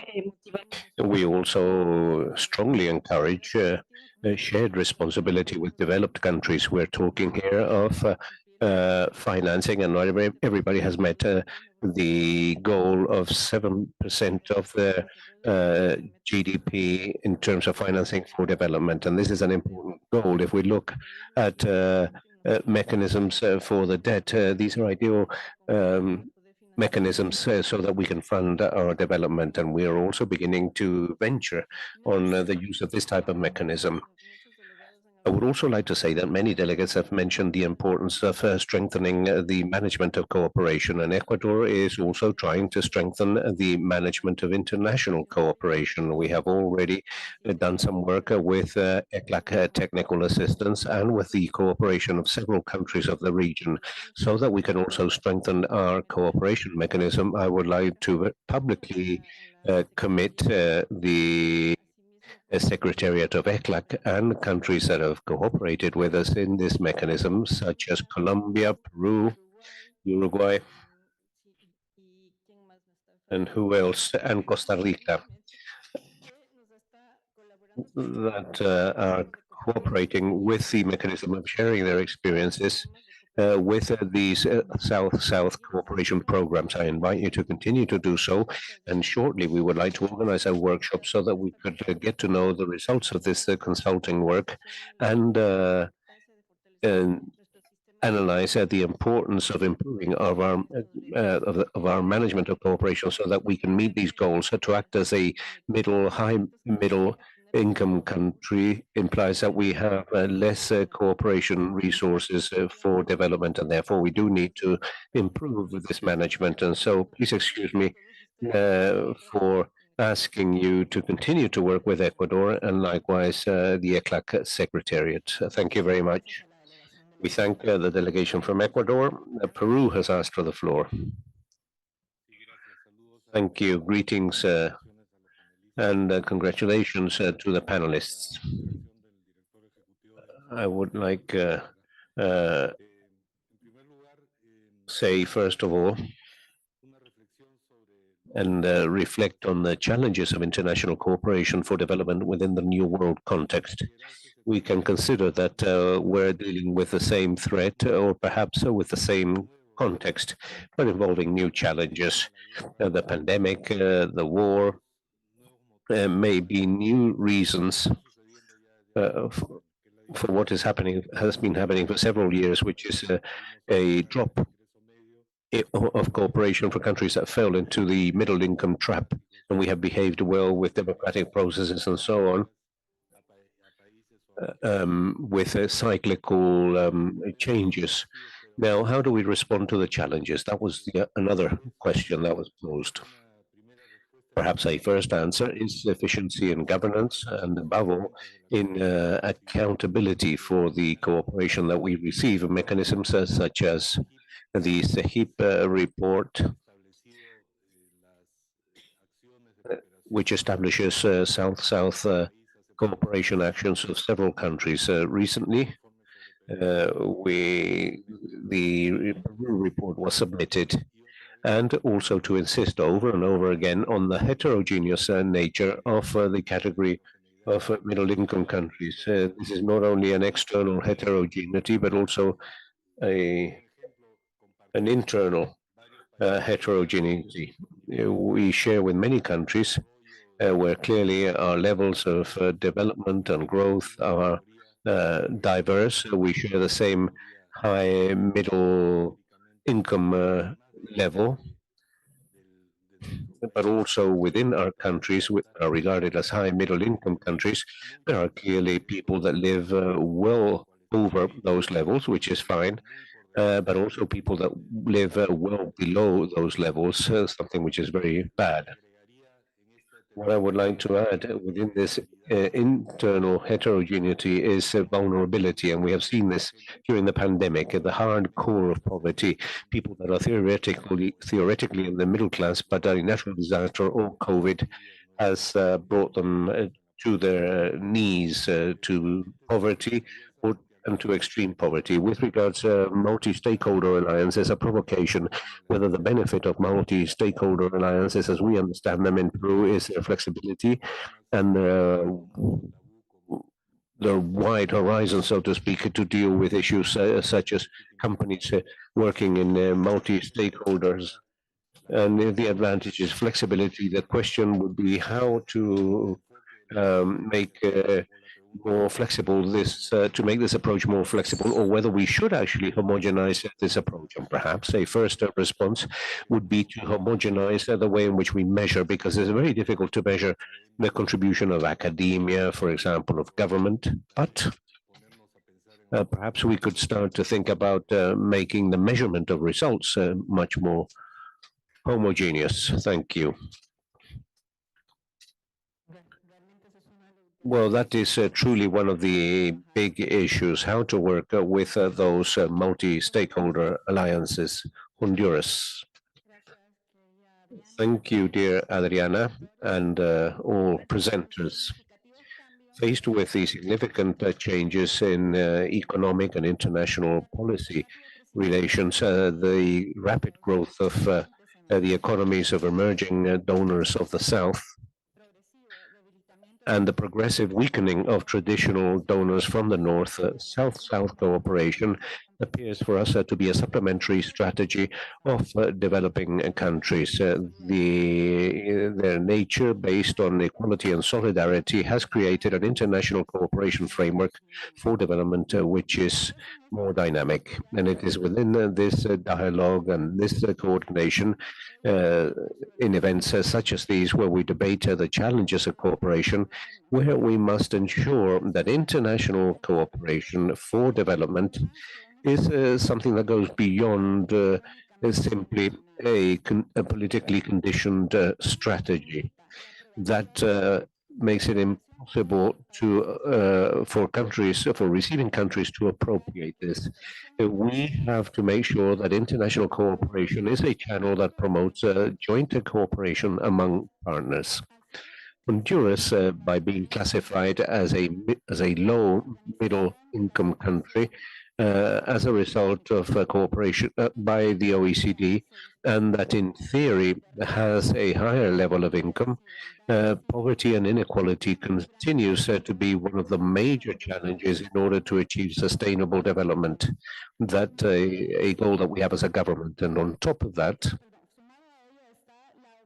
we find the necessary competition that we have to face from high-income countries in order to obtain financing, and thus the creation of political strategies, actions for cooperation become much more necessary, thus complying with SDGs, and that it in turn becomes an engine for change and development for countries in the region. Within the framework of the challenges of international cooperation at present, we find the commitment on the part of partners in terms of devoting 0.7% of their GDP to official aid for development, as well as the development of new accountability and quantification mechanisms of that aid under different concepts and modes.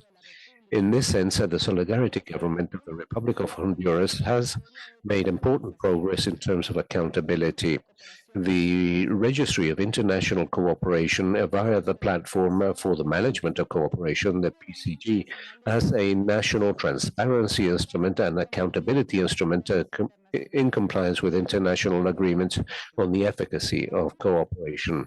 Honduras acknowledges that faced with the present international context, countries in the region can help each other through the possibilities of South-South and triangular cooperation, enabling the transfer of technology, the exchange of good practices, and vital knowledge in order to promote the development agendas of our countries. Likewise, it is also important to highlight the contribution of cooperation with regards to cross-cutting issues such as climate change, culture, gender equality, the empowerment of women and girls within the context of sustainable development.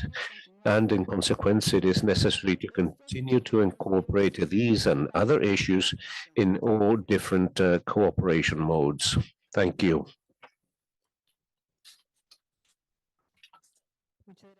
Thank you very much, Honduras. Guatemala has the floor. Thank you.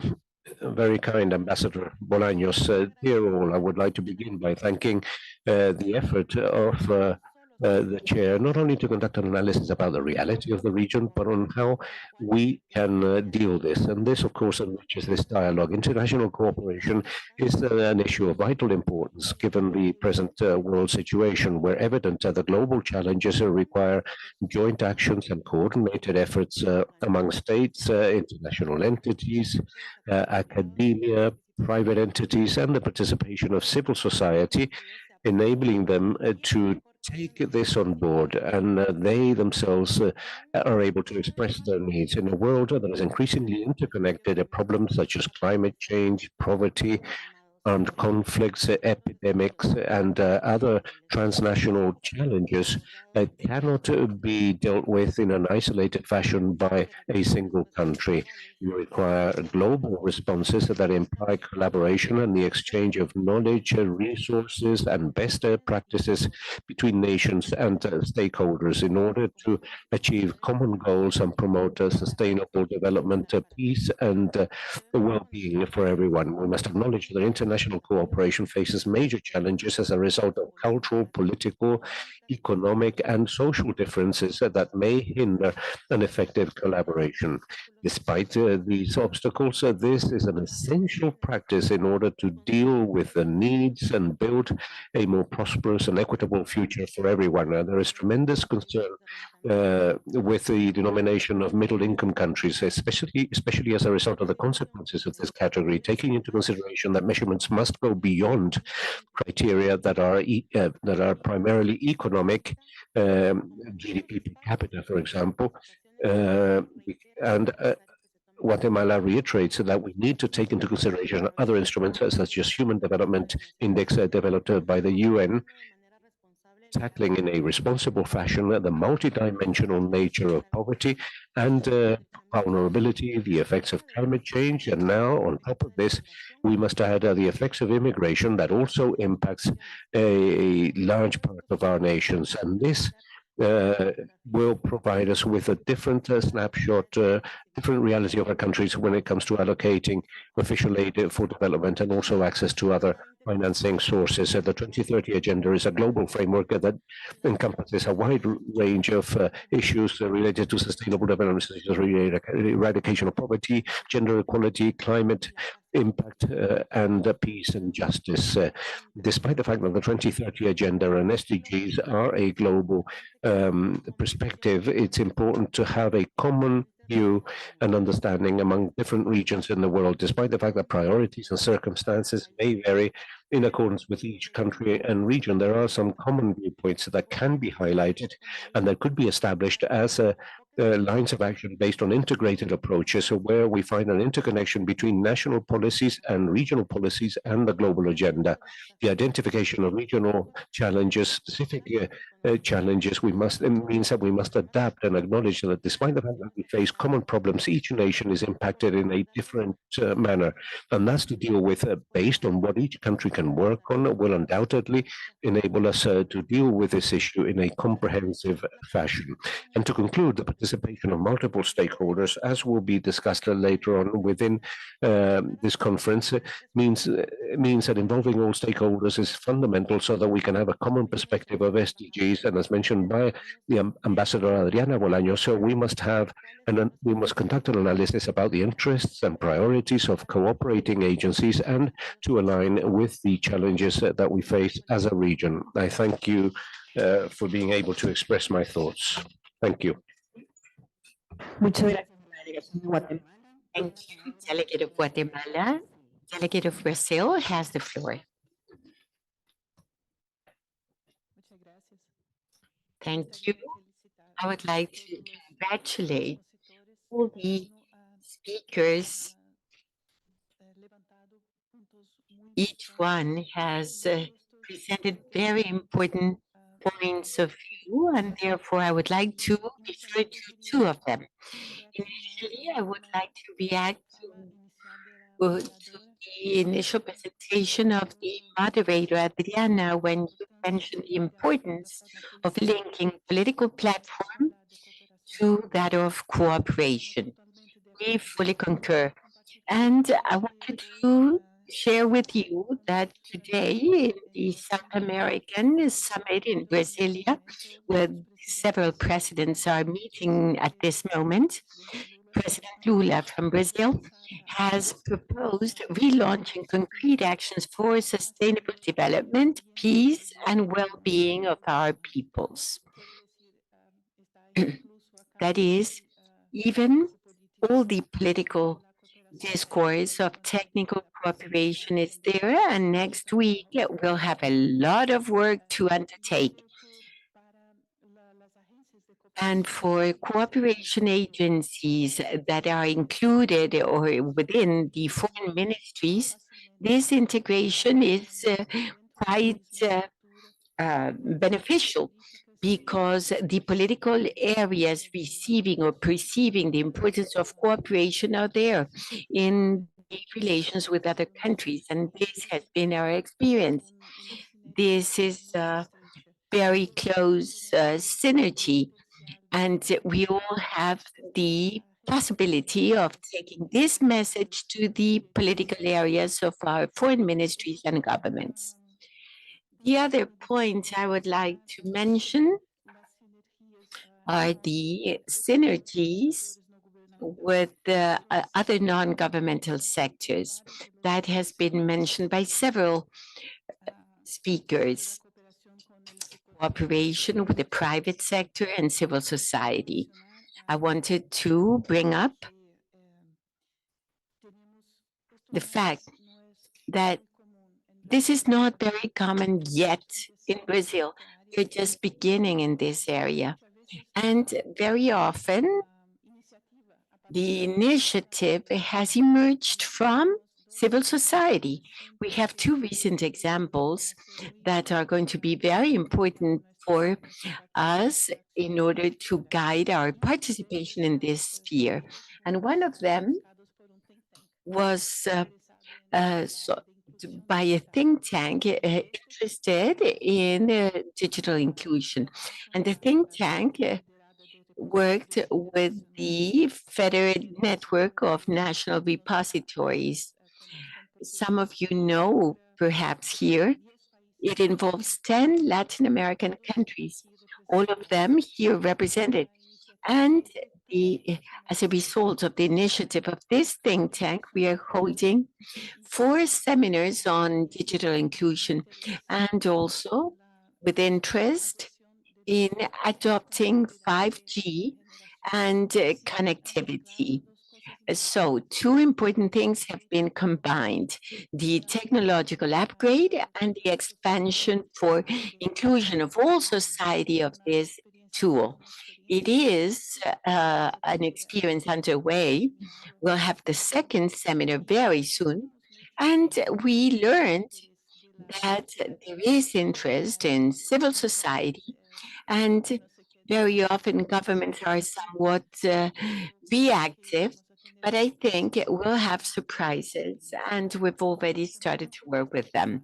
Also on this same topic, we see that there is a possibility or a big potential of cooperation with civil society and even the private sector in humanitarian cooperation.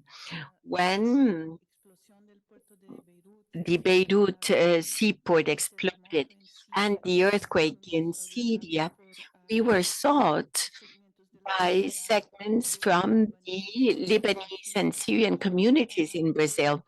And today, I mean, since then, we have been closely working with them in providing humanitarian cooperation. And I think that humanitarian cooperation for civil society could be one first step before technical cooperation and others, because it touches very closely. It's something that really moves people and speaks straight to your heart. So it's so much easier to this at least is our experience to begin this approach with something that is clear and concrete. And then this humanitarian cooperation of the Beirut seaport and earthquake in Syria. We are discussing with the same members of civil society, Chamber of Commerce, Brazilian Arab Chamber of Commerce, to have a longer term cooperation with hospitals, for example. So these have been very important experiences for us. We're just beginning in this segment, in this area, and therefore I wanted to submit a suggestion, because it would seem it's such an important subject that maybe in the future, in a future meeting, there would be a panel meeting or session to share practices. These are not very many, so for the time being, but even so, they are valuable, and it's important to see what roads have been treaded. Thank you, Delegate of Brazil. Definitely very important, all the topics addressed. And here we are working in cooperation for development. But in humanitarian cooperation, this aid is key, and especially with all the disasters experienced in the region, really the impact is much greater and direct. Delegate from Belize, you have the floor. And thanks again for the very interesting discussions this afternoon by all the panelists. I particularly enjoy the concept of circular cooperation, sir. And of course, all the panelists did a very great job at explaining what how the shift in cooperation can assist our countries and is critical for us to continue to develop. So against the backdrop of international cooperation in the new global context and the challenges Latin America and the Caribbean are facing, it is only natural to expect some adjustments to the international development financing landscape. Yet the necessary reforms to traditional measurements of growth and development, so that's GDP per capita, which determines access to concessionary financing for cities and middle-income countries, remains elusive. As the working document of ECLAC notes, Latin America and the Caribbean faces particular challenges in the area of inclusion, reduction of inequalities, and sustainability. This describes what we are currently facing, particularly in the socioeconomic fallout from the pandemic, during which our country experienced a poverty rate exceeding 50%. In 2021, Belize's GDP registered a growth of 15% and 10% at the close of 2022. Even in the face of this remarkable growth, we are still facing challenges and pockets of poverty across our country. The issue of economic growth versus economic development remains a real challenge for us. As a SIDS country, Belize knows only too well the realities of being cut off from concessionary financing simply because the main determinant used to define access is GDP per capita. The three complementary cooperation formulations proposed by ECLAC relating to the need for the countries of Latin America and the Caribbean to mobilize resources for development provide an interesting read. The structural development gap and development in transition concepts coincide with the thrust of the MVI that is being developed by the UN, which at its core seeks to develop a composite index in measuring structural vulnerability and structural lack of resilience at member state level. We note that ECLAC has been working on the aspect of multi-dimensional taxonomies. For over a decade, SIDS and other developing countries have been championing for a change to the GDP income criteria going on now for some time. We believe that progress on adoption of the MVI by multilateral development banks and international financial institutions would be a significant achievement during the decade of action. Given the toll of existing and new challenges on our countries, I don't think countries have the wherewithal to weather another decade without meaningful change to the development financing landscape. It is only by banding together that we can affect the change we hope to see in our lifetime. Thank you very much. Muchas gracias. Thank you. And to conclude, I think we have the delegate of Colombia.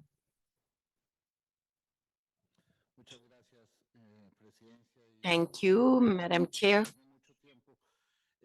I will not take much time. However, I would like to underscore the nature of this panel. As you said, Adriana, very rich, enriching contributions to, they've all provided many elements that contribute to the debate and dialogue and to this strengthening of cooperation for development.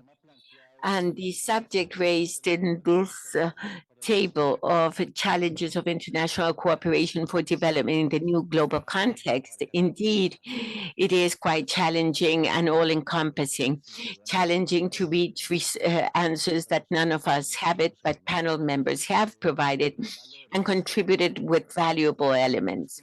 The explanations given by Mariano with those comparative factors take me to link with something the delegate of Brazil said, the political dimension of cooperation, and that is key. It's fundamental. If we don't raise politically cooperation, and we won't reach these major challenges, we need to take it to the political level. Otherwise, the global challenges will not be achieved. Another very key factor that also was mentioned by my colleague of Ecuador is much related to something that was said regarding the access to resources or debate on the architecture of the financial system. And it's also high middle income or the graduation and that is the component of public debt. The delegate of Ecuador referred to that, those initiatives that Ecuador has been working on, Colombia recently on it, and that is the public debt component, and shared, differentiated responsibility in environment and climate change. These are fundamental factors, and where Latin America and the Caribbean have a lot to contribute and a lot to offer in that route.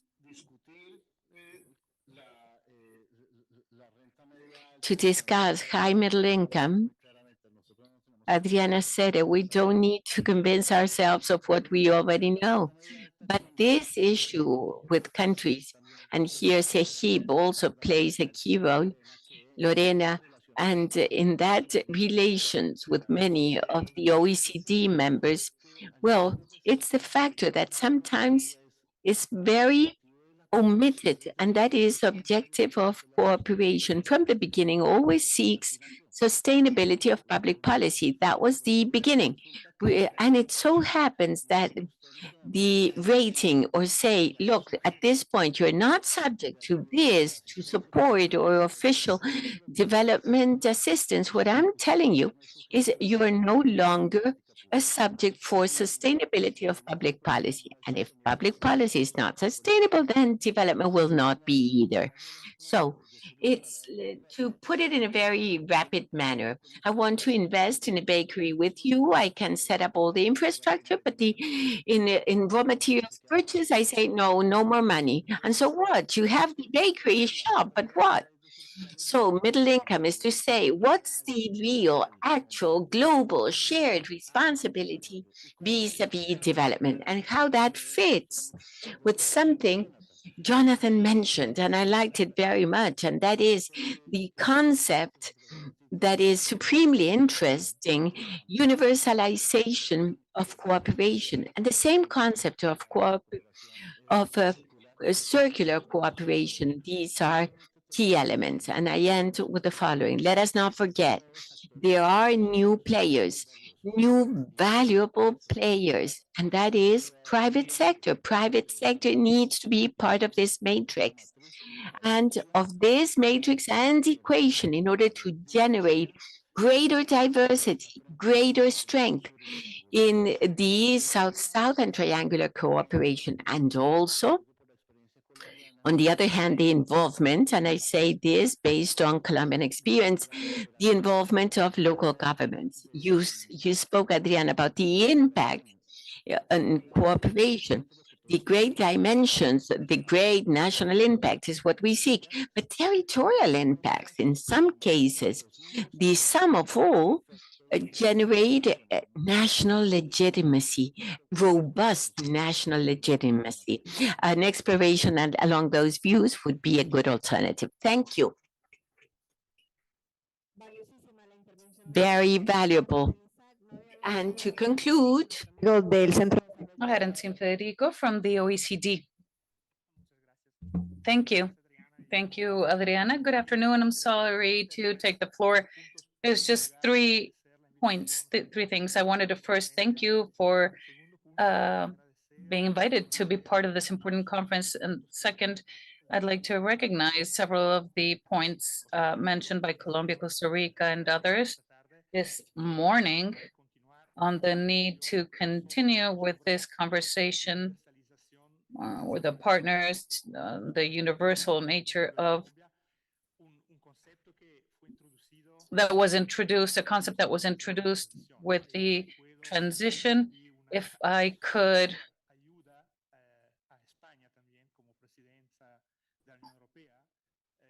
help Spain to work a little faster, because there is a risk that we all know. We say mission accomplished when there's still many things left pending. So we can call it one thing or another.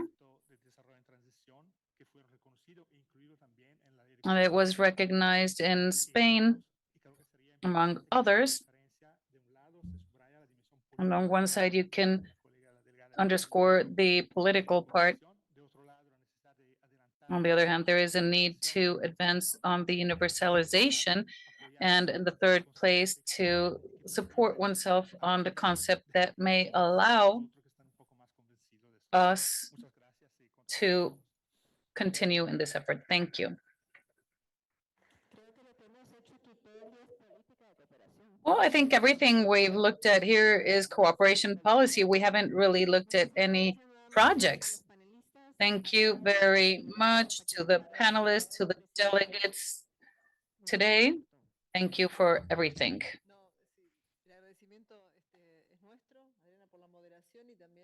Thank you. And I'd like to thank our colleagues that we've shared this panel with.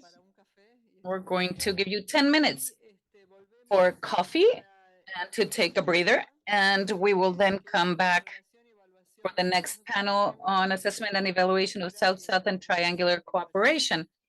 So 10 minutes, very quickly, and we'll pick up at 5 p.m. We'll see you again here.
taken the floor several times, who is Deputy Secretary for Economic Affairs and International Cooperation of the Ministry of Foreign Affairs and Human Mobility of Ecuador, and who will be moderating this panel. Isabel, the floor is yours. Thank you very much, Madam Chair. It is an honor for me to moderate this panel on assessment and evaluation of South-South and triangular cooperation, a topic of vital relevance in the context where we are and a tremendous challenge, taking into account that we are in debt with establishing the appropriate methodologies for the assessment and evaluation of South-South cooperation. The second high-level conference of the UN on cooperation and development determined the need to design methodologies in order to revive South-South cooperation with its special characteristics. The major challenges in the assessment of cooperation is the approach with which we desire to determine the measurement parameters that will be considered as directly involved in the assessing the logistics and the cost and mobilization of experts, for example, minimum wages, time dedicated by these experts that have the knowledge, or also other parameters for measurement and that will have a direct impact in reducing the development gap via the shared knowledge based on elements that are essential for South-South cooperation. And they take as a basis the horizontality. It means that they are partners to share experience and thereby allow reaching particular goals. And so this means a challenge because measuring cooperation cannot take into account the same elements as traditional cooperation when we're talking about partnership. And so since it is a partnership and also you have an objective of being able to reduce the existing gaps in development and how this cooperation may occur among partners, we need to have a methodology that is adaptive in order to assess what is being done.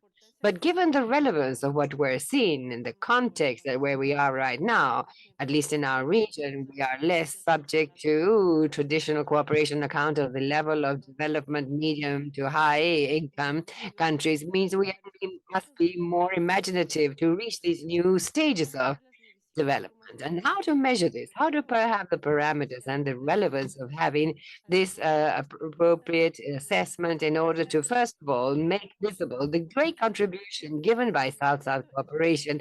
This is a challenge, and I believe that in the region, we do have the capacities in order to make these measurement parameters. And so the aim of this panel is to hear how countries have developed their experience and how they measure this sort of cooperation. I believe that Colombia does in fact have a methodology that is quite interesting, and we all know, thanks to the work and study presented by the ECLAC Secretariat as a mode of work, and together with experience in other countries of the region. And so I believe that we will have here these details and the knowledge.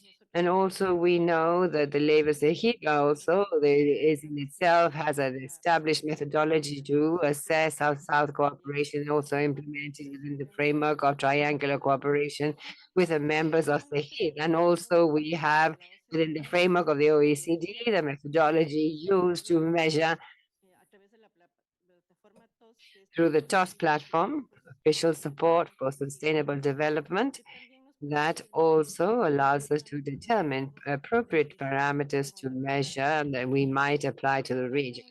There is a series of documents that have been analyzed within the multilateral arena. As I was saying, we have in the year 2020, the interinstitutional group of experts on indicators of for SDGs and determined a working group for measuring the development support. And this could be one element to assess. And also the working group drafted a proposal on the indicator 1732 of the SDGs that determines the key principles for measurement of the main components of support for development, including South-South cooperation. And also As the result of this work, we have a conceptual framework that is agreed on to measure South-South cooperation devised by countries of the Global South and adopted by the Commission of Statistics of the United Nations and the General Assembly in the year 2022. And all of these things, as we can see, are some of the parameters that we have at hand in order to determine a methodology that is important that we are able to learn of this in order to achieve consensus and at the end of the day have a mechanism agreed on in order to measure this very important mechanism for cooperation that and have good outcomes within the framework of associativity and horizontal cooperation and this partnership for this sort of cooperation. Having said this, I will now moving on, considering the very little time that we have left out of the interesting discussion of the panel one. I will now have, first of all, recognize Leonora Betancourt Gonzalez, Director of the Presidential Agency of International Cooperation of Colombia. Go ahead. Good afternoon, everyone. And first of all, I would like to, of course, thank ECLAC for this very relevant invitation to be part of the panel. And of course, all my colleagues at the panel today to speak of how we're going to move ahead in the assessment and evaluation of South-South and triangular cooperation. As the Ambassador Bolaño said, is very technical, but also has political nuances. And so I have come with the term polytechnic, which is a mix between these two concepts, and I believe that may adjust. In that sense, first of all, I would like to highlight, of course, that the Global South and Latin America and the Caribbean were also pioneers in this assessment and the evaluation of South-South cooperation. We should mention that. And the points that I would like to highlight in this intervention have to do also with the results of an assessment project of projects we had of South-South and triangular cooperation that we took part with countries such as Brazil, Chile, Mexico, Uruguay within the framework of the Iberian American program to strengthen South-South cooperation of SEGIP, which is perhaps not so well known, but the conclusions are interesting and we would like to place on the table. And in this sense, the first question we ask, of course, is how are we assessing and evaluating South-South and triangular cooperation? So what we see here and the state of the matter is that we have models, yes, we have techniques, instruments for measurement that we have right now. And so I would like to highlight that to date, most technical responsibilities that we have for cooperation, what we do is a follow-up of these projects, focusing above all on the activities that are carried out and, of course, in some cases, the outcomes of these activities. In the case of our agency and the report that I've just mentioned, we also saw that we all have report formats, programs, and projects that we execute, and of which in most cases, what prevails is the logic of the project life cycle that is on the table. For Latin America, this follow-up of bilateral cooperation is done through various mechanisms. For example, quarterly meetings of the co-mixed commissions that we have, and this allows us to have information, timely information on the activities carried out and the outcomes. And also, some of the countries of the region, we've also moved ahead in an exercise to quantify the aspects of South-South cooperation, and which are very similar to the evaluation of official aid for development. And what do we have there? Well, what we have seen is that we have identified the cost of tickets, as mentioned by Isabel, also travel expenses, translations in some cases, attempts to attach costs to the hours devoted by people in this knowledge sharing. But there are a few cases in bilateral cooperation in terms of the assessment of the results of projects, and this is clear. And there's even less monitoring of the subsequent implementation of the knowledge that is acquired. And so we are not able to measure the real impact that we're having with this South-South cooperation. That implies a big challenge. Another major challenge, a large methodological challenge, is when we value the results of South-South cooperation, because we have to emphasize the need to make progress with the evaluation of results of South-South cooperation over and above monitoring the activities. The data that we have on this report that I mentioned, which involves the participation of several countries, is that we put forward the need to have innovating methodologies in place for South-South and triangular cooperation that includes impact indicators and that emerge as a result of the experience of the countries of the Global South and in the participation of this type of cooperation. In other words, our own system to measure and assess. In this South-South and triangular cooperation, we still have a long way to go in terms of exploring alternative information sources, as, for example, other statistics institutes are using big data administrative records. And so there are many challenges in this study and in this project. We also found out that there is a common characteristic among many countries in the region, and that is the absence of technical entities responsible for cooperation in terms of having an internal assessment and monitoring unit, a specialized unit capable of undertaking that task. And what happens? Well, that means that it is impossible for us to have a specialized expert team devoted to defining how we could value these cooperation projects, these South-South and triangular cooperation projects. In this sense, and in order to make progress with this impact assessment, we need to highlight that it becomes difficult to assess the quality of information produced by the entities in charge of cooperation. Secondly, we cannot define indicators enabling us to measure the real impact of South-South cooperation projects, and that is.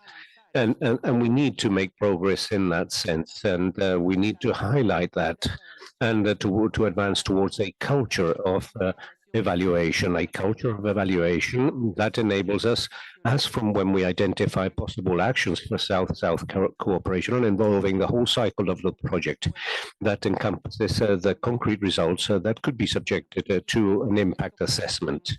And within this concept, how is it that we can make progress? Well, in order to make progress, what is important is for us to take into consideration a common methodology, a common quantification and assessment methodology of South-South cooperation, initially in Latin American and Caribbean countries, and then involving the whole Global South.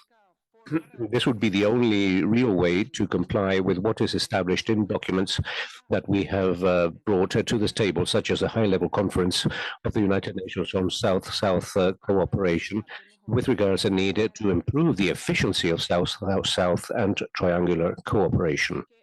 In other words, what we have reviewed to date in some of the initiatives that exist in the region to value and quantify the South-South cooperation, and that we will probably analyze in the example of other panelists. It is all interesting, but I think that we need to take an additional step forward to advance towards the definition of a common methodology, enabling us not only to quantify and value South-South cooperation, but also to evaluate under which minimum criteria this can be done for all countries in the Global South. And within this context, as from Colombia, we would like to suggest that we can go back to the successful experience that we had, that we worked with in the Statistics Conference of the Americas, so that the entities that are responsible for cooperation and National Statistics Institute can advance towards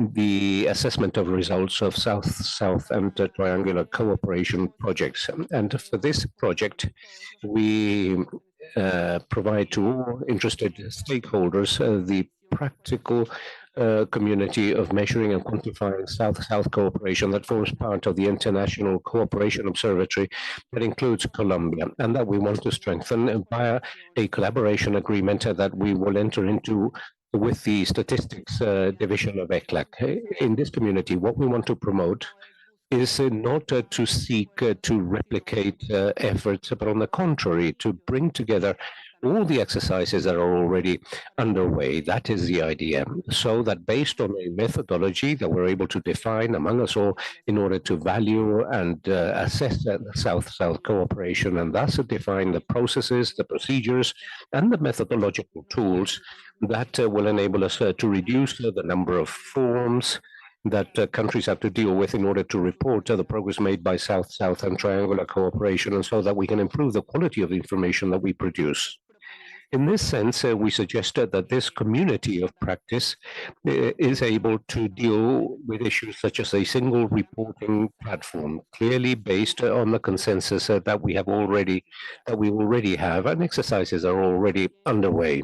We also feel it's interesting to bring to the table the possibility of discussing that for these generic reports on South-South and triangular cooperation, we obtain information of the South-South system CDICs. And for that purpose, we reiterate something that we had often mentioned, and that is the importance of these methods evolving towards an open data platform. This would be very interesting. And to conclude, I would just like to say that we believe that this South-South and triangular cooperation conference of ECLAC must become a new milestone for this type of cooperation. I believe the time has come for us to be ambitious and to make headway with concrete results that contribute without losing sight the bridging gaps and, of course, the implementation of the 2030 agenda. Thank you very much.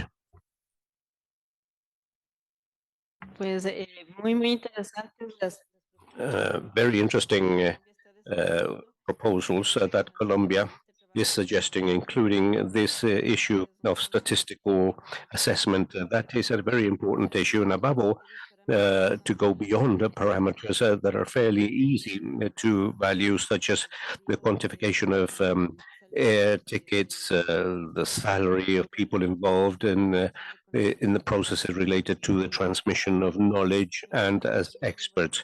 What is also important is to value results of how this reduces to bridging gaps and the type of methodology that we may be able to use. And we will certainly be very interested in this work that you are conducting with ECLAC, especially in terms of statistical measurement mechanisms, which is something very interesting, and especially in terms of highlighting the importance of a common methodology and the tremendous potential that we have as a region in order to present to the Global South a methodology that in such a powerful region such as ours can be a contribution to the Global South if we're able to reach a consensus, at least on a regional level, when it comes to this type of methodology. So thank you very much for this contribution. We will all be very interested in knowing the work that you're conducting together with ECLAC, with Mexico, with Chile.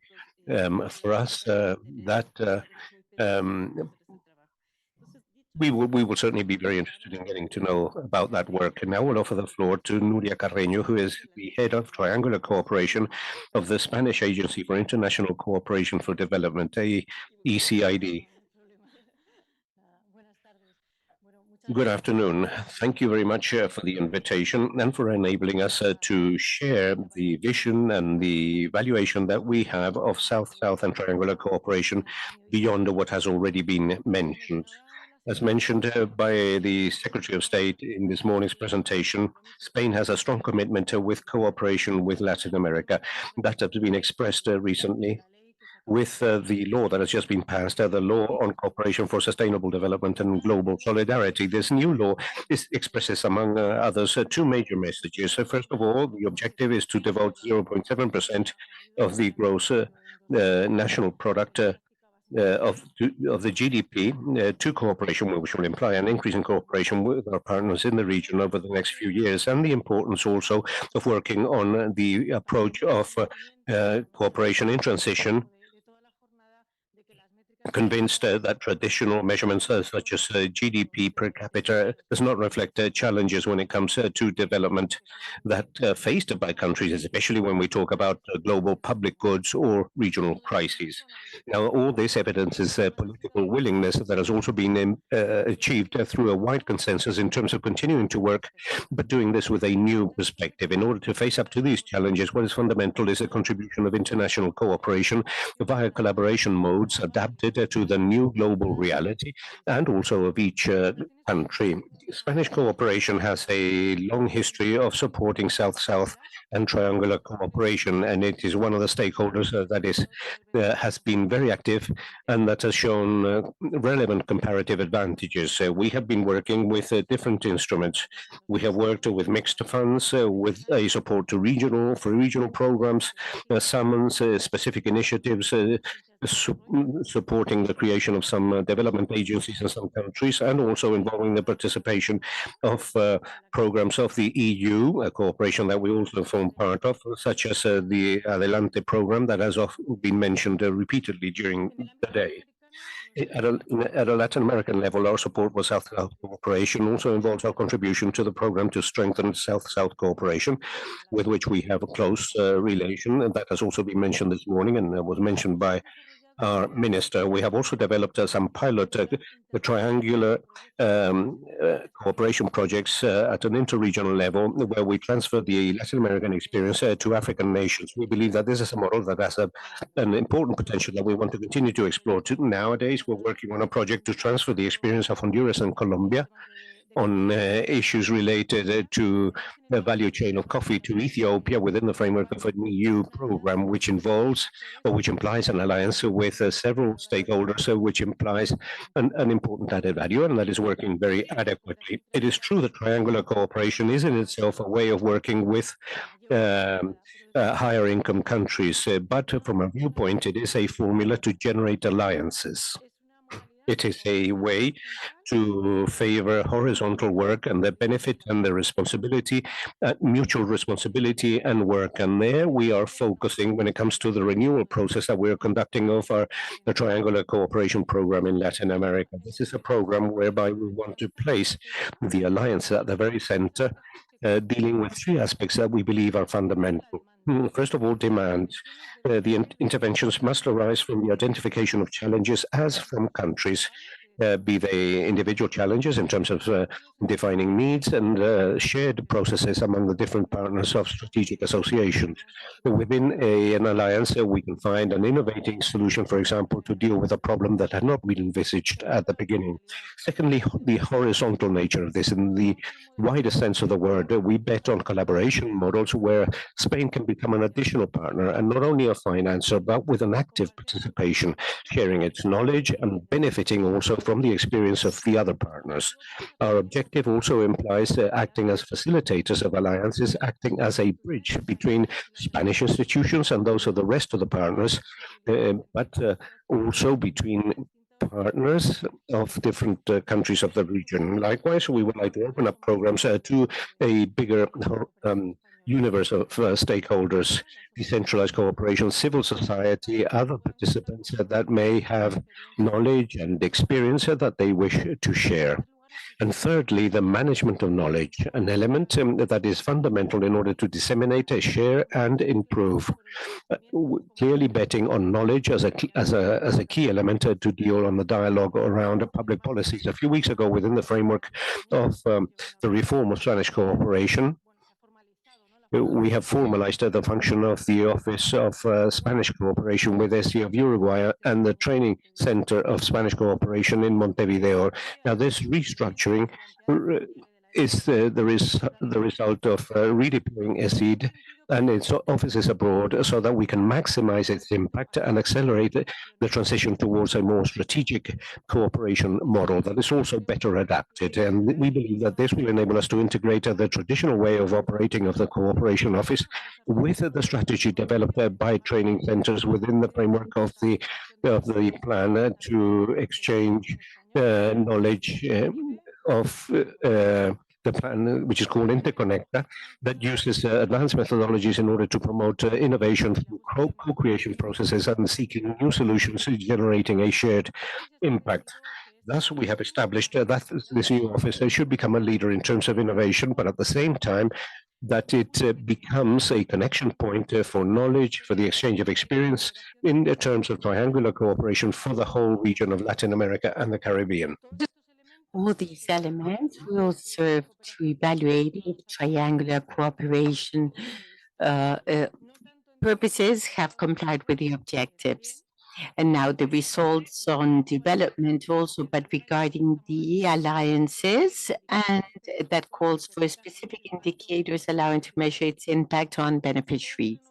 All this renewal of our program that will not prevent us from working with other modalities or instruments in certain cases will be combined with the work of impact, assessing triangular cooperation with the EU or OECD within the framework of our chair in European chair that we will assume very soon. Thank you.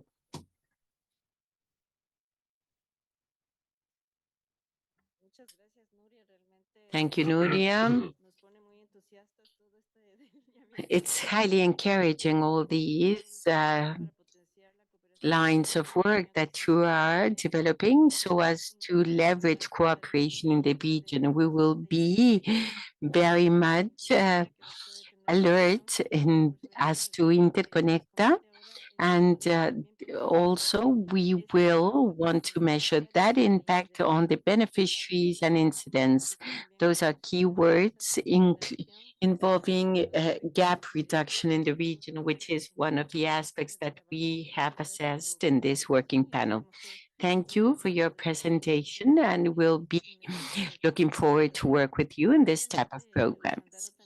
And also supporting Spain's role as chair of the EU that will strengthen dialogue in these themes and transcendence of these programs in bi-regional cooperation agenda within the framework of CELAC that will be discussed in CELAC in Brussels, June 17 and 18.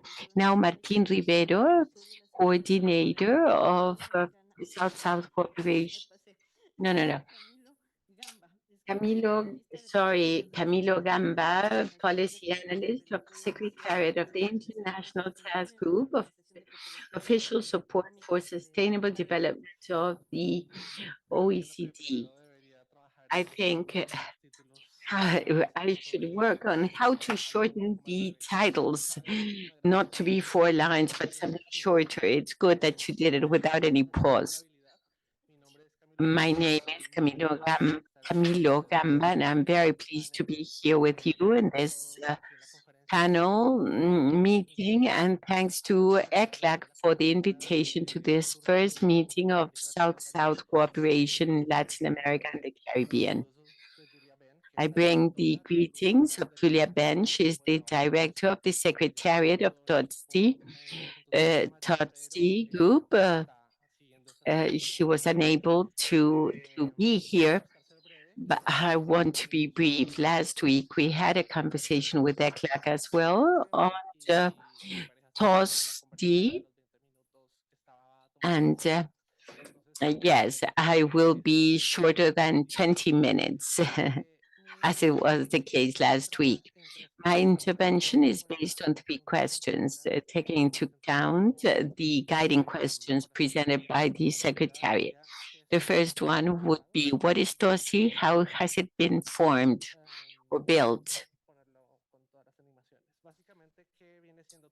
What is TOSI? It's a statistical international measure that provides a complete overview of all official and private mobilized resources via official interventions supporting sustainable development in developing countries. As you can see on the screen, you can see all the activities which are cross-border supports in the cooperation provided by Brazil to Senegal, France to Burkina Faso, and Mexico to Colombia. We also identify those activities that are regional global spending, especially those designed for international public goods, and that has linked in with the intervention of Jonathan Guény. And all of this should be aligned with sustainable development goals.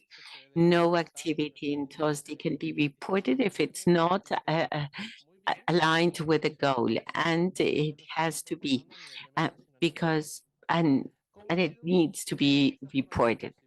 How has TOSD been formed to be very fast? It's not only the TOSD working group is not only made up by OECD countries, its members are broader. They are part of some dual countries like in the region of Brazil, Colombia, Costa Rica, Chile, Mexico as an observer, also participating in international organizations like IDB, and receiving countries also, Burkina Faso, Senegal. For me, it is emotionally encouraging to hear Burkina Faso saying this should be this way, not along those lines. That's part of their participation, and also civil society.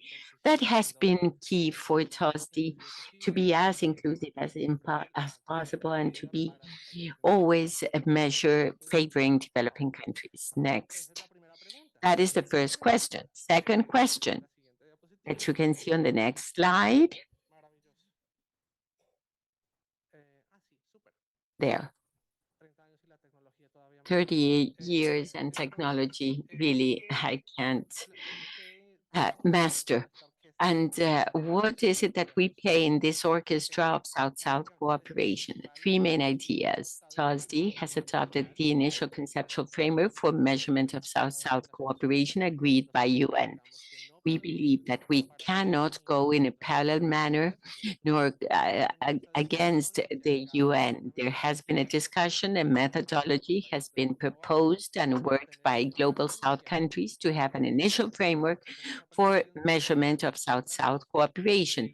We have adopted it in TOSD and have information, thus activities with financial modalities, donations, cash transfers. Brazil and Mexico, also non-financial modalities, which are monetized. Some countries like Costa Rica or Chile report their technical cooperation and have monetized salary costs. And also in this framework, we have those activities that are non-monetized. Peru, and recently Cooperation Palestinian Agency reporting their South-South cooperation activities, but without monetized information. And this also shows the flexibility that we have. UNCTAD has reported to 7371, and we report about the official support for development.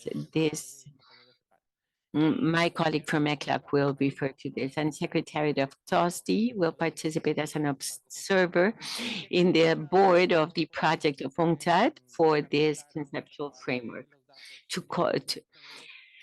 So what do we have in TOSD? 16 providers of southern countries and multilateral organizations, or in, for example, there is Chile, Brazil, Costa Rica, Mexico, CAF, Central America, and integration, cooperation, economic integration agency, and we have information from 18,000 activities collected in these last 3 years. We have information of technical cooperation, triangular fellowships, cash transfers, for example, Mexico doing that in Central America, joint research, support to global public health, vaccine development, activities of building and maintaining peace, loans, and you can download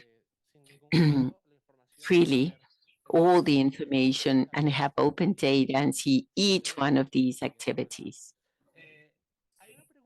There is one question that struck us and this table. What should the priorities of the region be vis-a-vis the measurement and quantitation of South-South cooperation? We believe that we cannot answer that question. That is something that countries of the region here present are the ones that should answer. But what we can say is from TOSD support and help in measuring South-South cooperation and other contributions made by countries of the region, Latin America and the Caribbean, for two main reasons. first one is TOSDI, is an international standard formed by plural voices. As I said, we have traditional provider countries, receiving countries, multilateral organizations, and civil society, all of them participating in the same table, as it is the case of this conference today.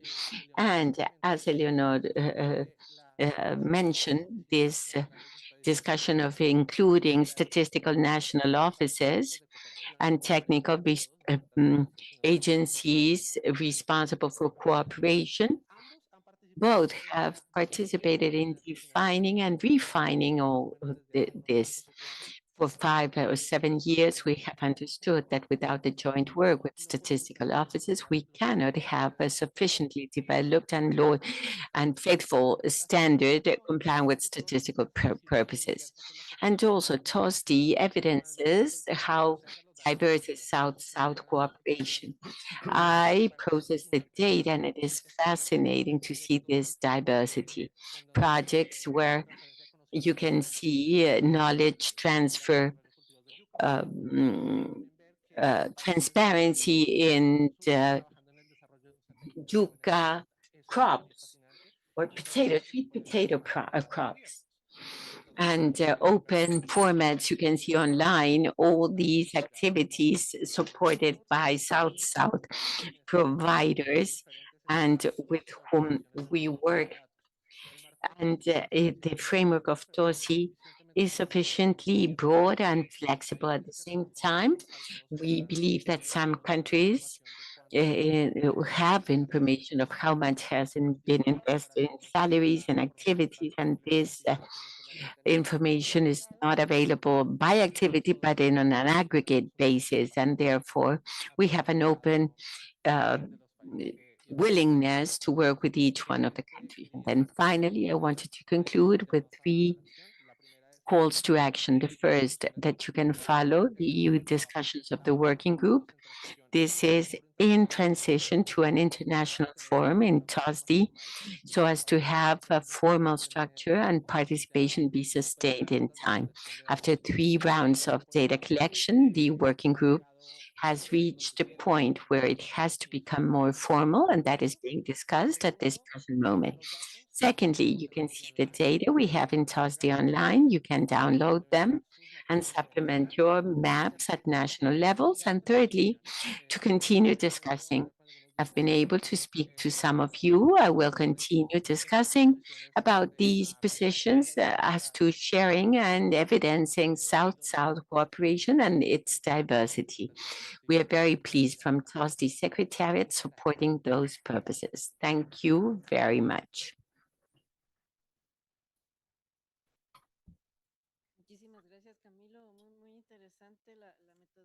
Thank you, Camilo. Very interesting, the methodology, the fact that it is open and it calls our attention. And for the region, it's going to be very important to broaden the knowledge of how we are operating.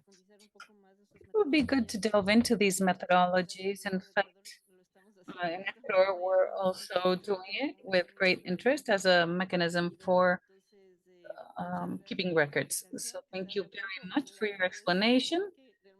And of course, we would love to hear a lot more and hear more details. These strategies are interesting to us because of the challenge that we have with the South-South cooperation, which is extremely vast. And agricultural projects and such. So that shows us that we need to use these kinds of tools to measure the South-South cooperation we have in our region.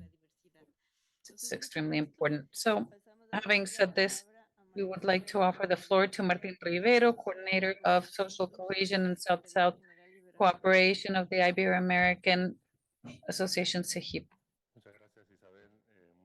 Thank you, Isabel. Thank you to ECLAC for inviting SEGIP to participate at this conference. And thank you to all our colleagues. I'd like to share a few reflections on the daily work of processing information, the South-South and triangular cooperation that our Ibero-American countries have and upload into their systems. We're trying to follow the international debate on these topics, such as TOAST and others, to try to see how we can innovate and modernize the response of information systems with the daily work of South-South and triangular cooperation coordinators, those who actually put in the work.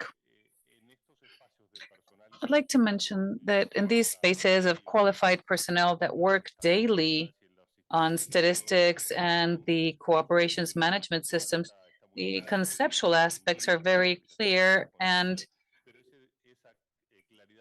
perhaps this clarity is not always the same in general international debate. And many times we begin to categorize the information based on direct cost of carrying it out or the economic resources that are dedicated to that cooperation with some sort of evaluation, an analysis of the results, follow-up mechanisms, the standardization of information. So then we get into a set of analyses or discussions on concepts that are clearly different. One that is especially different and that sometimes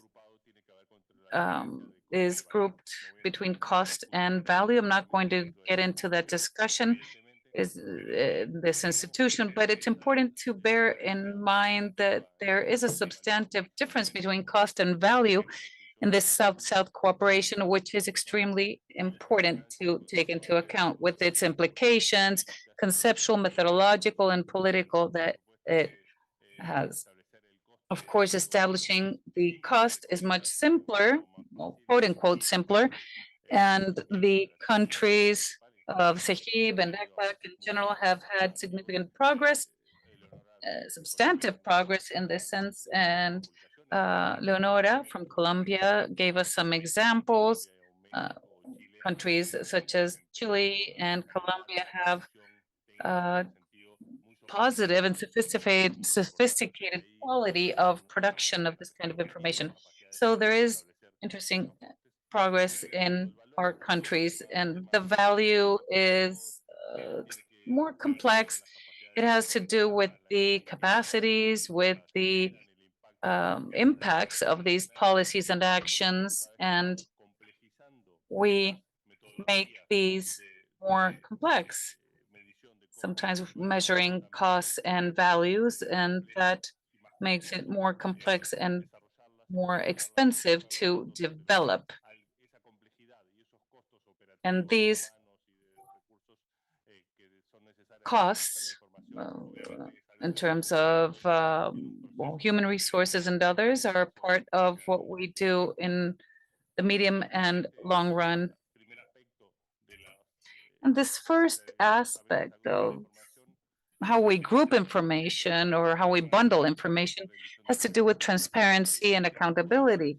In these groups and these debates, we always say it's important for transparency and accountability. But you see, we interact with many countries and many ministries that are linked to the development of public policies in all our countries, and we don't see any substantive difference between the levels of difference and accountability of the South-South and triangular cooperation compared to other public policies that we see ahead. On the contrary, we could say that it is greater when they're connected with other countries, if we value what is being done or with these high standards in terms of transparency. So there are greater levels of transparency within cooperation than what you see in other areas of public policies. That was the first comment. And another has to do with a question that we ask ourselves, but we get excited with measuring and we sometimes forget. And the question is, why do we want to measure? I think this is a frequent question here at ECLAC, but in other spaces we say, well, no, we have to measure this. Okay, fine, but why do you want to measure it? And that will lead us to analyze the methodological path we should follow. What we would like to do is to measure South-South cooperation, because in the region, we know well what kind of cooperation we carry out, who's doing it, how, why, what kind of time they use. Is this changing between the different countries? Is it changing in the governments? Do they use different programs or specific actions? So we have a very good image thanks to the work that is being done by member countries than the cooperation itself. It is much, it is less clear in understanding the exact cost effectiveness, the principle of value of the cooperation. But if we were able to establish the same level of standard of the countries of reference for all the other countries, the effective cost, if we were able to estimate the impact and the value of the impact that they have, and we could monetize it, then these would be significantly lower sums than we have seen traditionally. And this has to do with South-South cooperation, and taking a path of obsessive monetization could take us to a path of greater tension than what could be established in these statistical systems or predominating statistical systems that have been accepted internationally. We believe that this evaluation, and we just heard a few interesting ideas, evaluation is a much more important and useful need than a valuation, knowing what impact something is having on the attainment of the SDG agenda, and with what results or outcomes, and the level of efficiency is contributes more to the development of South-South and triangular collaboration or cooperation than other projects. Also, in relation to what was said in terms of transparency, the evaluation that is done on South-South and triangular cooperation in the region is similar to the evaluations that we see in other public policies. Not all public policies in education, health, agriculture have these profound evaluations that are legitimate and transparent based on the objective of the cooperation and the advancement of the SDGs. And these, of course, involve public resources, so there needs to be accountability,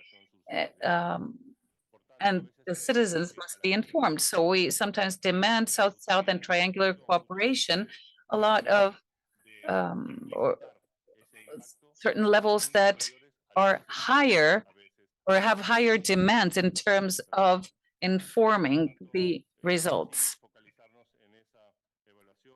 So we need to focus on these evaluations, on this impact, this efficacy. South-South and Ibero-American programs for the promotion of South-South cooperation in Santiago is an example of how we are moving forward with this work, and very interesting products are being generated. Fourth and last point, if there's one thing that we've learned in this collective work on the generation of statistics in South-South cooperation and triangular cooperation, I know it's easy to say, but then in practice, it is something that is collective. It does not always move forward as fast as that of advanced countries. Leading countries tend to be faster than our region. So all of the countries as a subgroup are able, as a multilateral group are able to develop this together.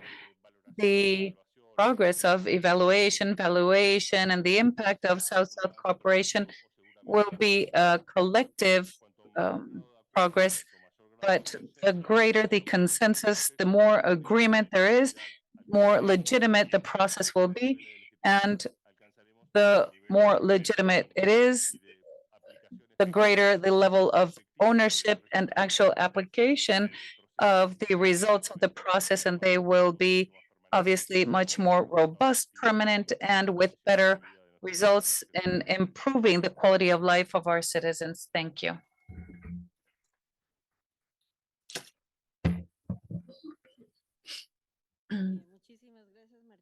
Thank you, Martin. In fact, Sahib has a significant amount of information for the region with everything that you have explained, your experience, and you certainly have a lot to contribute to the design of a registration policy and evaluation of results to shorten or bridge these gaps is also interesting. It is not impossible to do. However, monetization is extremely difficult to execute, but in the long run, many of these aspects that we work on, like prevention, could have a greater impact by evaluating resources when we carry out activities that could have social impacts that affect other economic areas. It's important to evaluate them to carry out South-South cooperation and share experiences, especially in terms of health and other areas. The cost could be very significant. So that is the nature of this style of horizontal cooperation that has different forms of adaptation, and measurement will continue. This is important to count on Sahib's experience. I would now like to give the floor to Nadej Jean-Baptiste, head of the Resource Mobilization Unit at the Organization of Eastern Caribbean States, OECS. Gracias. Quisiera agradecerle a ECLAC, a CEPAL, la oportunidad y expresarles lo honrada que estoy de estar aquí a cargo de la cooperación, el desarrollo y movilización de recursos de la Comisión de Organización de Estados del Caribe Oriental. Y es importante poder participar en este panel de debate sobre la valoración y evaluación de cooperación sur-sur y triangular en el contexto de América Latina y el Caribe. La cooperación sur-sur y la cooperación triangular han adquirido una importancia cada vez mayor como mecanismos eficaces para fomentar el desarrollo y la colaboración entre los países del sur global, con un énfasis específico en América Latina y el Caribe, incluidos los países. The assessment and evaluation of South-South and triangular cooperation initiatives. The purpose is to examine the impacts, identify key challenges, and propose strategies for maximizing the potential of South-South and triangular cooperation. We have all spoke about South-South as we know it, requiring us to engage in the exchange of resources, knowledge, technology, expertise between and among countries of the Global South. It is the historical context of decolonization that has resulted in the evolution of South-South cooperation as a vital tool for promoting development of Latin America and the Caribbean. By leveraging our shared experiences and expertise, the countries of this region can address common challenges and enhance our socio-economic development. But for the cooperation to work, it is critical that we adhere to the principles of solidarity, mutual respect, and benefits, and non-conditionality. In contradistinction, we have all experienced the conditionalities associated with traditional Western aid and the increasing levels of dictation wrapped around eligibility criteria. In the context of the OECS region, South-South and triangular cooperation have played a vital role in promoting sustainable development and enhancing regional integration. These cooperation modalities have enabled our member states to exchange best practices, build capacity, access technical assistance in areas such as agriculture, climate change, education, health, trade, and infrastructural development. Some examples: cooperation on multidimensional approach to poverty eradication done with Chile and the OECS. OECS and Singapore cooperation program providing capacity building for port management and operations.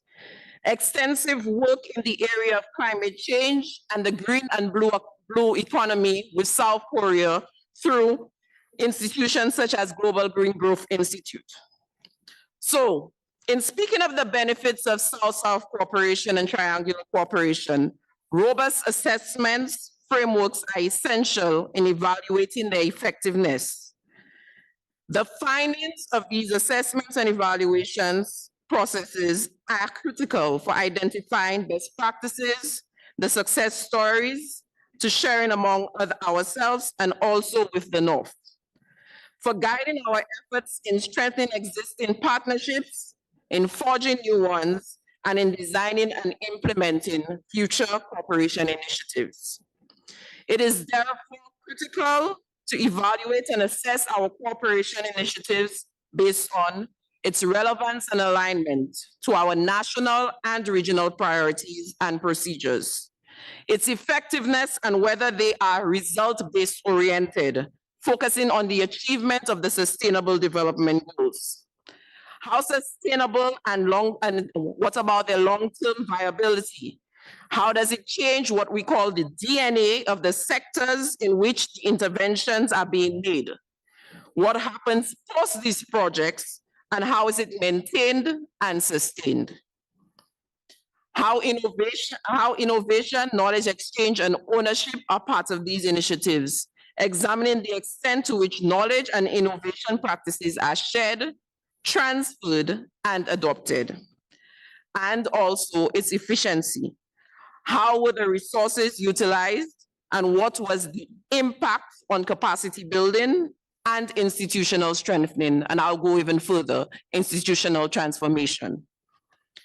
So while there are several assessment models, techniques, and instruments made available, and we are creating others, the use of South-South cooperation, it is critical to note that its effectiveness of these tools will vary by country, sector, and even the specific context.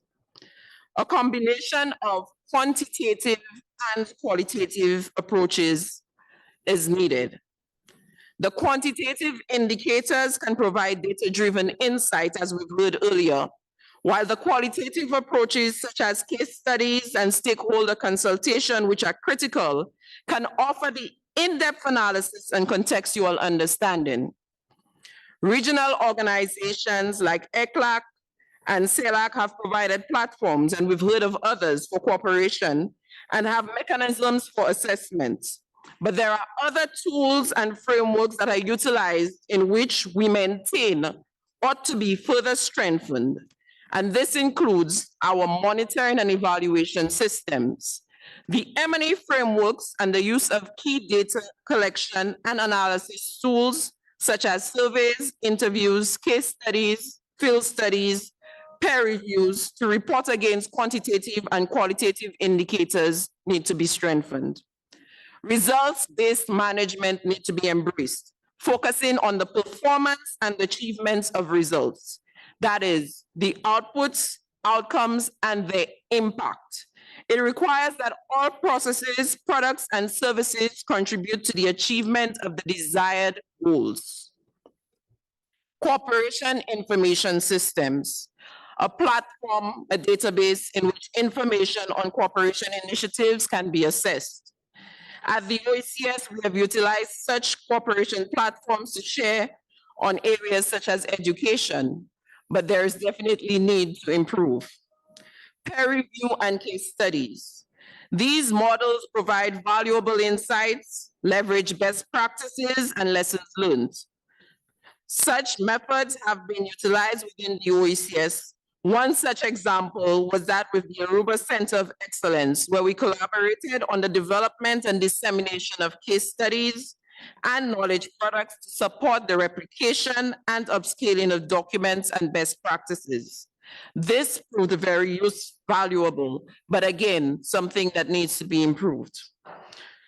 So to improve the assessment and evaluation of South-South and triangular cooperation initiatives in Latin America and the Caribbean, several methodological challenges needs attention.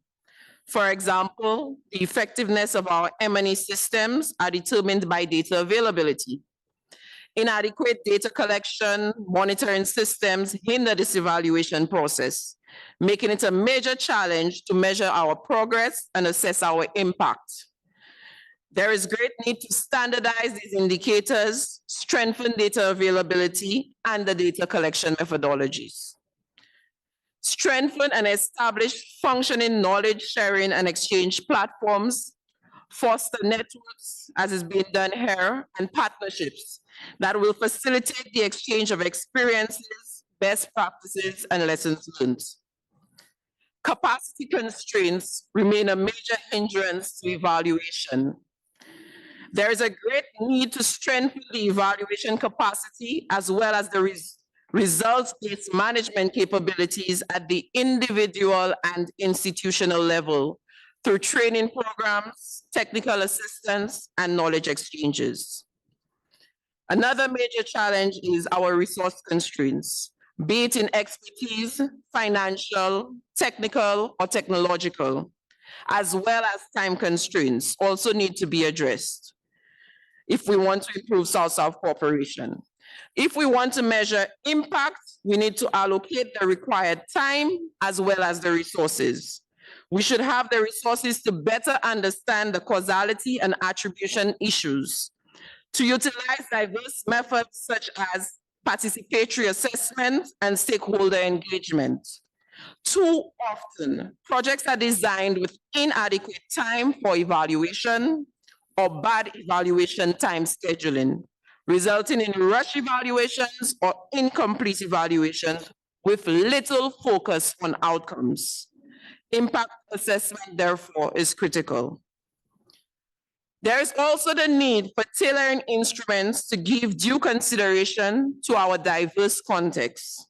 Therefore, contextual differences, be it social, economic, or political, differences in capacity, priorities, development trajectories are too often some partners' preset conditions and instruments such as the log frames, the procedural guidelines, preset impact indicators, and priority lists may result in power play to promote their own agenda and fail to consider the context, uniqueness, and national and regional priority alignments.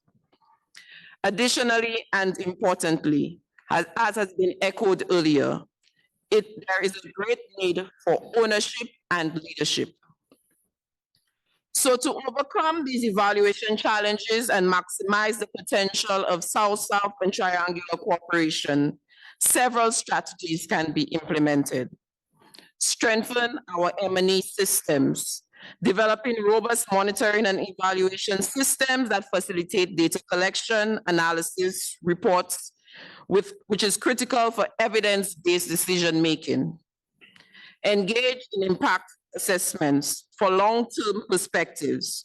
There's great need to focus on impact or long-term impact, assessing its sustainability, its scalability, and replicability of project outcomes beyond. Promote data sharing and knowledge management. There is need to enhance data sharing and knowledge management mechanisms, which enable learning, collaboration, replication of successful practices, as well as the evaluation findings to inform decision-makings and future initiatives and avoid common problems of duplication. Develop context-specific evaluation approaches. Recognize the unique contextual factors of Latin America and the Caribbean or the OECS region, and evaluation approaches should be tailored to capture the specific dynamics and the challenges faced. Engage stakeholders in the evaluation process, involving local communities, civil societies, governments in the evaluation process, thereby fostering ownership, transparency, and inclusivity. Build budgets and schedule, effective budgeting, and scheduling. Projects need to be budgeted for robust evaluation. A triangular approach which combines quantitative and qualitative method is critical. It should include a mix of data collection methods such as surveys, interviews, document analysis, stakeholder focus groups, discussions.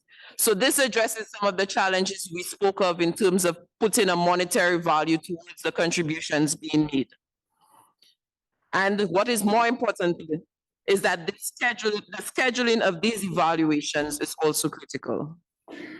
Support capacity building and learning networks. There is the need to invest in capacity building initiatives, language strengthening, and the establishing learning networks as a means of strengthening the evaluation and reporting capacities and participating countries on to facilitate knowledge exchange.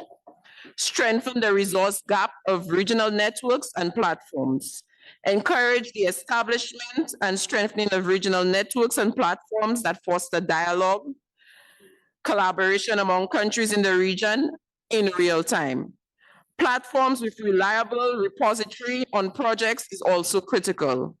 This, however, requires technology in some cases, which ought to be user-friendly, compatible, cost-effective, and could be backed up by the trained users. And increase policy advocacy. We need to actively participate in global forums and negotiations on development cooperation, thereby strengthening our voice and representation. We need to stand true to the principle of ownership and alignment, ensuring that cooperation and project development is demand-driven, based on a process of co-creation and contextual, with great consideration given to our sustainable development priorities, social and economic conditions, and capacity to bring about solutions that are fit for purpose. South-South and triangular cooperation initiatives play a critical role in promoting sustainable development in Latin America and the Caribbean. It is integral to the OECS Regional Development Agenda and our thrust towards integration. Robust assessments and evaluation frameworks are essential for measuring the effectiveness and ensuring accountability. By addressing these evaluation challenges that I have alluded to, enhancing monitoring systems and fostering knowledge sharing, we can harness the full potential of South-South and triangular cooperation for the benefits of all participating countries. The assessment and the evaluation of these initiatives will guide future efforts, inform policy decisions, and contribute to the achievement of sustainable and inclusive development and collaboration in Latin America and the Caribbean, and by extension, the OECS region.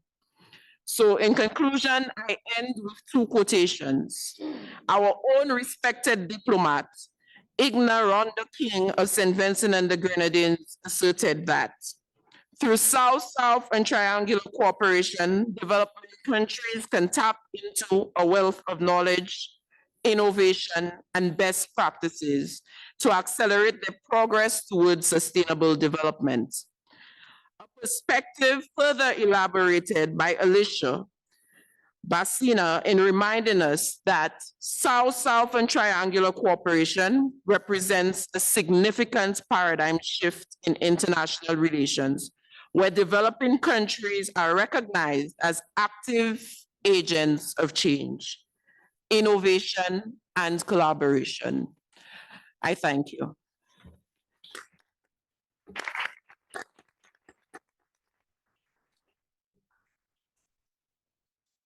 Muchísimas gracias por esa Thank you for that very complete presentation that generates very important points.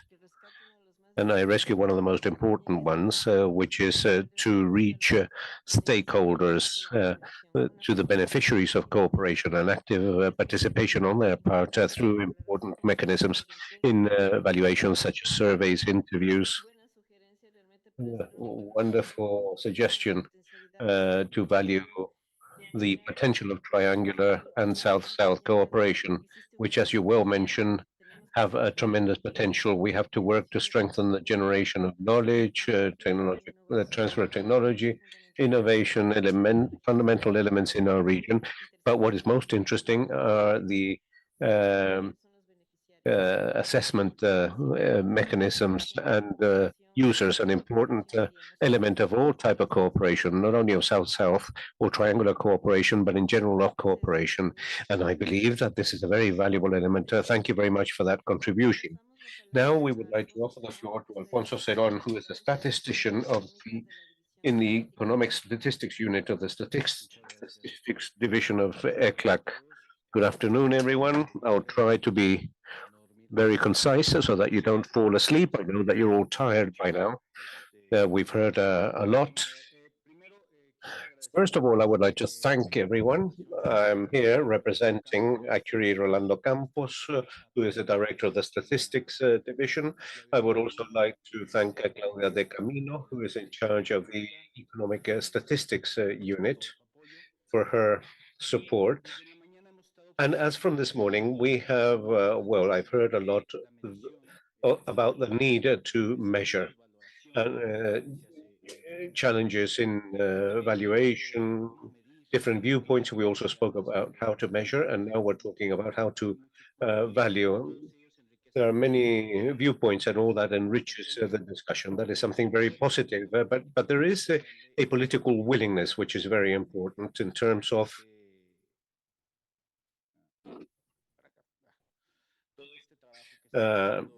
this work that is being conducted for South-South cooperation. What are we going to talk about? Well, I already made a brief introduction. Camilo Galván did that introduction. Camilo Gamba, sorry, who spoke about the TOSTI platform and how it is used. And what we will talk about is about the progress with regards about 17.3.1 indicator. I think it's important to know where all this arises. And in that sense, in 2019, the UN General Assembly called upon all participants to support the initiatives to compile, disseminate, and information and data related to South-South cooperation upon the request of developing countries. As a result, the group of experts of Sustainable Development Goals created a worker group to measure development, and that began to work in April 2020.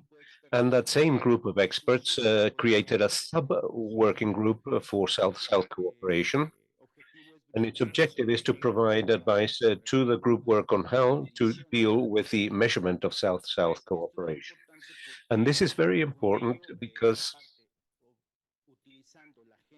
using the agenda, the research agenda that the working group had been using, and also aligned with all the recommendations, it submitted in June 2021 a first proposal to measure South-South cooperation. Now, this proposal was used to launch a consultation at a world level by UNCTAD about this proposal of indicators. Some improvements were received, or improvement proposals, and the subgroup submitted a final proposal in August 2021, and thus the working group for that date in September 2021 approved this initial framework and sent that to the group of experts for their review and approval. And that happened in November 2021. Para marzo de 2021 también es And by March 2021, it was adopted by the statistics, by the UN Statistics Commission. So there is a joint effort by the UN in terms of measuring this. For December 2022, once this methodology was approved, a survey was launched to try to establish or to try to measure the information capacities that countries have in order to conduct this measurement. And now this survey, concluded in February of this year, is still open in case another country wishes to participate. It is still open, and the link will be shown in this presentation. And after that, in March 2023, a side event was organized whereby what we sought was to update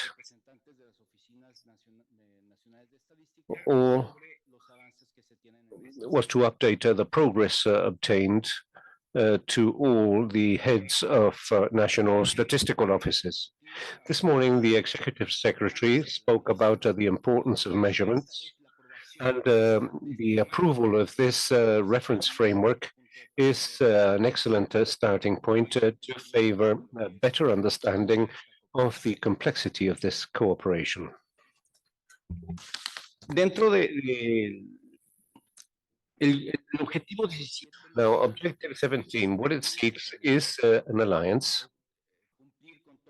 to achieve the different SDGs. And in this sense, if we bring together 17 with 17.3, these objectives seek to promote a global cooperation, the mobilization of resources, technology, and capacities, as well as to improve the availability of data to promote sustainable development at a world level.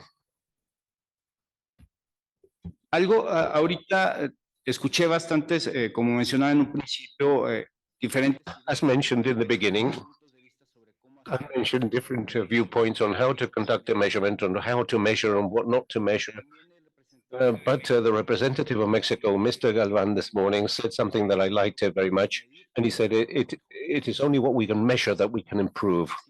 So if we have this motivation, and if in addition to that, the uncertainty that has been created as a result of the impossibility of informing on SDG indicators has made the monitoring of progress and the mobilization of financial resources very difficult. And this, of course, was magnified by the COVID pandemic. Now I'll review some aspects focusing on indicator 17.3.1. First of all, this was led by Brazil and Mexico, involving the participation of other countries, of course. This framework measures the financial support and in-kind mobilized by South cooperation providers. And this refers to what Camilo mentioned.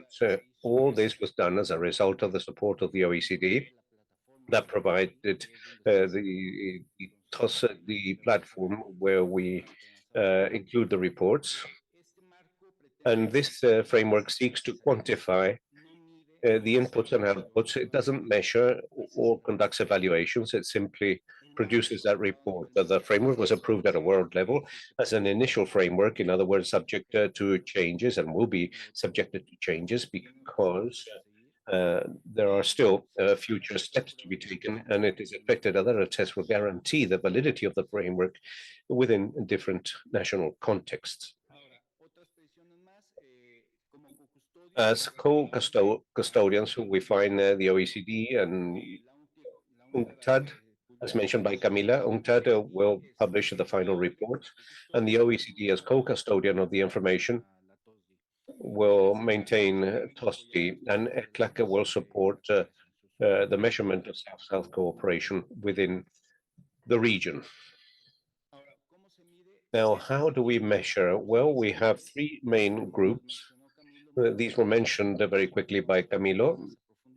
We will dwell on this a little bit. We have the financial modes of South-South cooperation, a non-financial mode that can be monetized, and another mode that is non-financial, which keeps the same items as the previous ones, but it is not monetized. In the first group, we have these different areas that you can observe, from loans, concessions, subsidies, contributions, transfers. And there, the financial part has no problems for countries. As I mentioned at the beginning, this can be changed following the pilot projects. Group B, well, this is the more complex part, which are infrastructure projects, goods and materials, scholarships, humanitarian assistance, training. We also have participation in operations, technical cooperation, volunteers, joint research, and administrative activities. But all this may be or can be monetized. And that is why we have Group C that maintains the same items, but without monetizing them. Now, how do we do this? So what we do this via this table, which standardizes the valuation of the previous items so that they may be reported in terms of hours per individuals, per unit, or per volume. And we can adjust that to produce the report. What is the next step? Well, we will have some pilot studies. And in these studies, we follow three main steps: the evaluation of conditions in order to apply this methodology. We also compile data, which is important. And the last one is to monitor this, to follow this up. In terms of next steps, we also find that UNCTAD and other UN stakeholders and partners in this system will provide support to 8 developing countries in Africa, Asia, and Latin America. For Latin America, we have Ecuador and Peru as beneficiary countries. But before that, we will have Mexico, Brazil, and Colombia as pioneer countries that will conduct this pilot so that we can know whether this actually works and introduce necessary changes. And all this in a time period of approximately 3.5 years. That is the idea.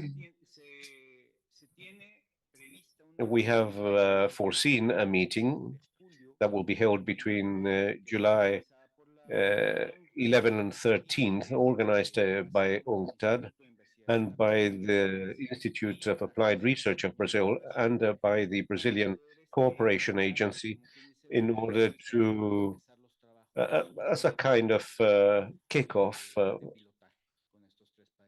for the pilot projects in all these 3 countries. Thank you very much.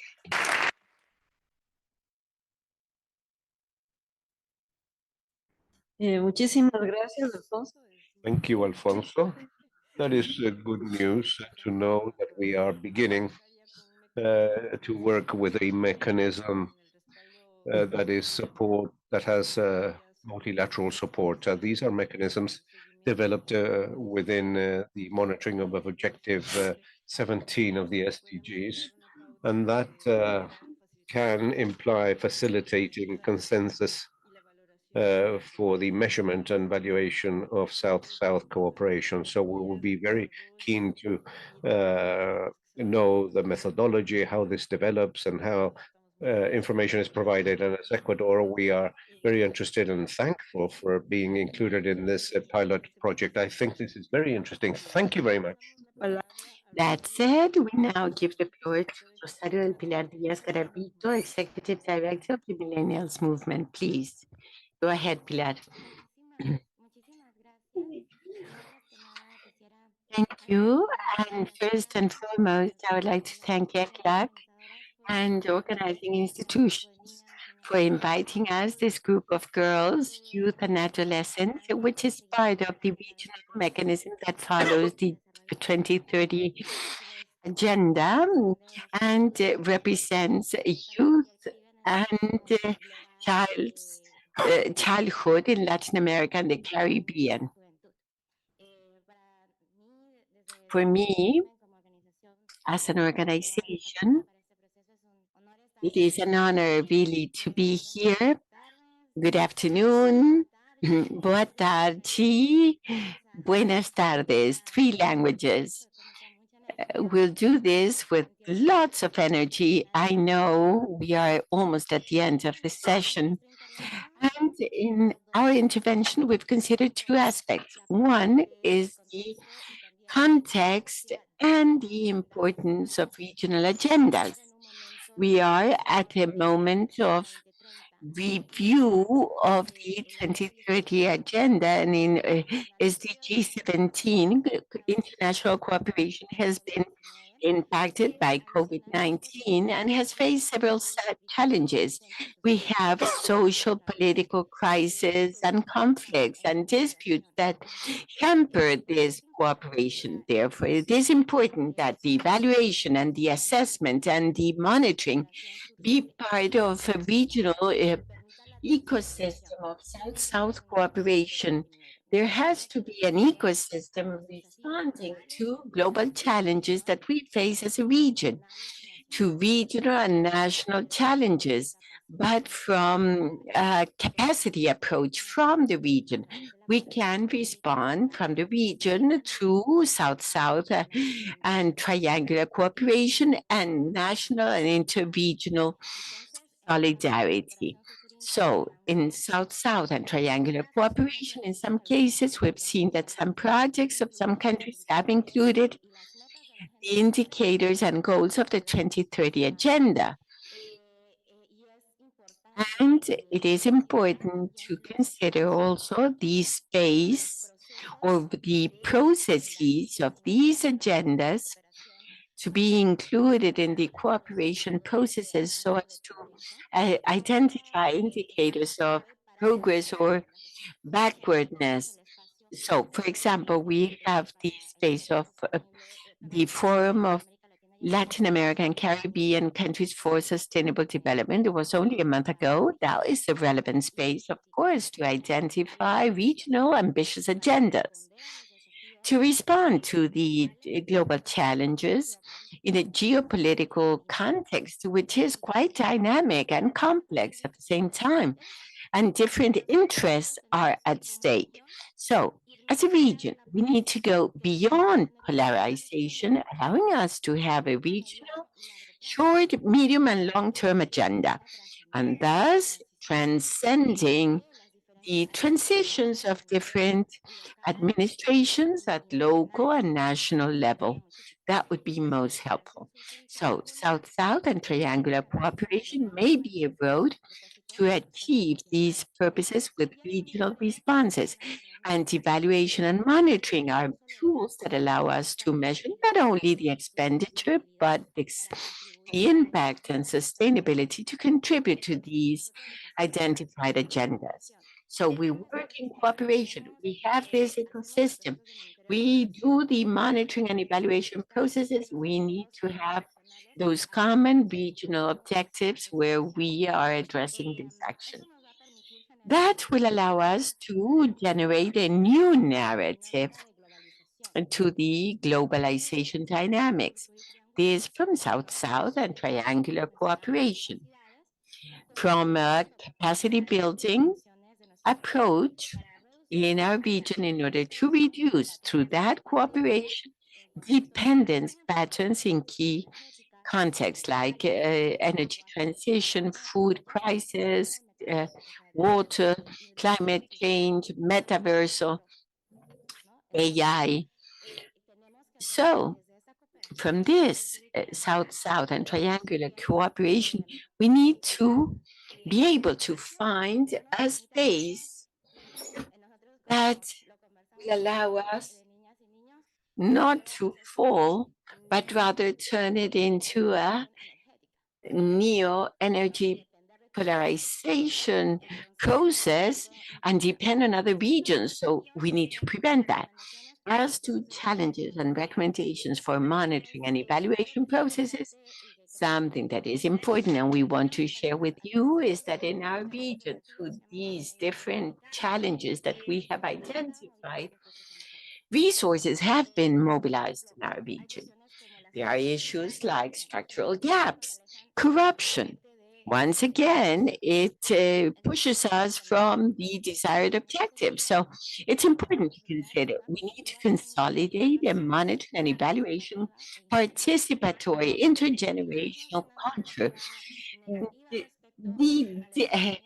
Distant from a negative narrative, because these processes of monitoring and evaluation are very good. In spite of not reaching the goals that we have set for different projects, there's always room in order to learn from the process and apply, once again, other approaches that will allow us to overcome these challenges.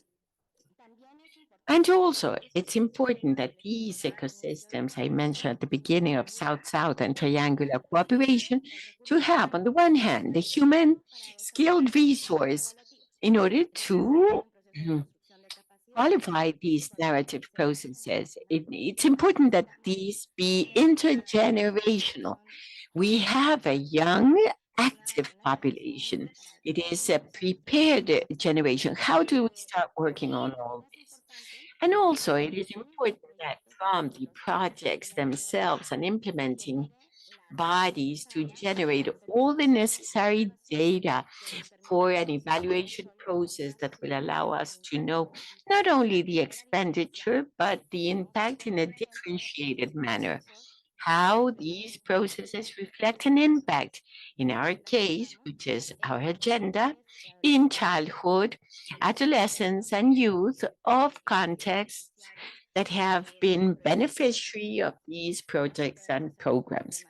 And we can do this with the subject of gender or with other different groups. And also that will allow us to traceability of processes and transcend the project, go beyond transitions of governments and go beyond to have medium and long-term traceability. This morning, the Executive Secretary of ECLAT mentioned the need of having more standardized metrics, regional ones, allowing us to move forward in this process. And this symmetry has to have a rights approach. And it's also important that these metrics allow us to assess not only the impact, but also the proposals from the very start, from the beginning, to see if it's sustainable. Is there previous work, or what's the context in which we will implement these proposals? And thus to have relevant monitoring processes. We spoke of contextualizing territory, and that will allow us to generate data. And once again, differentiated data.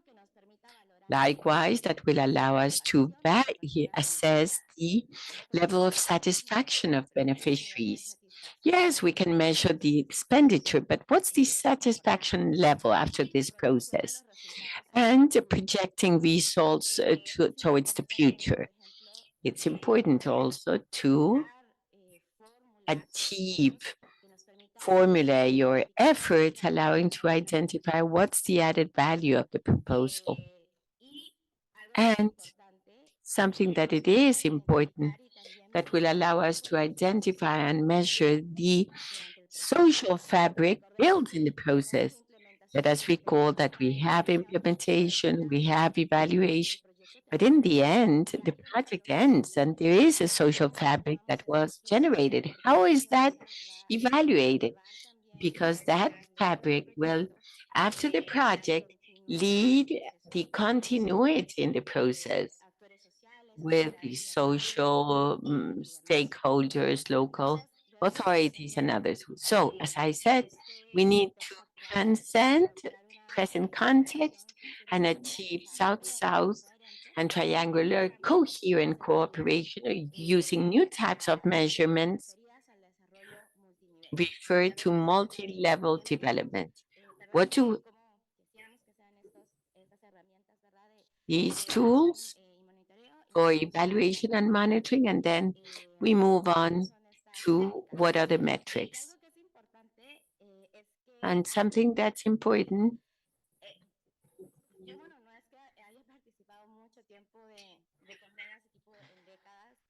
it's not that I've taken part in this for decades or years, but something recurring to hear the message. We need to be farther from GDP and have other development indicators. Even the creator of this, who is Simon Goodnet, he said this measure was not appropriate, wouldn't be used to measure development among countries. So this conversation that has been already for some time in multilateral spaces needs to move forward. And for that, South-South and triangular cooperation has a pivotal role, which is key to transcend to concrete actions. I will move forward when we speak about evaluation processes. It's also important that the different parts of the project, including beneficiaries that are participating in this process, and that these spaces allow us to develop the social tissue fabric with national, regional players, youth, and that we can take evaluation processes and help you reach the next level, which is, for me, the appropriation of the process, of the project, of the results, and really take ownership over the process. And for all the investment made during the South-South and triangular cooperation process to continue advancing and moving forward towards the future. And with this, different stakeholders, including youth, to generate traceability in years to come. It's important to double efforts to generate transparency mechanism, not only from receiving countries, but also from cooperating parts. We believe that if there is a more participatory process, it will impact on the accountability process, and that will influence in it or have an impact in transition of government so as to achieve the objectives long term. And then finally, transcending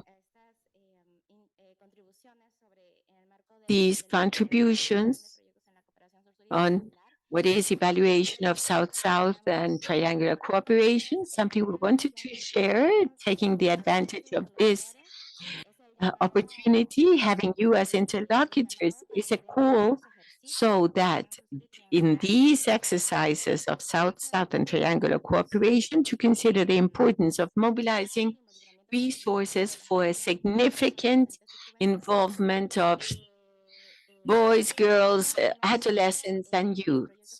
And not only in specific projects, but also that will allow us to take this intergenerational approach towards multilateralism.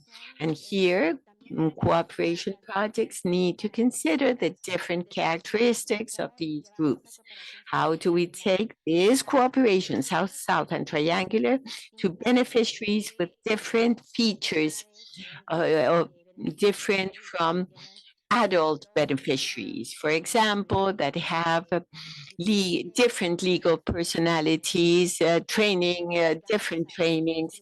How do we reach out to these groups? And that is important just to underscore mobilization of resources for involving boys, girls, adolescents, and youths in multilateral spaces.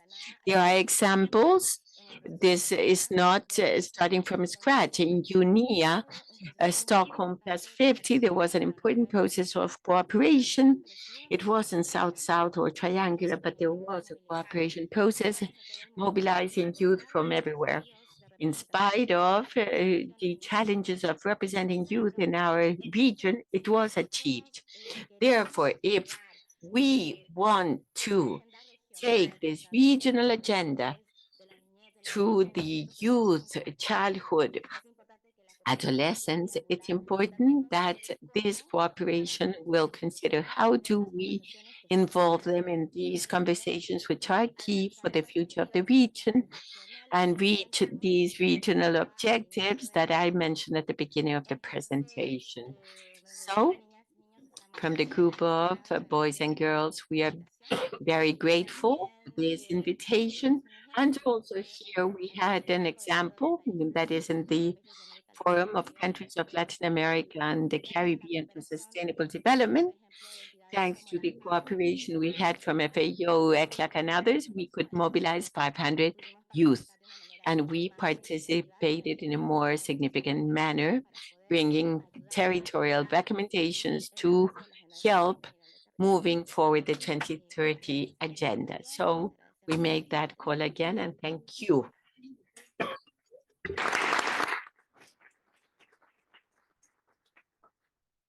Muchísimas gracias, Pilar, por tu intervención. Bastante importante las sugerencias y los pedidos también que nos alerta, sobre todo en lo que respecta a la responsabilidad intergeneracional. Y obviamente va un poco en la vía de lo que implica también el aporte desde la sociedad civil para la medición de este tipo de cooperación. Muchas gracias. Señora Presidenta, le paso la palabra. Bueno, muchísimas gracias Isabel por la moderación y a todos los panelistas y las panelistas por sus intervenciones sumamente valiosas. Y bueno, pedimos disculpas porque no le vamos a dar la palabra a las delegaciones por la hora, pero vamos a seguir mañana a las 9 de la mañana con el debate, así que va a haber oportunidad ahí de retomar los temas que se trataron por la tarde. Quería, sí, ahora que hemos llegado al final del primer día, invitarlas a las delegaciones a participar del evento paralelo que se va a desarrollar ahora, ya, inmediatamente, en la sala Celso Furtado, en modalidad híbrida, que fue organizado por la Secretaría General Iberoamericana y la AGCID, donde se va a presentar el informe de la cooperación sur-sur y triangular en Iberoamérica 2022 y las principales cifras de la agencia chilena en la cooperación triangular de la región. Así que están todas invitadas al evento. Bueno, nos vemos mañana a las 9 de la mañana aquí en esta sala.